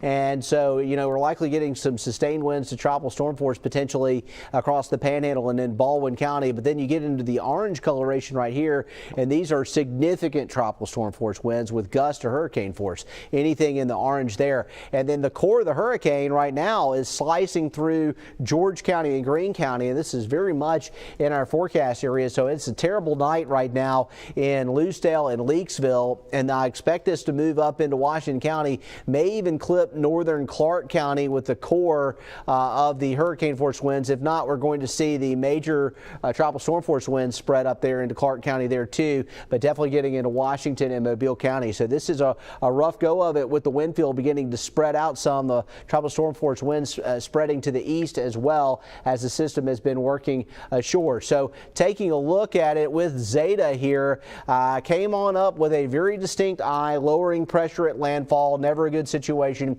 It's still holding together remarkably well as a tropical entity, even though the winds have dropped from 110 down to 90. And we'll get another update from NHC most likely in about the next 10 minutes or so, and that should give us some more information on what's going on with this system. We've got our wind prediction here, and I think Jennifer's getting that pulled up for us here so we can get an idea of what the winds are going to be like. There is the mid-level, at least center of the storm there. Now back to the wind prediction, and it's showing wind gusts that will easily be, and you know, this is verified too. I mean, we're getting the wind gust over 70 miles an hour, just had one to 80. Even at 9 and 10 o'clock, still potentially some wind gusting there to about 75 miles an hour. And then by the time we get into midnight, we will start to see things begin to wane as far as the wind. You can see the heavy wind by 2 in the morning heading up I-65, and much calmer by 2 or 3 in the morning. That's when we'll finally start to see this thing relax. Tides are up big time. We're seeing a lot of the tide gauges shooting up. Reporting coastal flooding is at least a moderate level right now. Marilla Porter was in Bayou La Batre on Shell Belt Road about 5 o'clock, and it looked like there was no storm, and now it's completely flooded down there, for example. I mean, we're talking about 3 or 4 feet above normal with the tides there. Dog River, Fowl River, the Causeway is done right now. May be better by sometime tomorrow, but this onshore flow, a lot of times when we see a tropical system that's moving very quickly, the storm surge will rush in as the eye is passing by or even behind the system, especially when the winds veer around out of the south. Okay, right now, Greene County and George County, they're getting the edge of the eye wall of Zeta. So a bad situation there. We're going to have a lot of tree damage, a lot of power outages in Greene and George counties. There's going to be a lot of damage there. There's no doubt about it. I mean, we've seen more intense impacts, or very intense impacts in Mobile County, but if you could imagine what's happening right there in the red, that's going to be the worst of it. There's also a flash flood warning up. That just came down, so we've had a lot of heavy rain. It's been persistent. We didn't expect flooding to be a major problem with this, but this storm, we've seen persistent rain bands setting up in a few areas, so we do have flash flood warnings set up right now for George County, Greene County, and also for northern Mobile County, for Washington County and Clark County. Under right now a flash flood warning. We've got a tornado watch for our area until midnight. I do expect that within the next several hours the tornado threat may begin to wane a little, but we're still not out of the woods on that at all. Still the possibility of some tornadoes in our area tonight. Taking a look at it, velocity looks good, so not a lot of rotation. Now we're going to take you through it with your future cast and show you what's going to happen with this storm At 10 o'clock, we've got the core of the storm starting to get up here into Washington and Clark counties.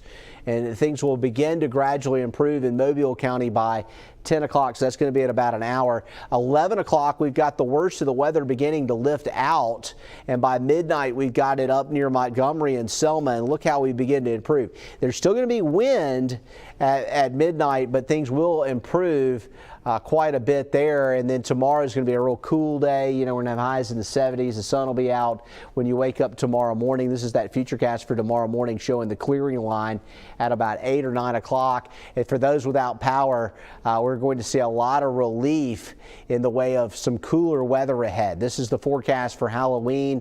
68 on Friday, 72 on Saturday, 74 on Sunday, 60s next week. Jackets, fall weather, and a return to normal. Hopefully not a lot of cleanup for some of us, but for others there will be, as Zeta is getting out of here late tonight. So we'll start to see some improvements in your forecast. All right, thanks, Jason. Want to go back out live to Fox News reporter Tyler Fingert, who is in the storm tracker truck, roaming and tracking the conditions as they're happening on the roads. Tyler, we just reported that, 82-mile-per-hour winds. We're also hearing more about the power outages in the area. Talk about the conditions that you're experiencing out there. Yeah, hey, good evening, Lenise. It's pretty eerie to be driving on I-65 right now. We just passed the Government Street exit approaching Airport. McGowan Park, pitch black. The Costco has power, but that's probably emergency generators. If you saw the Dick's Sporting Goods, you saw the Old Navy, the entire area just in pitch black. Take a look right now. The street lights out here. Some people are on the roads as they are driving, and it does look like we're actually approaching some sort of slowdown here. Lots of standstill traffic here. Not sure what exactly it is. I was seeing on our GPS. We're heading towards the Spring Hill area, getting reports of a tree down over there. So we're heading towards that. That's why we're on I-65 right now. The wind and the rain kind of dying down for now. We have our windshield wipers on, but I don't see any rain actually falling right now. Some sort of accident possibly out here. I know on our GPS it was showing some sort of incident, and it looks like it's showing up as red right now, according to my photographer's phone, who I'm peeking over at. It's hooked up on the front windshield there. So not sure exactly what is going on here, but I-65 northbound closed right now, or at least very slow go as some sort of incident unfolding right now. If this was on a normal night, chances are this place would be stretching back for miles, this backup, but today, with not many people out and about because of this hurricane moving through, not many people are out. But again, let's just I'll pan over here, some car dealerships. It looks like they're without power, just pitch black as far as the eye can see for lots of areas here. I know I did see an update from our breaking news push alert on our Fox 10 News app. We did see that at least 50,000 people within the Mobile area are in the dark, and that number just continuing to rise. I was messaging back and forth with the public information officer for Alabama Power, Beth Thomas. She was saying that it's just continuing to rise, and that they're pretty much a widespread throughout our area. And again, we're on I-65 right now, just past or approaching the Airport Boulevard exit. We're between Government and Airport Boulevard. Some sort of incident out here. I'm not sure if it's a crash or if possibly some other incident, but we're going to be approaching that, and we'll of course let you guys know. But we're heading towards the Spring Hill area right now with reports of a downed tree. We were just over on Dauphin Island Parkway at Dog River Bridge. That is underwater. So lots of different scenarios, lots of different incidences happening outside right now as the storm continues to move through our area. We're going to continue to track it for you on air and online, but for now live in one of our Fox 10 News storm trackers. Tyler Fingert, Fox 10 News. All right, Tyler, thanks very much. We got Morella Porter standing by in Sims, but quickly, we're getting reports from the Perry County Sheriff's Office that that county is just west of Greene County, as well as Loosedale, and we understand there is significant widespread tree damage in Perry County. So that's part of that core damage that Jason's been talking about from Zeta as the storm continues to move to the northeast. All right, let's bring in Fox 10 News' Morella Porter. She is joining us now again live from Sims. And Morella, looks like you guys are on the move again. Whoa. Yes, we are, Byron. You probably just heard trying to dodge some tree limbs out here. It's very dark because the power is out. We haven't come across anything that's too big, but obviously we're trying to be as careful as we possibly can. But again, it's just very dark, so running over a limb is probably inevitable at this point. We're driving down Moffett. Not too many cars out on the roads right now, at least not in this area.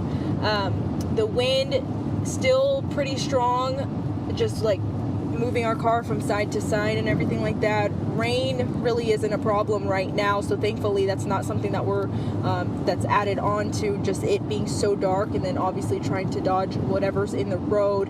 We haven't come across any trees down or anything like that driving on Moffett right now, but as you can see, there is a considerable amount of debris on the road. Some parts are more clear than others, but that's just something that people who happen to be out on the roads coming across a car right now just need to keep in mind as they're driving. Definitely don't want to be driving too fast or anything, because you might just have to be swerving to dodge whatever's in the road, Byron and Lenise. So just got to be very careful if you do make that choice to be driving out here tonight.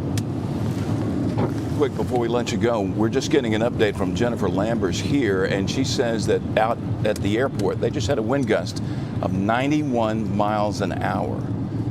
That's pretty significant, and I know you're seeing debris in the road, but as you look out the windows, are you seeing any buildings damaged, any other debris or damage? To be honest, Byron, if there is any damage, it's just so dark we can't really see it. Again, here, I'm gonna turn the camera. There are some businesses, again, coming across the Waffle House that are still open. Others are not, and parking lots are very, very dark. So if there is any damage, I cannot see it from the car. Okay, Morella Porter live for us there in off Moffett Road. Just saw that guy run the intersection there. When there are no lights, guys, you treat it as a four-way stop. So you guys be careful when you're approaching those intersections without lights. And we are getting some new information right now from Alabama Power regarding that 9 o'clock update on the outages. 108,000 customers in the Mobile area without electricity. And again, that is just from Alabama Power. Outages being reported in Baldwin County as well. Hurricane Zeta proving to be deadly. We also have reports from the Associated Press from New Orleans. A coroner in Louisiana confirming the first death from Zeta, a 55-year-old man electrocuted by downed power lines. So we have been on the air keeping you informed throughout this system, making sure that you have the information you need to know to stay safe. We want to bring in our Michael Warwick now, who's been covering this storm from the Baldwin County area down at the beach. Michael, what are you seeing now at this hour? Well, nothing too terrible where we are now. It's just awful hearing about that death, Lenise, that you had mentioned in Louisiana. As we're continuing to track conditions much further east in Baldwin County, we are beginning to see a little bits of debris on the roadways. Nothing major. We're not talking, at least from our vantage point on Highway 59, we're not talking huge big trees or limbs necessarily, but just things from trees. Just goes to show the strength of, see these, look at those swinging traffic lights there. We're approaching I-10 north on Highway 59, and as we came up through from Gulf Shores, we're now approaching, we're in Loxley. We saw on the, well, there was one there on the right, some power crews beginning to stage because the outages are becoming more and more widespread. The latest word from Baldwin EMC, 11,000 meters out of power. And one of the primary things at this hour in the night that Baldwin County emergency managers are preaching right now is to stay off of the roadways. Now, the lines crews will not be able, you've seen some of the debris that's thrown across the road. Again, nothing major, but it's best to stay off the roads. Now, the line crews will not be able to go out until it is safe. We're seeing them stage right now because the moment it is safe for them to go out and restore power to the thousands of people who are without power in the county, they will do so. Riviera Utilities as well, and with Baldwin EMC, it appears from their outage maps that the majority of the outages are in the western parts of the county and more the southern parts of the county. We saw Gulf Shores from 6 o'clock on just getting hammered by really strong winds, and we've gotten some reports just from Facebook of people mentioning some trees down, but it is difficult to see right now. So we're trying to track down some reports of damage. We put some calls out to emergency managers and some of the fire departments here to see if they can give us a location, because as of right now, there are just reports. But you have to think, with so many power outages, that trees have come down as a result of the storm. It's almost a given. When we were coming up on 59, we saw some generators blowing, transformers blowing that was sort of lighting up. You could see in the distance, this big bright light because of just the strong wind and everything associated with it. And when the power flicks, that's when tree limbs or leaves or something are coming into contact with the power line. So when your power flickers on or off, that's usually what that happens. It'll just come back on because something has come in contact with the power line. So we're still tracking north here, looking for reports of damage. Thankfully, we're in the storm tracker truck, keeping us safe. We have this good light that you can see out in the roadway. So we're going to keep tracking conditions for y'all. Back to you guys in the studio. All right, Michael Warwick reporting. We're going to be right back with more on Hurricane Zeta after this.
We continue with our Hurricane Zeta coverage. More and more vegetative debris out there on the roads. Yeah, Tyler Fingert is on Spring Hill Avenue right now. And Tyler, we understand there's a tree in the road.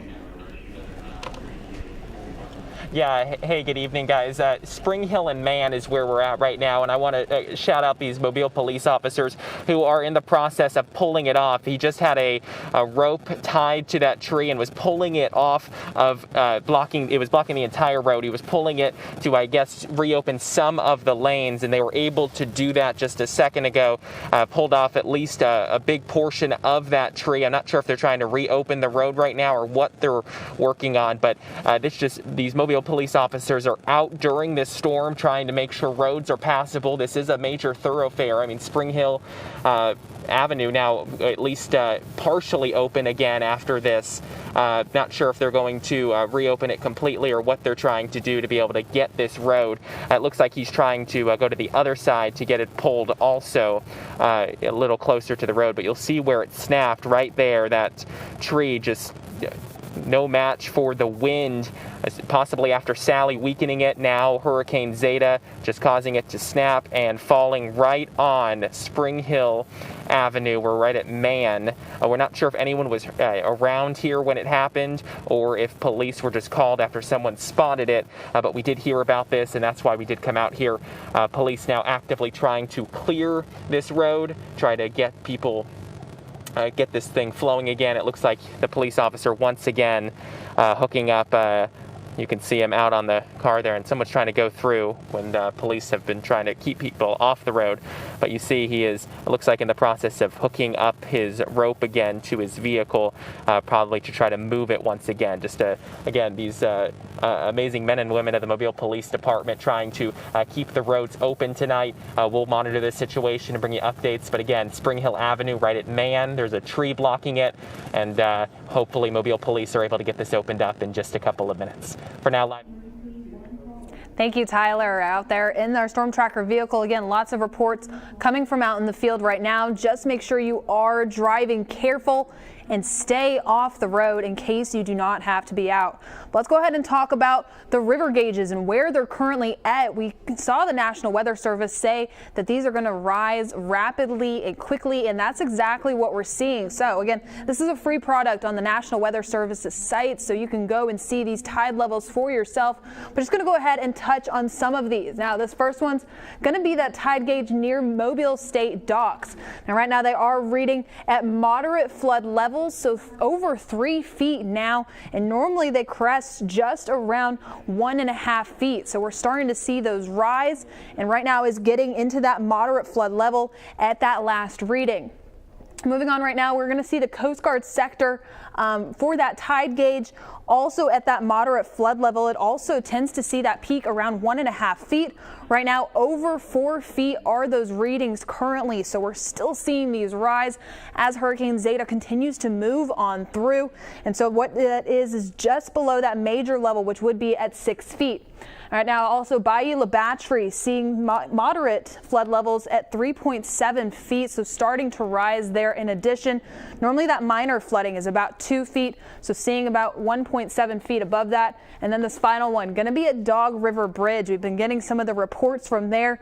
That one just below that moderate flood level. Moderate flooding there is about 3 feet. Right now seeing 2.6 feet. So we're still continuing to monitor these. They will most likely rise further by the time that we continue to see Zeta track on out of here. So we'll continue to keep you updated. But again, stay off the roads in case you do not have to be out there.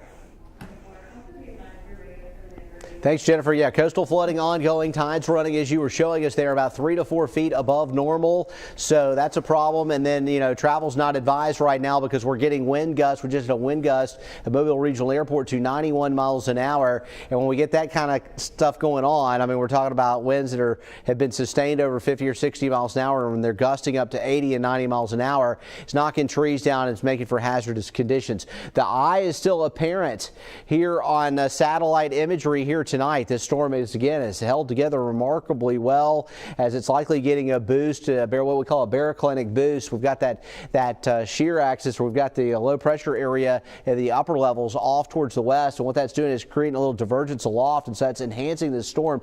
Is holding together, and with the shear's trying to come around out of the southwest to limit this thing, but it's moving so fast to the northeast, it's kind of offsetting the shear a little bit. So the center of the storm right now is located in Greene and George counties, and that's put a real heavy convective band. Really, the mid-level core of the storm is right on top of Mobile right now. So from Grand Bay to Theodore to West Mobile, Midtown Mobile, and up to Saraland, we've got a ring of this deep convection beginning to press into the area, and still showing up as an 85-mile-per-hour hurricane. There's the center starting to get into Greene County. And then you've got the edge of basically the high wall coming through western Mobile County right now. So this is terrible. And really some of the most intense parts of the storm are going to be on the east and the northeast flank. So Washington County, conditions going downhill fast. Greene County looking rough right now. And this is tracking towards Clark County. Again, when it gets there, it'll be a little weaker, but maybe too little too late. And things will not be improving until we get out of this maroon coloration right through here. That's going to happen in the next couple of hours. Leakesville, look at Greene County near the core of the eye of the storm. There's the low level center there. And this red right in through here, we're going to be seeing some really epic winds going on here. There's going to be massive tree damage in Greene County as a result of this. Washington County likewise. And Mobile County, we're getting the wind gusts, but the rain has begun to lighten up a little bit, which is good. We do have a flash flood warning up right now. We could use some lighter rainfall rates, and we're seeing that into parts of Baldwin County as well. The wind field winds are sustained at Mobile Regional at 48 miles an hour, and they've gusted above 90. So that's why we're seeing massive power outages widespread in Mobile County. We've got really rough conditions there. Brookley Field also showing winds sustained. So where do we go from here? Well, at 11 o'clock, according to the Futurecast, so in about 2 hours, the core of the storm will be out of Greene County. It still will be affecting Clark County and Washington County, and we still could see some remnant bands in Mobile County. Even though this looks lighter here, the onshore flow is ongoing, so the storm surge is surging now, and I expect to see those tide gauges. They still may be creeping up through about 11 o'clock tonight or midnight. Sometime running through there. That should be the peak of the coastal flooding, but it's been rushing in, and we really don't need that water to go up any higher. We're already at moderate coastal flooding going on in the area, but it could get a little bit higher than that. And then the core of the storm by midnight is out of here, and we should finally start to see better conditions. And certainly by 1 and 2 in the morning, the wind's getting lighter, the severe threat beginning to improve, and tomorrow will be a beautiful day to unfortunately have to do a lot of cleanup in our area. This storm has exceeded expectations in some areas. I mean, nobody expected it to be a 110-mile-per-hour hurricane, and what that's done as a result in our area has caused for some much more impressive wind gusts here, over 90 miles an hour in some spots. All right, Jason, thank you. Well, we want to go back now to Shelby Myers, who's been in the Biloxi area. And Shelby, just in looking at some of the activity on social media, people saying that it's starting to die down, but still very dicey out there tonight. Yeah, absolutely, Lanice. We can see just by taking a look right now that the winds have died down tremendously. A whole different story. We're feeling a little bit better about the situation, where we may venture out in a little bit because, yeah, again, those winds have just died down. But at times there were reports of 95 miles per hour winds in this area here in Biloxi. I've spoken to a couple of friends who tell me that their windows blew out in their vehicle. I've also spoken with the Fire Chief Joe Bolney of Biloxi, who says that there were water rescues that needed to happen, but they could not do it because it was so intense out there. Cars were in the Gulf with people inside of it. He also said there was a semi truck that was overturned on the roadways. I just sent a text out to see if they are able to start rescuing again, and he just answered. He said, we are not out yet, but are going back out within the next 30 minutes. So that is something that is so scary, and that if you do think about going out, wait, because crews cannot get to you because conditions are so bad at times, and that was a situation here. This area I'm showing you right now, where we are at the IP Casino, about 1.5 miles north of the water of the beach of the Casino Row. This is kind of the vegetation out front, the beautiful trees, some palm trees, bushes, things like that. And you can see this area right there. There was a tree that stood there. That tree, at least one, maybe two, are now gone. So definitely the wind causing damage there. The wind blowing limbs all across this little it's kind of the valet area here at the IP Casino. Limbs were here. There was like some kind of stuffing maybe from something else that blew, possibly the transformer. We saw for sure one transformer blow earlier, and then we saw 1 or 2 more. Definitely dicey, like you said earlier, Lenise, but things are calming down. We hear that there is now some flooding. You can see no flooding here. We are again north, but some ponding going on here. But we're hearing closer to the beach, there has been some flooding in people's yards.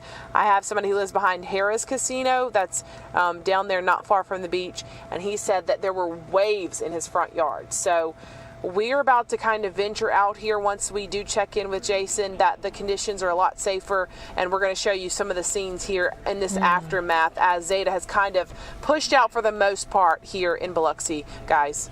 All right, Shelby, thanks. I can only imagine what you guys are going to see as you venture out from that area there. We're going to have more coming up on Fox 10 News Zeta coverage right after this.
Welcome back. Let's go back now to our Morella Porter. She's been patrolling West Mobile for us, and apparently she has run into some issues there at Schillinger and Airport. Morella, bring us up to date. Hey, Byron, kind of like what we were talking about earlier when you were asking me about damage just driving across West Mobile. It's very dark, so if there is any damage, it would be hard to see from just driving on the road. But we happened to pull into this parking lot just on the corner of Airport and Schillinger, just in front of Chipotle. If you can see on the ground, that's a sign, basically, I guess a sign, the face of a sign that got ripped off of this larger post here. I'm going to try and zoom in so that you can see where it came from.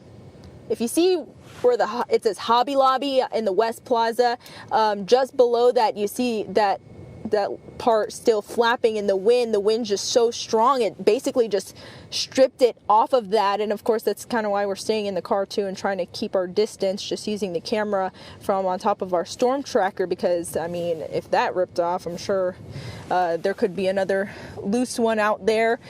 So I know that Jennifer had mentioned earlier that wind gusts were clocked at about 90 or so miles per hour.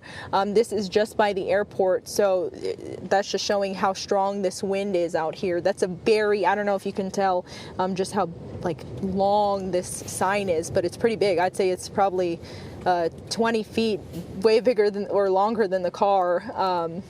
So just kind of wild. And of course, this is another reason why you just have to be pretty careful when you're driving on the streets. It's very dark. The power is out around here. Thankfully, the street lights are still on, but at least in this business that we're parked in, very dark, if you can see that. Byron. Yeah, we can see that. Also, I'm seeing cars over there on Schillinger, I believe, approaching Airport. Have you guys seen that much? Well, there we go. More traffic.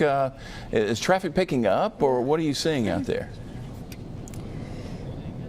I would not say that traffic is picking up, but there's definitely people out on the streets.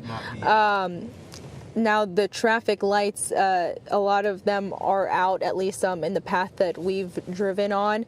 So that's something that people have to consider when they're driving, just to be, if you're going to, take the chance and be out there, you just got to be very careful and treat that, of course, like a four-way stop, still stop. And again, it would be hard, it's so dark, it's hard sometimes to tell that there is a traffic light coming up. We even saw I guess the wind just knocked one of those traffic lights down into the streets, and this police officer come and pick it up and move it off to the side of the road. Brave to do, because you don't know if there is power still to that light. But anyway, Morella, we appreciate the report. You guys be safe out there, and like you said, take it easy driving through those intersections without stoplights. If they're not working, you got to treat it as a four-way stop, please. Okay, let's get right to it with the wind gusts. Talk about what's happening in our area with the latest here on Zeta. And, this thing has really brought in the winds. Look at this. Mobile Regional Airport, wind gusts to 91 miles an hour. That is a really bad wind gust, and so that's why we have over 100,000 people without power at over a good portion of Mobile County. The western side of Mobile County is going to have it worse than the eastern side, but we have had a gust of 74 miles an hour at Brooklyn Field, which is still a really significant gust. The wind gusts have not been as high across the Panhandle, but we have seen wind gusts upwards of around 50 miles an hour. And we also had a report of wind gusts where Shelby Myers was there in Biloxi, over 90 miles an hour. So taking a look at what's going on with our wind radius map. This shows us where the core of the heaviest winds are, and there's no doubt about it, state line area here in once you get to Greene County and then over into Washington County. They're getting the core of the hurricane right now, and Zeta is still showing winds of 85, and we're getting every bit of that from what we're hearing and seeing reported. North-northeast at 25. It's lifting up fast. This is the major tropical storm force wind field. It's beginning to pull away from the coast, so that's going to make things a little easier for the Mississippi coast and the southern part of Mobile County, but still from about I-10 northward, all of northern Mobile County getting major tropical storm force winds with gusts to hurricane force, and we're seeing that in Washington County, and this is tracking towards Clark County and Washington County, so definitely seeing that there. Taking a look at the tropical satellite picture. This is an enhanced infrared satellite picture. The advantage of it is that we can see exactly what's going on with the tropical system at night. So it's not just like you were in space and you could see a picture of the Earth and you get an idea of what's going on. You can only do that in the daytime with a visible satellite picture, but the enhanced infrared picture gives us an idea of the cold cloud tops, and we've seen a ring of cold cloud tops develop around the eye. There's still a fairly distinct eye here with Zeta. And the purple color right here, that's what's causing the problems from Grand Bay to Mobile and then wrapping back up into Washington. This in the mid and upper levels of the storm is still a very intense part of the storm there. And the winds are right now at 85. So this is a significant hurricane. We're going to keep tracking this for you here on Fox 10 News through the night. The rain is heavy. The winds are up. This is definitely a significant event. It should improve after midnight. Our Baldwin County reporter Michael Warwick is continuing now with our Hurricane Zeta coverage. Michael, I know that you've been out and about. You're in the Eastern Shore area. Looking at Riviera Utilities, they did report some outages there. Are you seeing that where you are? Yeah, we actually just pulled off the interstate onto Highway 98, and it was the first thing we noticed was how dark it was, particularly where we are here on the right side of the road. So now keep in mind the light that you're seeing is from our storm tracker truck. There's the Shell gas station you might be familiar with if you're familiar with this area, that is completely black. And then behind us is a hotel, the Hampton, that is not a single light on in either of these buildings. The fast food restaurant that's here as well. We're going to continue down the surface road and continue to move on. Now the good news, we have a couple new updates here. The good news is that as of right now, the most significant problem in Baldwin County is power outages. There have been, to this point, no major reports that we've heard of from our sources of major instances of damage. There are a number of trees that are down on power lines. Of course, that's what's causing some of the power outages. And there has been, emergency managers tell me, there have been some issues, I would suspect, down along the beaches of people trying to drive through storm surge areas. So those are some of the updates that we're hearing now. All of this, the Causeway was closed as well. All of what you're seeing on your camera, it appears lit, but the only thing that's working here in terms of electricity are the traffic lights right now. So you're just seeing the headlights and the light that's on top of the storm tracker truck that you're seeing. And trees on line. Yeah, there's some trees. Yeah, you might be able to see some trees on some lines here. He's looking for them. That's right. There's a light up. This guy here, I'll try to get you a better view. Yeah, this guy's looking. He's using his flashlight to look for trees on power lines or any issues here, looking for the outages right there. The Baldwin County opened up a shelter at the Robertsdale Coliseum. Now, the latest word on that is that people are still, at this hour, it's 9:35, people are still going to the Robertsdale Coliseum and using that as a shelter. The assumption would be that they probably felt as this storm passed through that their homes, given the damage from Hurricane Sally, were not safe enough for those folks who are using that shelter to stay in their homes because of the damage that those homes suffered, whether it's roof damage, maybe a tarp had blown off. You know, you can make assumptions, but the important thing is that people do not feel safe around the county right now in their homes, and some of them are using that shelter in Robertsdale. One last look here before we go back to you guys in the studio. This is pitch black. It is pitch black right now as we drive down south on 98. Yeah, there's some apartments here on your right. You'll see some headlights from some vehicles here, but it is pitch black on the Eastern Shore where we are seeing a ton of outages tonight. Back to y'all in the studio. All right, Michael, thank you for that description. And we're taking a live look now from our Dolphins cam. You really can't see it because of the rain, but Water Street has now flooded. Jason was saying a few minutes ago, or Jennifer, I can't remember now, but that the river stage there, Mobile River, was up. And so probably some of that water has spilled over into Water Street, which is right there. But you know, at this point, since there's no traffic, it's safe to say that everything's going to be okay there once we can get that water drained off. Lisa Robertson here with a really good idea. With local steals and deals, we're always looking for finds that are going to make your life better on a day-to-day basis. One of the best finds I've seen so far, Clean Key. It's the coolest little invention. It's a 99.9% pure copper alloy. Did you know that on most surfaces, bacteria can live for up to 3 days? 3 days. Who has been touching that keypad in the last 3 days?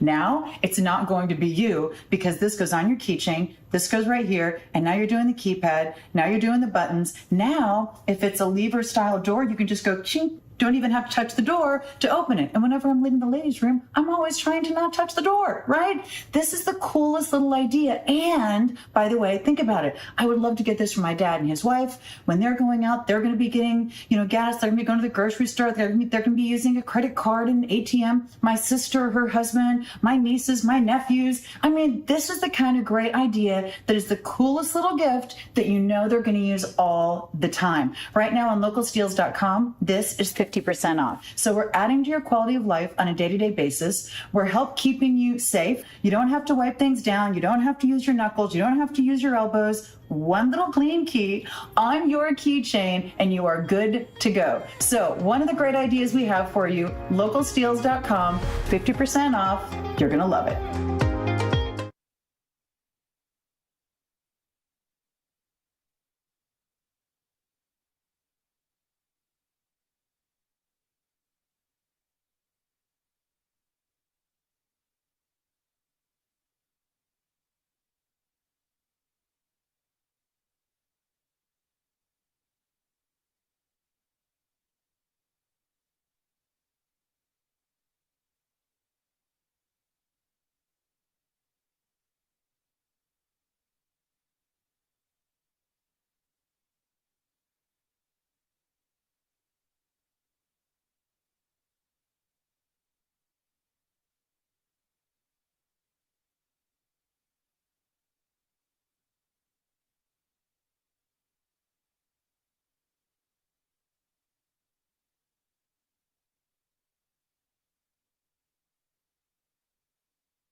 Zeta continuing to make its trek, moving towards Leakesville now, and that's been able to give our crews in the field an opportunity to see the damage that was left behind, especially the case in Biloxi, where Shelby Myers rode out that system when it got pretty rocky out there. And Shelby, now you're getting a look at some of the damage from all that wind. Yeah, hey guys, so this is a scene we just rolled up on, guys. There's a car that is stuck in the water. It looks like it's not going to be very clear from where we are. This is in our storm tracker truck. I'm going to see if I can wash away kind of some of the rain on the camera shot. I have called the fire department to see about this vehicle, to let them know that there is someone stuck in the water right in front of us. So we were just a little bit south of the IP Casino where we were. I mean, literally less than half a mile away, and we ran into this car who is just stuck here in some ponding water over the roadway. You can see electricity out in most places. That's the Beau Rivage, to put it in perspective there behind you. Again, sorry, it is a little bit blurry. It's very dark here. It's hard to see anything.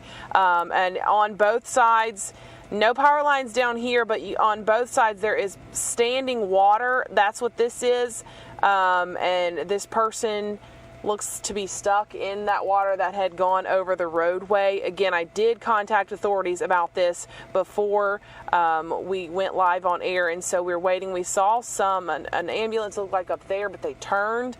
I know that the fire chief here told me about 45 minutes ago that they would start coming out and rescuing folks that needed help in the next 30 minutes, and so they are back out and about. Not the best shot right now. We're trying to be very careful to make sure we watch out for power lines, because it is dark and you can't really see much. But we want to make sure these folks are okay, so we did call the authorities to come out here and check on them. The road to get back on the interstate, that's the interstate up there. Again, it's very dark, so the camera shots aren't being great, so I apologize for that, but that's the interstate. It is blocked off by the IP Casino to get back on there, because there was a semi truck that was overturned, and so it's not possible for folks to drive in that area. Conditions again have diminished as far as the wind, the rain. You can see it there on your screen picking up again, but the wind has died down tremendously. That's why we're able to get back out on the roadways to see what the damage left behind is. I've heard of trees falling over, folks' car windows being blown out, home windows being blown out as well, and just water starting to surge and get in people's driveways and their front yards and here on the roadways. Again, we are live on the scene where a car looks to be stuck in some water over the roadway just south of the IP on the way to the Beau Rivage here in Biloxi. So we're going to continue to call authorities. I haven't heard back yet, waiting on that to see if they know about this car. Hopefully someone can give them some help, guys, but definitely we're starting to see just how serious Zeta was here in Biloxi. All right, thanks, Shelby. Shelby Myers there, giving you a bird's eye view from Biloxi. I want to go over now to our chief meteorologist, Jason Smith, because Jason, a lot of people are asking, where is Zeta? What's it doing? And when is it going to be out of here?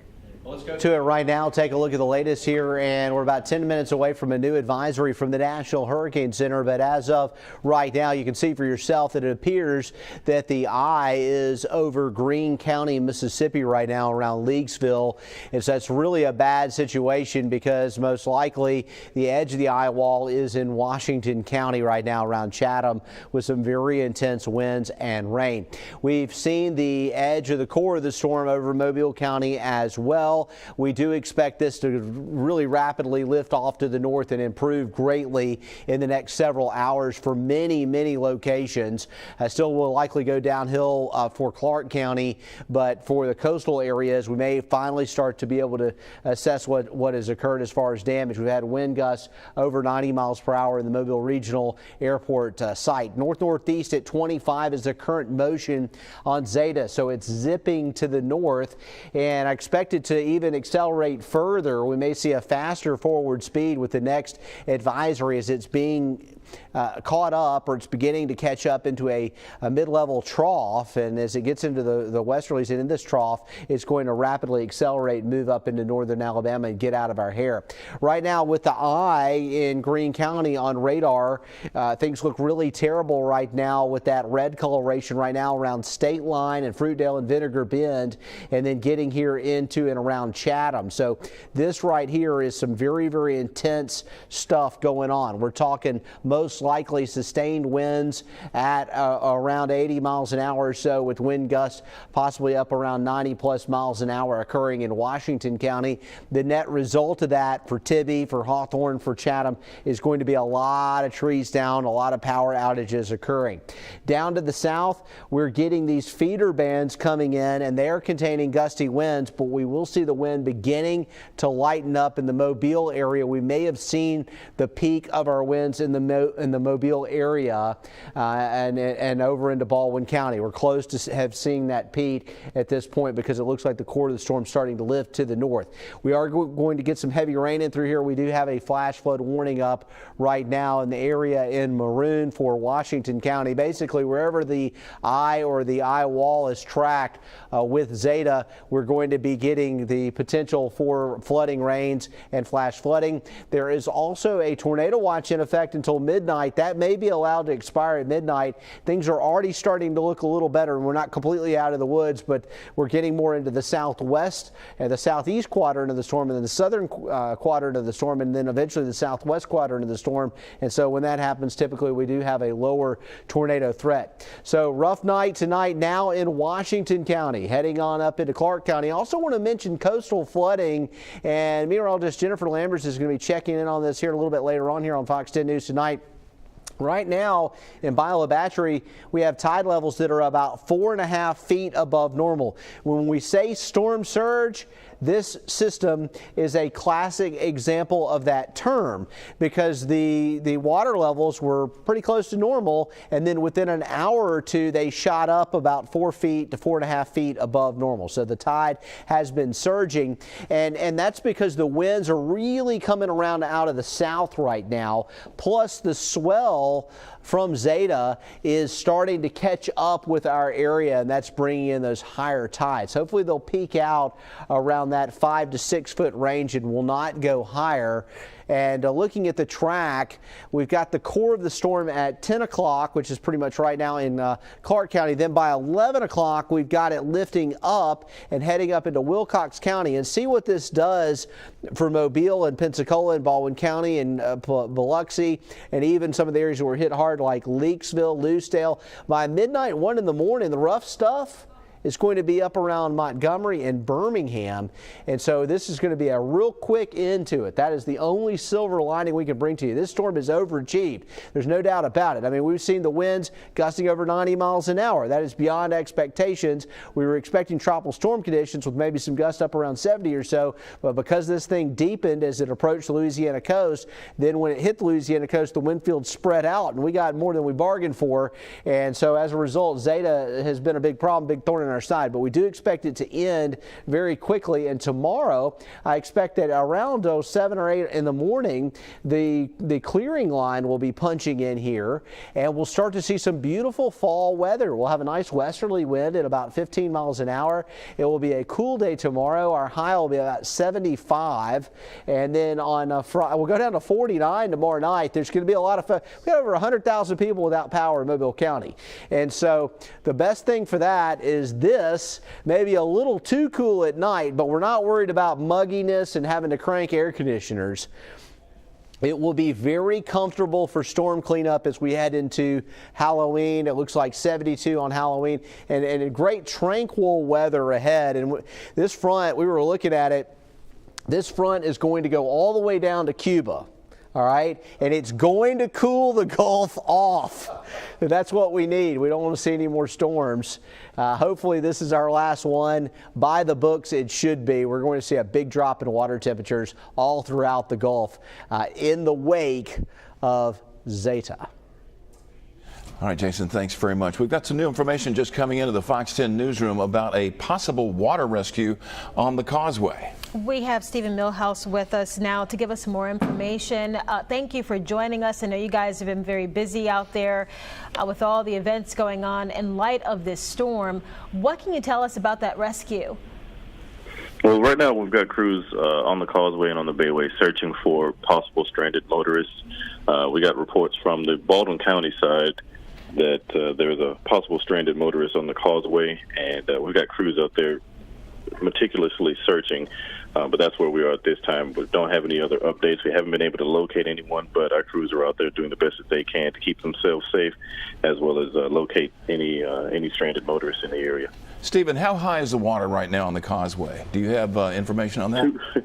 Too high to be out there. It's actually pretty high for even our water rescue trucks, specifically designed to navigate through high flood waters. But it's difficult for our trucks to navigate through all of that right now. So again, it's already dangerous for us, but even more so for civilians. And on that note, we were also getting some reports of some flooding on Water Street. Of course, they closed the Bankhead Tunnel early to prevent cars from going through. You know, when you hear these reports and people are still out driving through the high waters, you know, what's your reaction? It's frustrating. It is very frustrating. We're here to serve the public in any way that we need, in any way that the public needs us. That's why we're here. But you know, we really wish that people would just do the best they can to keep themselves safe. The hurricane is here. We're being slammed by it right now.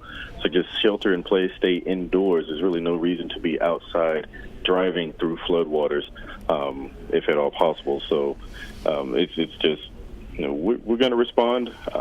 You know, we're putting ourselves at risk as well, but that's why we're here. We do the best that we can to serve the public. But again, if you're in the area, you know the area, and you know there's a storm here, then shelter in place and do the best that you can to keep yourself and your family safe. And we do appreciate Mobile Fire Rescue and all you guys do, Stephen. And right now we have a shot up. You probably can't see it, but it looks like somebody is stranded on Water Street. And I can't tell. I thought they might be outside their car, but they're not outside their car. But they are stranded right there on Water Street, where there is floodwaters in downtown Mobile. It is very possible. So if that is the case and we get the call, then we'll gladly respond and help in any way that we can. But again, we are urging the public to stay indoors, shelter in place, keep yourselves and your family safe. There's really no reason to be out in the middle of a hurricane right now. All right. Thank you very much, Stephen Millhouse, giving us a call there. Appreciate the work that you and the guys do. Again, responding to a rescue on the Causeway coming in from Baldwin County. And we'll continue to keep you updated on that story as it develops. We'll be right back.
Welcome back to Fox 10 News, continuing coverage of Hurricane Zeta. Right now, we're going to take it back out to our Tyler Fingert, who has been up and down Spring Hill Avenue recently. And Tyler, tell us what you're seeing right now as you guys are moving. Yeah, hey, good evening, guys. We are approaching, I guess, downtown Mobile now, Broad Street area on Spring Hill Avenue. We've seen a lot of trees and debris on the road. Police and firefighters have been going up and down the street. We're trying to find a parking lot right now just to get off the roads as we're expecting some more lines to come through our area, but we do see a lot of these street lights swaying in the wind, along with a lot of debris on the road after those heavy winds came through earlier with Hurricane Zeta. You can see some people here at this gas station, lots of people actually at that gas station, has power as we're in the downtown area. West of I-65 without power. East of I-65 has power on Spring Hill Avenue. That's what we've noticed. That's the big differential. If you go west of I-65 on Spring Hill, that's where you pretty much are without power. East, a lot of people do have power in this area, so that is some good news, and lots of people have been staying off the roads, but there are some folks who were look like heading to the hospital. I'm not sure what that was. There were some people on the road in that area right near where Mobile Infirmary is and all the other hospitals are, but so far relatively there's not a whole lot of blockage of roads. We've only come across one full tree blocking the road. The rest of it's just some debris and pieces of trees that had just come off. And again, yeah, now we're approaching the downtown Mobile area. You can actually see some of this construction equipment had been blown over. Oh, straight ahead. Stop right here, Woody, and we don't want to go any further because I don't know what is this. You'll see all of this stuff right here on Broad Street. Everything just tossed over like it was nothing, as if it was just a garbage can. These things are just all over the place on Broad Street. This is a construction area right now. They're in the middle of that refurbishing the Broad Street area, and you can still see, actually, I'm not sure if I'll be able to show you some of the wind pushing off some of that other debris. Let's stay right here. I don't want to, while we take a look around, you'll just see all of that stuff just knocked over, that wind just able to the sandbags didn't really help. It just fell over here. And that's pretty much what we're seeing in terms out here in the downtown Mobile area on Spring Hill Avenue. Lots of debris from trees covering the road, but nothing that was impassable at this point. I want to send it over to our chief meteorologist, Jason Smith, who I assume just got the latest update on Zeta. We have new information here, still holding together as a hurricane, and a remarkable forward speed that we expected could happen with this has occurred, and this may eclipse the record that was set by Nate as a fastest forward-moving hurricane. And looking at it, northeast at 31 is our forward speed right now. And so the good news with that is it's going to get this thing out of here very quickly. A 31 mile per hour forward speed, that can be a good thing. The other problem with this fast forward speed is with rapid intensification upon landfall, we really didn't have much time to react. And even though a lot of us just getting the edge or a weakened portion of Zeta, it was still enough for major problems. Wind gusts over 90 miles an hour reported in Mobile County and also along the Mississippi coast. Winds are sustained, according to the National Hurricane Center, at 80 right now. Most of that is going to be occurring in Washington County right now, and it's moving northeast at 31. Pressure is up 9 millibars to 979. So the weakening has begun. Too little, too late. Northern Washington County looking rough right now. Clark County looks like it's going to be a rough night for us here too. From Jackson to Grove Hill to Thomasville to Coffeyville. In fact, the core of the storm may go right over Coffeyville. So this is going to be a really rough situation. If you're in northern Clark County and you're in a manufactured home, if there's any way you can get out of that and get into a more substantial structure, that would be a really wise idea, because things are about to get nasty if they're not there already. And I had some reports from some folks in the Knobtown area and State Line that it was just awful as this red core of the eye wall, the northeast quadrant, came through.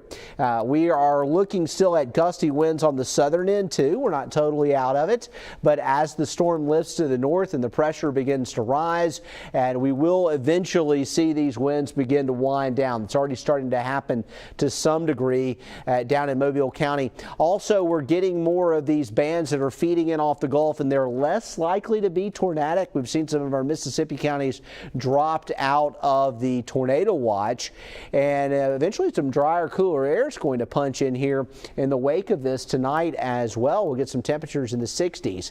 You can see the storms starting to line up, though, still up into Clark County and up near Atmore with Zeta. Looking at the advisories right now, I know this kind of looks like I don't even know, like a tie-dyed t-shirt or something. We got a bunch of colors here, and so what's going on is we are looking at yellow for a tornado watch. Then we've got the maroon color for a flash flood warning. We've got our inland tropical storm and hurricane warnings going on right now, but there are no active tornado warnings or thunderstorm warnings right now.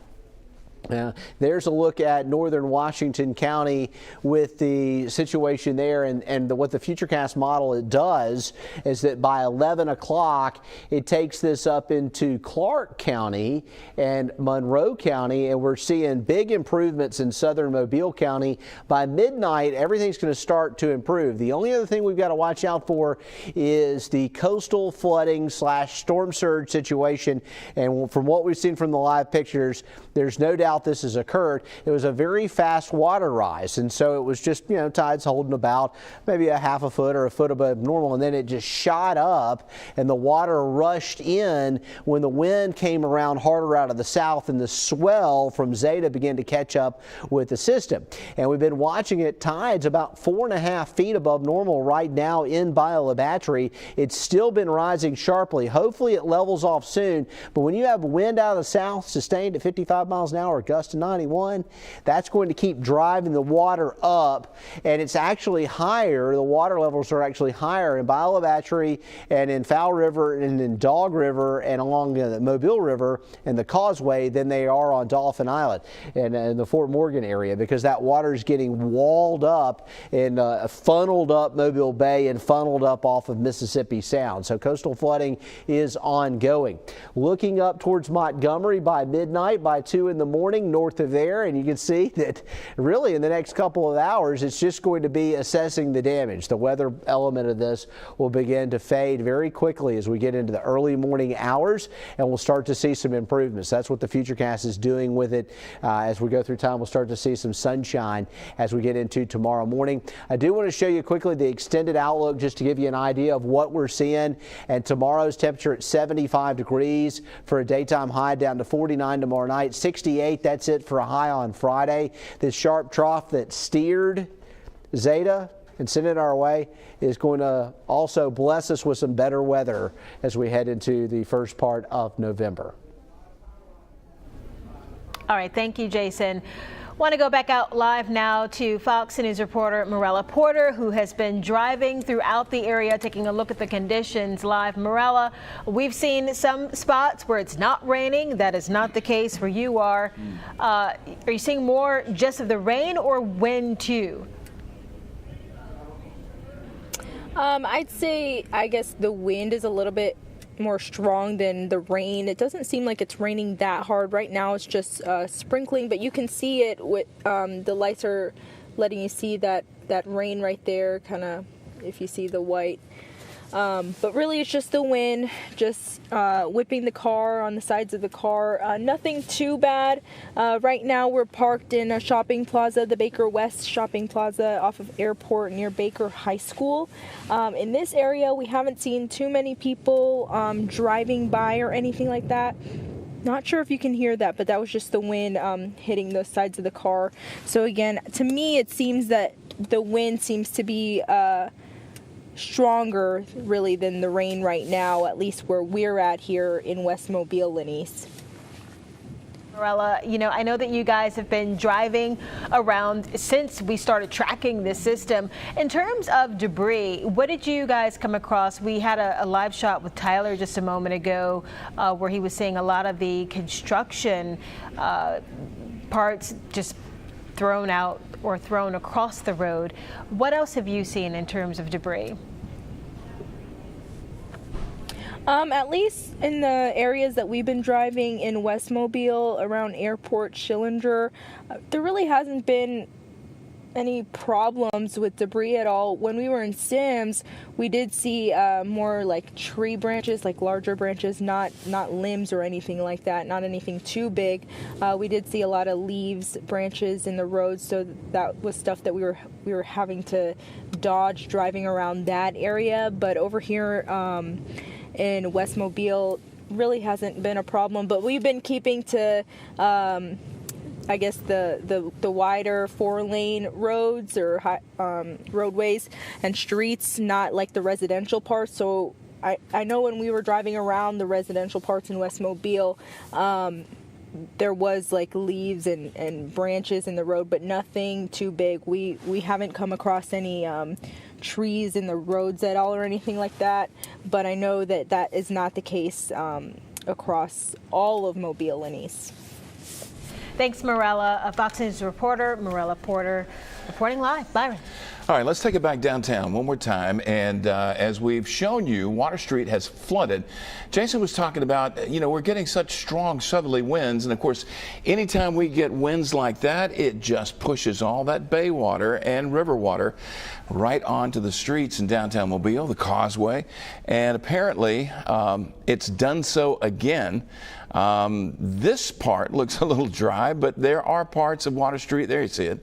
Water Street is flooded. We saw one car in about the last 20 minutes that was just looked to be flooded out. And looks like somebody's trying to get a tow off of Water Street down there. So anyway, Water Street is flooded because of that southerly wind from Zeta just pushing water up out of the river and onto downtown Water Street. And of course the bay, it goes up on the Causeway, and the Causeway is still closed as far as we know. Okay, where are we going next, guys? I know you told me. Michael, thank you. Okay, Michael Warwick is in the Barnwell community in Baldwin County. And Michael, tell us what you're seeing there.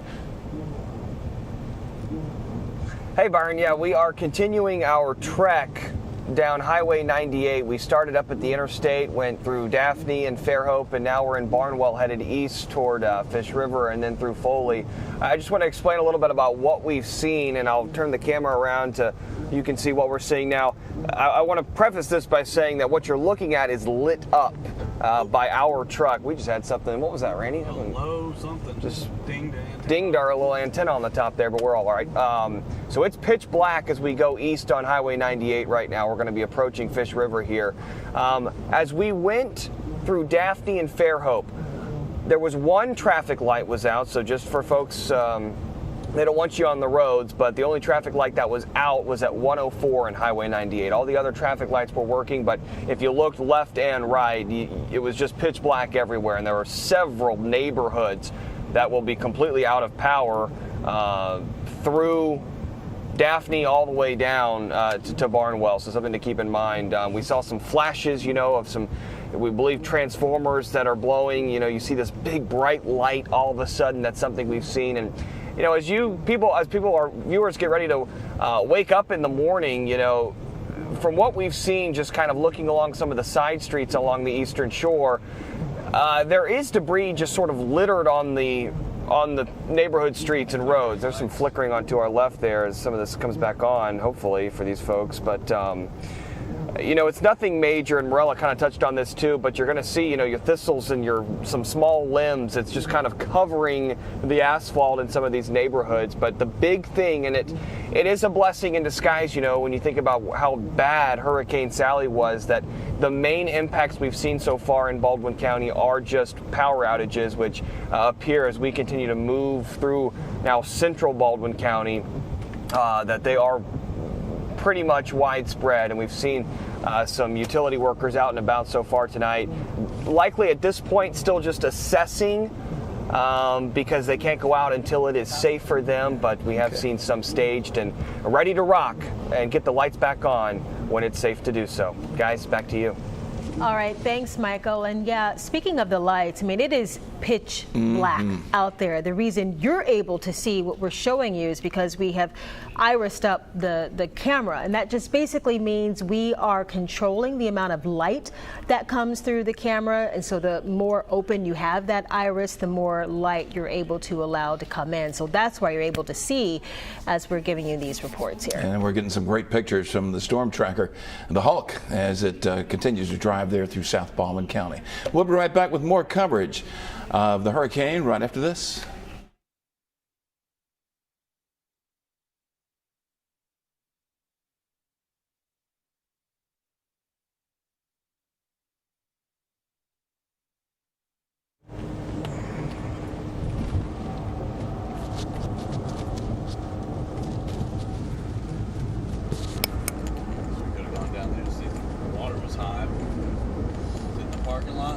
I can kind of tell a little bit that it is. Yeah, not terrible, but.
Welcome back to Fox News, and thank you for staying with us for our continued coverage of Hurricane Zeta. You know, we've seen a lot so far tonight. The high winds, the heavy rains, the flooding, and it's continuing now for our friends up to the northern part of the Fox 10 News viewing area. Washington County, Clark County, they're getting some of the bad stuff right now. Speaking of Clark County, our Shelby Myers, who's from Clark County, is in Biloxi tonight for us, and they've finally been able to get out on the roads in Biloxi, which got slammed by Zeta tonight. And Shelby, tell us what you're seeing right now. Well, Byron, we did ride up just a little south of the IP Casino where we are right now, and we had to turn around and come back because that water surge was up probably, it looked like a mile. Now we can't see for sure, but it definitely was ponding over the roads. There was a car that was stuck in the roads. So we had to turn around and come back. We also heard some buzzing. It sounded like, you know, the situation with electricity going on, power lines. We did not see any down where we were, but we heard some buzzing. So we turned around, we got back to the IP. So we're still here. What we did see when we ventured just a short ways out, though, is there's a pawn shop just behind this part of the casino, and that pawn shop roofing, half of it tore off, and that is what was blowing here underneath the IP awning earlier today. Half of that roof ended up over here. We got out, and some of the security guards here at the IP Casino told us we might want to get back in the car because that was still blowing around. But now the winds, as you can see, have died down, a lot calmer here in this area. The lights flickered and then they have come back on. So we do have electricity here at the IP Casino. But again, just the conditions have gotten better, but the residue left behind from Zeta is just definitely being felt. Folks, earlier we were told that folks had gone into the water, but we know that Biloxi is able now to get out and start doing some rescues out there. I've heard from people whose windows busted out. I've heard from another person whose front door windows had busted out. So Zeta being very strong, hitting Biloxi very hard, and we were hoping again to get out and drive around and look at some of the damage, but it's one, flooded in parts, and then two, power lines are down everywhere. I actually just spoke to a couple, if you remember earlier, their car was parked over here and they were waiting out the storm too. They told me they actually work at Chevron in Pascagoula. They came to Biloxi for some dinner. They got stuck over here in Biloxi. Nothing was open. They had to ride out the storm here. They tried to go search around, and they told us that the interstate was shut down, that we really couldn't get much anywhere out and about in town. So if you are in this area, you have to come over here. Maybe you're getting up early to go to work, whatever the case may be. Just keep that in mind. Still stay off of the roadways. Just so much going on right now. Let officers and first responders get out and do their business and rescue folks if that is what they need to do. Just definitely scary situation. It's coming to a calm now, but the cleanup is not over and the rescues potentially could not be over, so keep that in mind. But definitely some hairy situations here in Biloxi as Zeta moved just through this area an hour or so ago, guys.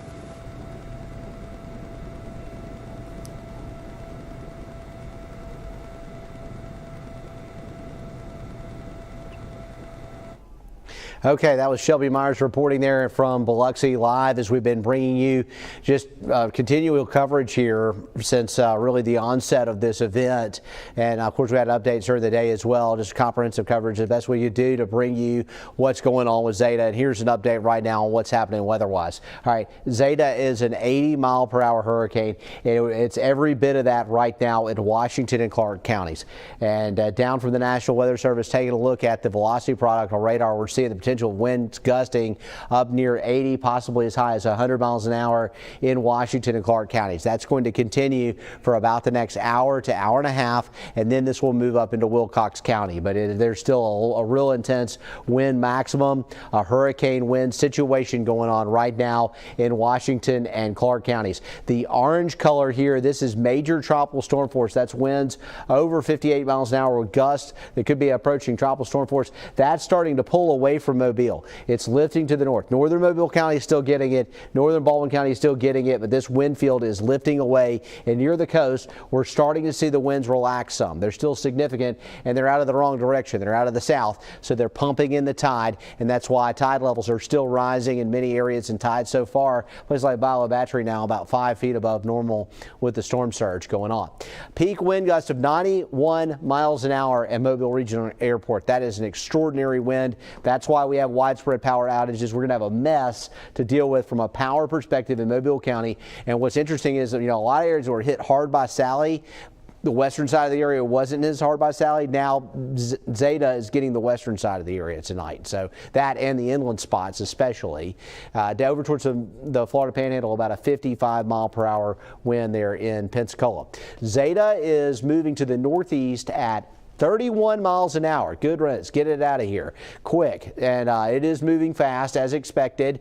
And right now it appears the center or the core of the storm is going to be up into Washington and Clark counties, and it will quickly lift north, and it will take this intense cold cloud tops wind field situation with it as it moves to the north. We still have enough of that going on for some wind gusts in the tropical storm force range for Mobile, but the heavy convection where you often see the most intense winds getting transported down to the surface, that is not going on now in southern Mobile County and southern Baldwin County. We're still getting some feeder bands coming in off the Gulf, and that's where some of the strongest winds will be, is directly off the Gulf of Mexico. And the statistics have it as an 80-mile-per-hour storm right now. There is that core, that maximum of heavy weather going on right now in Coffeyville and McVeigh and Salitpa and Jackson.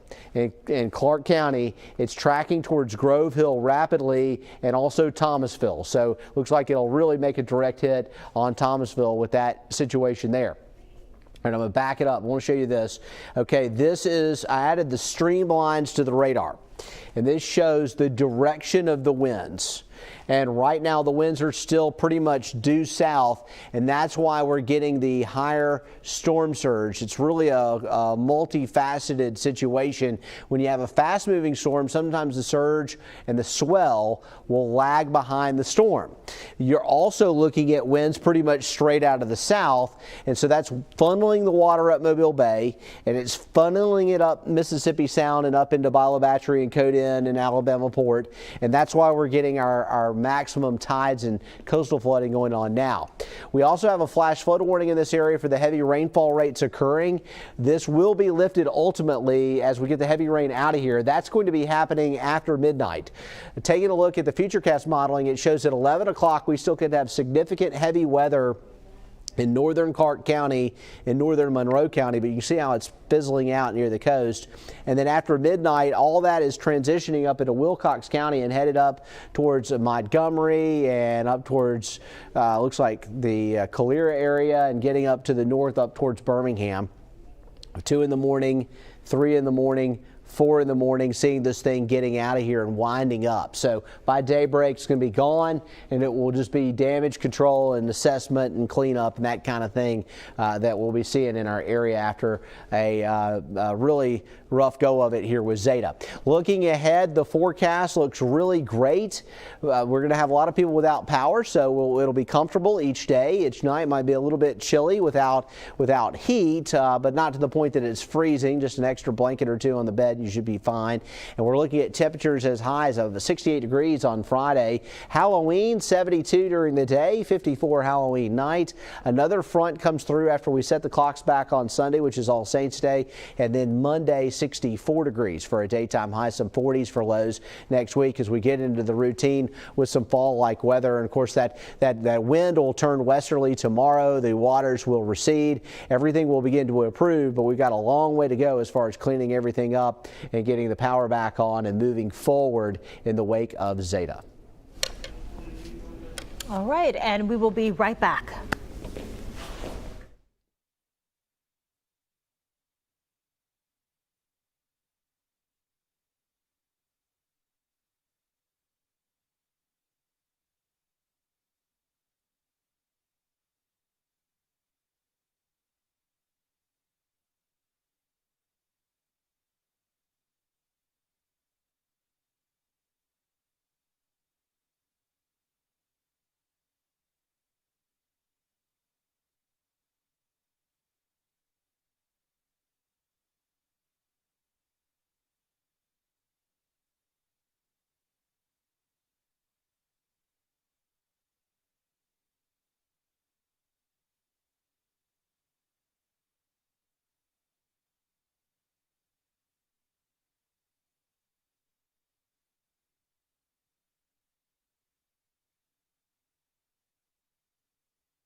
All right, let's swing it back out to our Tyler Fingert, who is now in downtown Mobile. And Tyler, we've already been talking about the flooding on Water Street.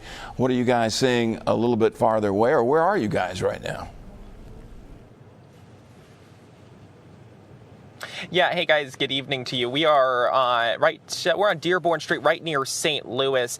Not a whole lot going on where we are here. We were just trying to find a building to protect us from any more of the wind. Every so often our vehicle will shake a little bit, but if we go back over here, I'll zoom in. There's a stop sign right here. As I slowly zoom in, you'll see that right there at the corner. You see it shaking a little bit. About 20 minutes ago, or about 15 minutes ago, we were parked right next to that stop sign, and we could hear that thing shaking. It was loud noises. We were worried that then you could see it shaking right there. I was worried that it was actually going to snap off and end up flying. So we ended up moving up the road just a little bit away from that. Just that was the biggest concern. But here in downtown Mobile, not a whole lot we're seeing. We're obviously farther west in downtown Mobile than Water Street, which has been dealing with some flooding. But the power's still on here. About 15 minutes or so ago, the power actually shut off for about 30 seconds or so and then came back on. So it seems like most of downtown Mobile has power still. I mean, if we pan off over to this direction, you can see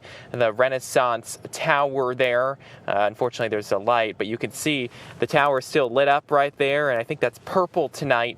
And power still relatively good here in downtown Mobile. I know normally with Alabama Power, some of the reports that they indicate places that have lost power, this is where those outages normally are in downtown Mobile. It seems like the power doing a lot better here, the power grid down in downtown doing a lot better than maybe in a normal situation. I'm not sure if that's because after Sally, when they made some changes or what, but the power's still on in this area, even after all of these winds. You can still see, we are still seeing some, and you saw a lightning strike off into the distance there, this tarp or this piece of tarp, not sure what it's from, maybe from the roof. It's just hard to tell, but that was ripped off and now hanging. So I'm not sure what that was from, but not a whole lot of damage or debris that we're seeing in downtown Mobile, which is relatively good news for places that are looking to reopen as they approach the weekend here for restaurants and things like that. We have not been able to make our way down to Dauphin Street, but again, we're right near Dearborn and St. Louis, and we did just have that gust of wind that shook our vehicle a little bit here. And but again, some street signs are taking a beating from that wind. I mean, you can see the one-way sign moving off into a little bit there. And it does actually seem like, I just got a message, it seems like more people are losing power. I just got a message from someone in West Mobile that their power just went out. So power outage is still a major concern throughout Mobile. And with the winds, that means more power lines could be snapping, trees could be falling. So now is not the time to be traveling out and about on the roads. That's one reason why that's why we kind of parked where we did, staying safe until most of the winds die down so we can give you guys a better look here on Fox 10. But here in downtown, relatively unscathed here in the western part of downtown Mobile. I'm sure as you go towards the eastern part near the river, Water Street, living up to its name tonight, parts of it underwater. Guys, I'll send it back to you. All right, thanks, Tyler. And really quickly, we have been getting reports of schools closing for tomorrow, and now we're getting this from Allstal saying that it is closed for the day shift tomorrow, but the second shift is to report at normal time. Again, that information coming in from Allstal. Still keeping an eye on those power outages, though. Tyler talking about the wind, and of course, that will be an issue when it comes to power outages. At last check, about an hour ago, Alabama Power reporting 108,000 outages in the Mobile and surrounding areas. Crews will restore power once it is safe to do so. Want to go back out live to our Morella Porter, who has been out and about. Morella, when we started our coverage, you were in Bayou La Batre. You had to move because of the surge there. Talk about what you're seeing now in comparison. Well, in comparison to that, Lenise, just a lot more safe where we're at right now, because when we were in Bayou La Batre, while it wasn't too bad just yet, of course, as we know, soon it did start to flood. We were in an area where it is prone to flooding. So we wanted to get out of there, as soon as we could, especially while it was still daylight. Now we're here in West Mobile after kind of riding around this area and near Grand Bay, going to Sims, those parts of Mobile County. We're parked now, so definitely feel a lot more safe, secure, just sitting here. And it's really not too bad anymore. At some points, it was very windy, the wind rocking our car, and at times heavy rain. As you can see, it's not really raining anymore, and it's really not that windy either. So definitely feel a lot more comfortable at this point in time, I guess, Lenice. All right, thank you, Morella Porter, reporting there. Now, already we have seen the deadly effects from Zeta, a death in New Orleans, a man electrocuted. And Shelby Myers just sending us confirmation from Biloxi police saying that there has been a fatality in Biloxi. And Byron, Shelby saying that that was they're not exactly sure of the reason at this time. Yeah, we do know that Biloxi got hit very, very hard. So we're going to be back with more coverage right after this. We're going to be back.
All right, let's go right to it here as we track what's going on with winds in Zeta or in the wake of Zeta, depending on where you are. Mobile Regional still showing sustained winds and around tropical storm force straight out of the south. Looks like the gauge has been knocked out at Brookley Field, and we're out at Jack Edwards anyway. We've had that for a while, and so we're not seeing some reporting stations that would normally report. Some of these were knocked out in Sally. The rest of them were knocked out in Zeta. 35 miles an hour right now out of the south of Pensacola. Peak gusts today. We gusted at 74 at Brookley. 91 miles an hour gust earlier at 8:56 at Mobile Regional. I do expect to see some improvements in Mobile County County here as the core of the storm is lifting up into Clark County. It's getting further away. The storm itself is weakening some, but it's still very significant as a hurricane. Zeta is an 80-mile-per-hour hurricane. It's bringing a substantial hurricane to the inland areas of the likes that we haven't seen really since Hurricane Ivan or Hurricane Katrina in many of these areas. And definitely a situation where some of the areas that were hit hard by Sally weren't hit as hard this time, but Zeta is getting the other side of the area tonight. So looking at it, the core of the storm looks like is going to be right up here around State Line. We'll be in basically the eye right now, or what's left of it. It's a little ragged. And then there's this core of very, very heavy rain that's going on right now. We could easily get wind gusts over 80 miles an hour. And some of the Doppler radar estimates within the last hour or so indicated perhaps some gusts up to 100 miles an hour right here into Clark County and Thomasville, Grove Hill, and Jackson. The Coffeyville area getting rocked by this one here. It is headed up towards Miller's Ferry, so it will soon be out of the area within about the next 45 minutes or so. And what's happening near the coast is we've got a big swell that pushed in, and we had lower pressure, and so that rises the water up, and then you add in this southerly wind that's blowing at tropical storm force, and it's still walling the water up. We have started to notice a little tapering off of the rise. The surge may be getting close to peaking at about 5 to 6 feet above normal. We predicted 3 to 6 feet, and we got every bit of that. It looks like a lot of spots are going to be about 4 to 5 feet above normal with the surge as we look at it in Bayou La Batre right now. In fact, I'll ad-lib off here and check it out. Right now in Bayou La Batre, it looks like it's leveled off at 6.28. Normally it sits at about a half a foot this time of the year, so essentially about a 5 3/4 foot storm surge in Bayou La Batre. That is getting water up on some of the businesses along Shell Belt Road. There's no question about it.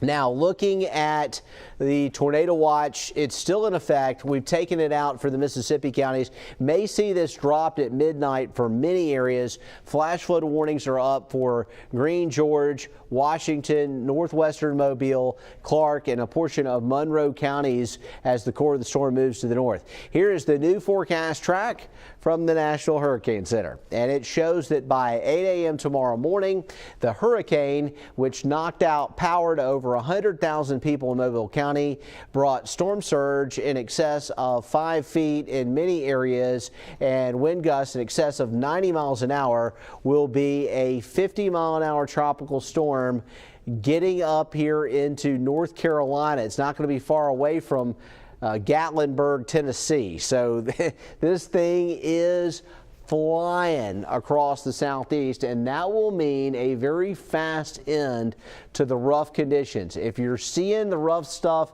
in Washington, Clark counties, just hang on a couple more hours and it will improve.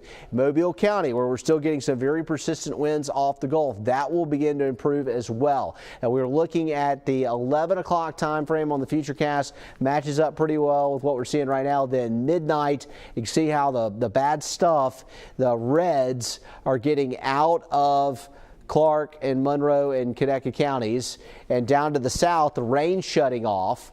So that'll help with the flash flooding situation. The coastal flooding will still continue to persist, but gradually recede. The coastal flooding really has nothing to do with rainfall. It has everything to do with the tropical system and the wind driving the water up above normal, and that wind getting lighter will allow those tides to begin to recede. Maybe a while before the Causeway opens back up again, but I think that by tomorrow afternoon we'll start to see some improvements. Winds will come around out of the west.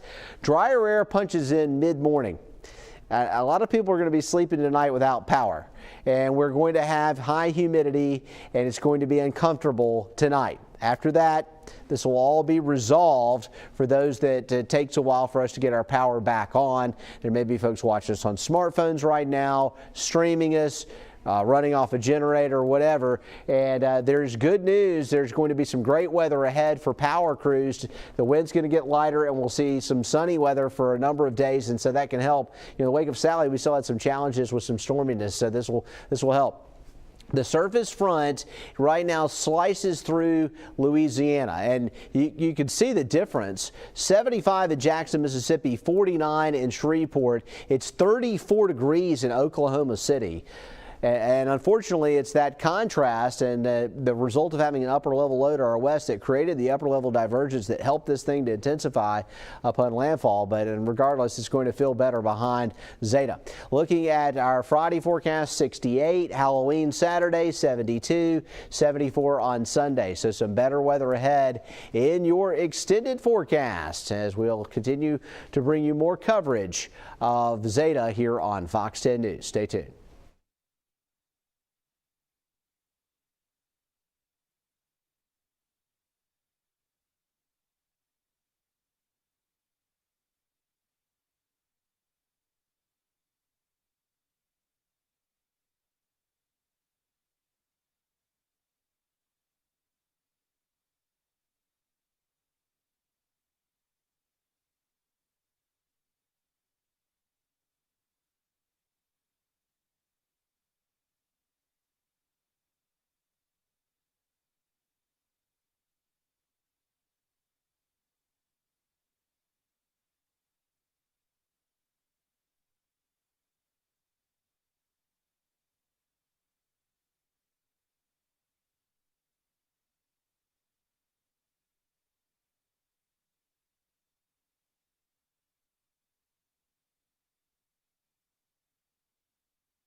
Well, we want to go back to our Shelby Myers. Reports from the police chief, Byron, of a fatality there. Yeah, Biloxi hard hit by Zeta, and right now Shelby's got the latest for us. Shelby.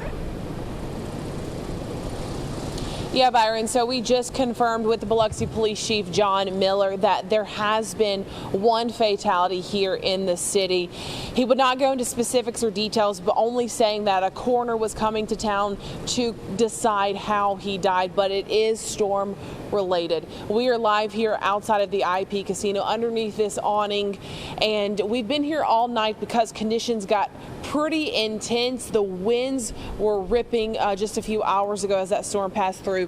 I'm going to show you some of the damage here. This is a piece of what I assume to be the pawn shop, which is just up the road here from the IP Casino. There are multiple pieces like this all around this awning deck out here, some with nails in it, so we're going to be careful. We're going to walk and talk a little bit and show you some of the damage up close that we've kind of been showing you all night. Photographer Dauphin Smith is here behind me, following me. So this is an area that's supposed to be like a beautification part of the IP Casino, and you can see in here trees have been tossed on their sides. There's a sign right here on its side. Stuffing, we figured out also, this is from the roofing at the pawn shop. That's what blew earlier, and we were doing a live shot and we saw it rush in around our car, and it scared me. I wasn't quite sure what it is, but that's what that is. This is a little trail through the IP Casino, the front part of it, and you can just see some of the damage here in this area. Lights are on right now, but they did flash on and off throughout the night. Just some of the damage here in Biloxi. As we tried to drive a little bit earlier, a little south, we saw instantly that flooding had reached pretty high up from the waterway. So we did turn around and come back, and we saw that pawn shop and that roofing that had come off. That had created a lot of this debris that you see out here. I mean, there is just piles of it out here in this little vegetation area. So officers there in the distance also blocking off to the interstate, so you can't travel, you can't drive at this time. We highly advise against that, but we're just now getting to see some of the after effects of Hurricane Zeta here in Biloxi. Live in Biloxi, Shelby Myers, Fox 10 News. Guys, back to you. All right, thanks, Shelby. A short break and we'll be right back.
Continuing to track Zeta as it pushes its way northeast. Yeah, the heavy winds and pounding rain starting to move out of the Fox 10 viewing area. Our Storm Track team will continue to provide you updates throughout the night to help keep you informed. Team coverage with Eric Reynolds, Sarah Wall, and Michael White picking up at 4:30 in the morning. But for right now, our Chief Meteorologist Jason Smith with another look at Zeta. And Jason, where is this storm now? Well, right now the core of the storm is getting on up into Clark County. We're still seeing some significant impacts in Mobile County. In fact, we're just checking the tide gauge there in Bayou La Batre. Tides are about 6 to 6.5 feet above normal in Bayou La Batre. So we are seeing some impressive coastal flooding as a result. Zeta is lifting to the north rapidly at 31 miles an hour.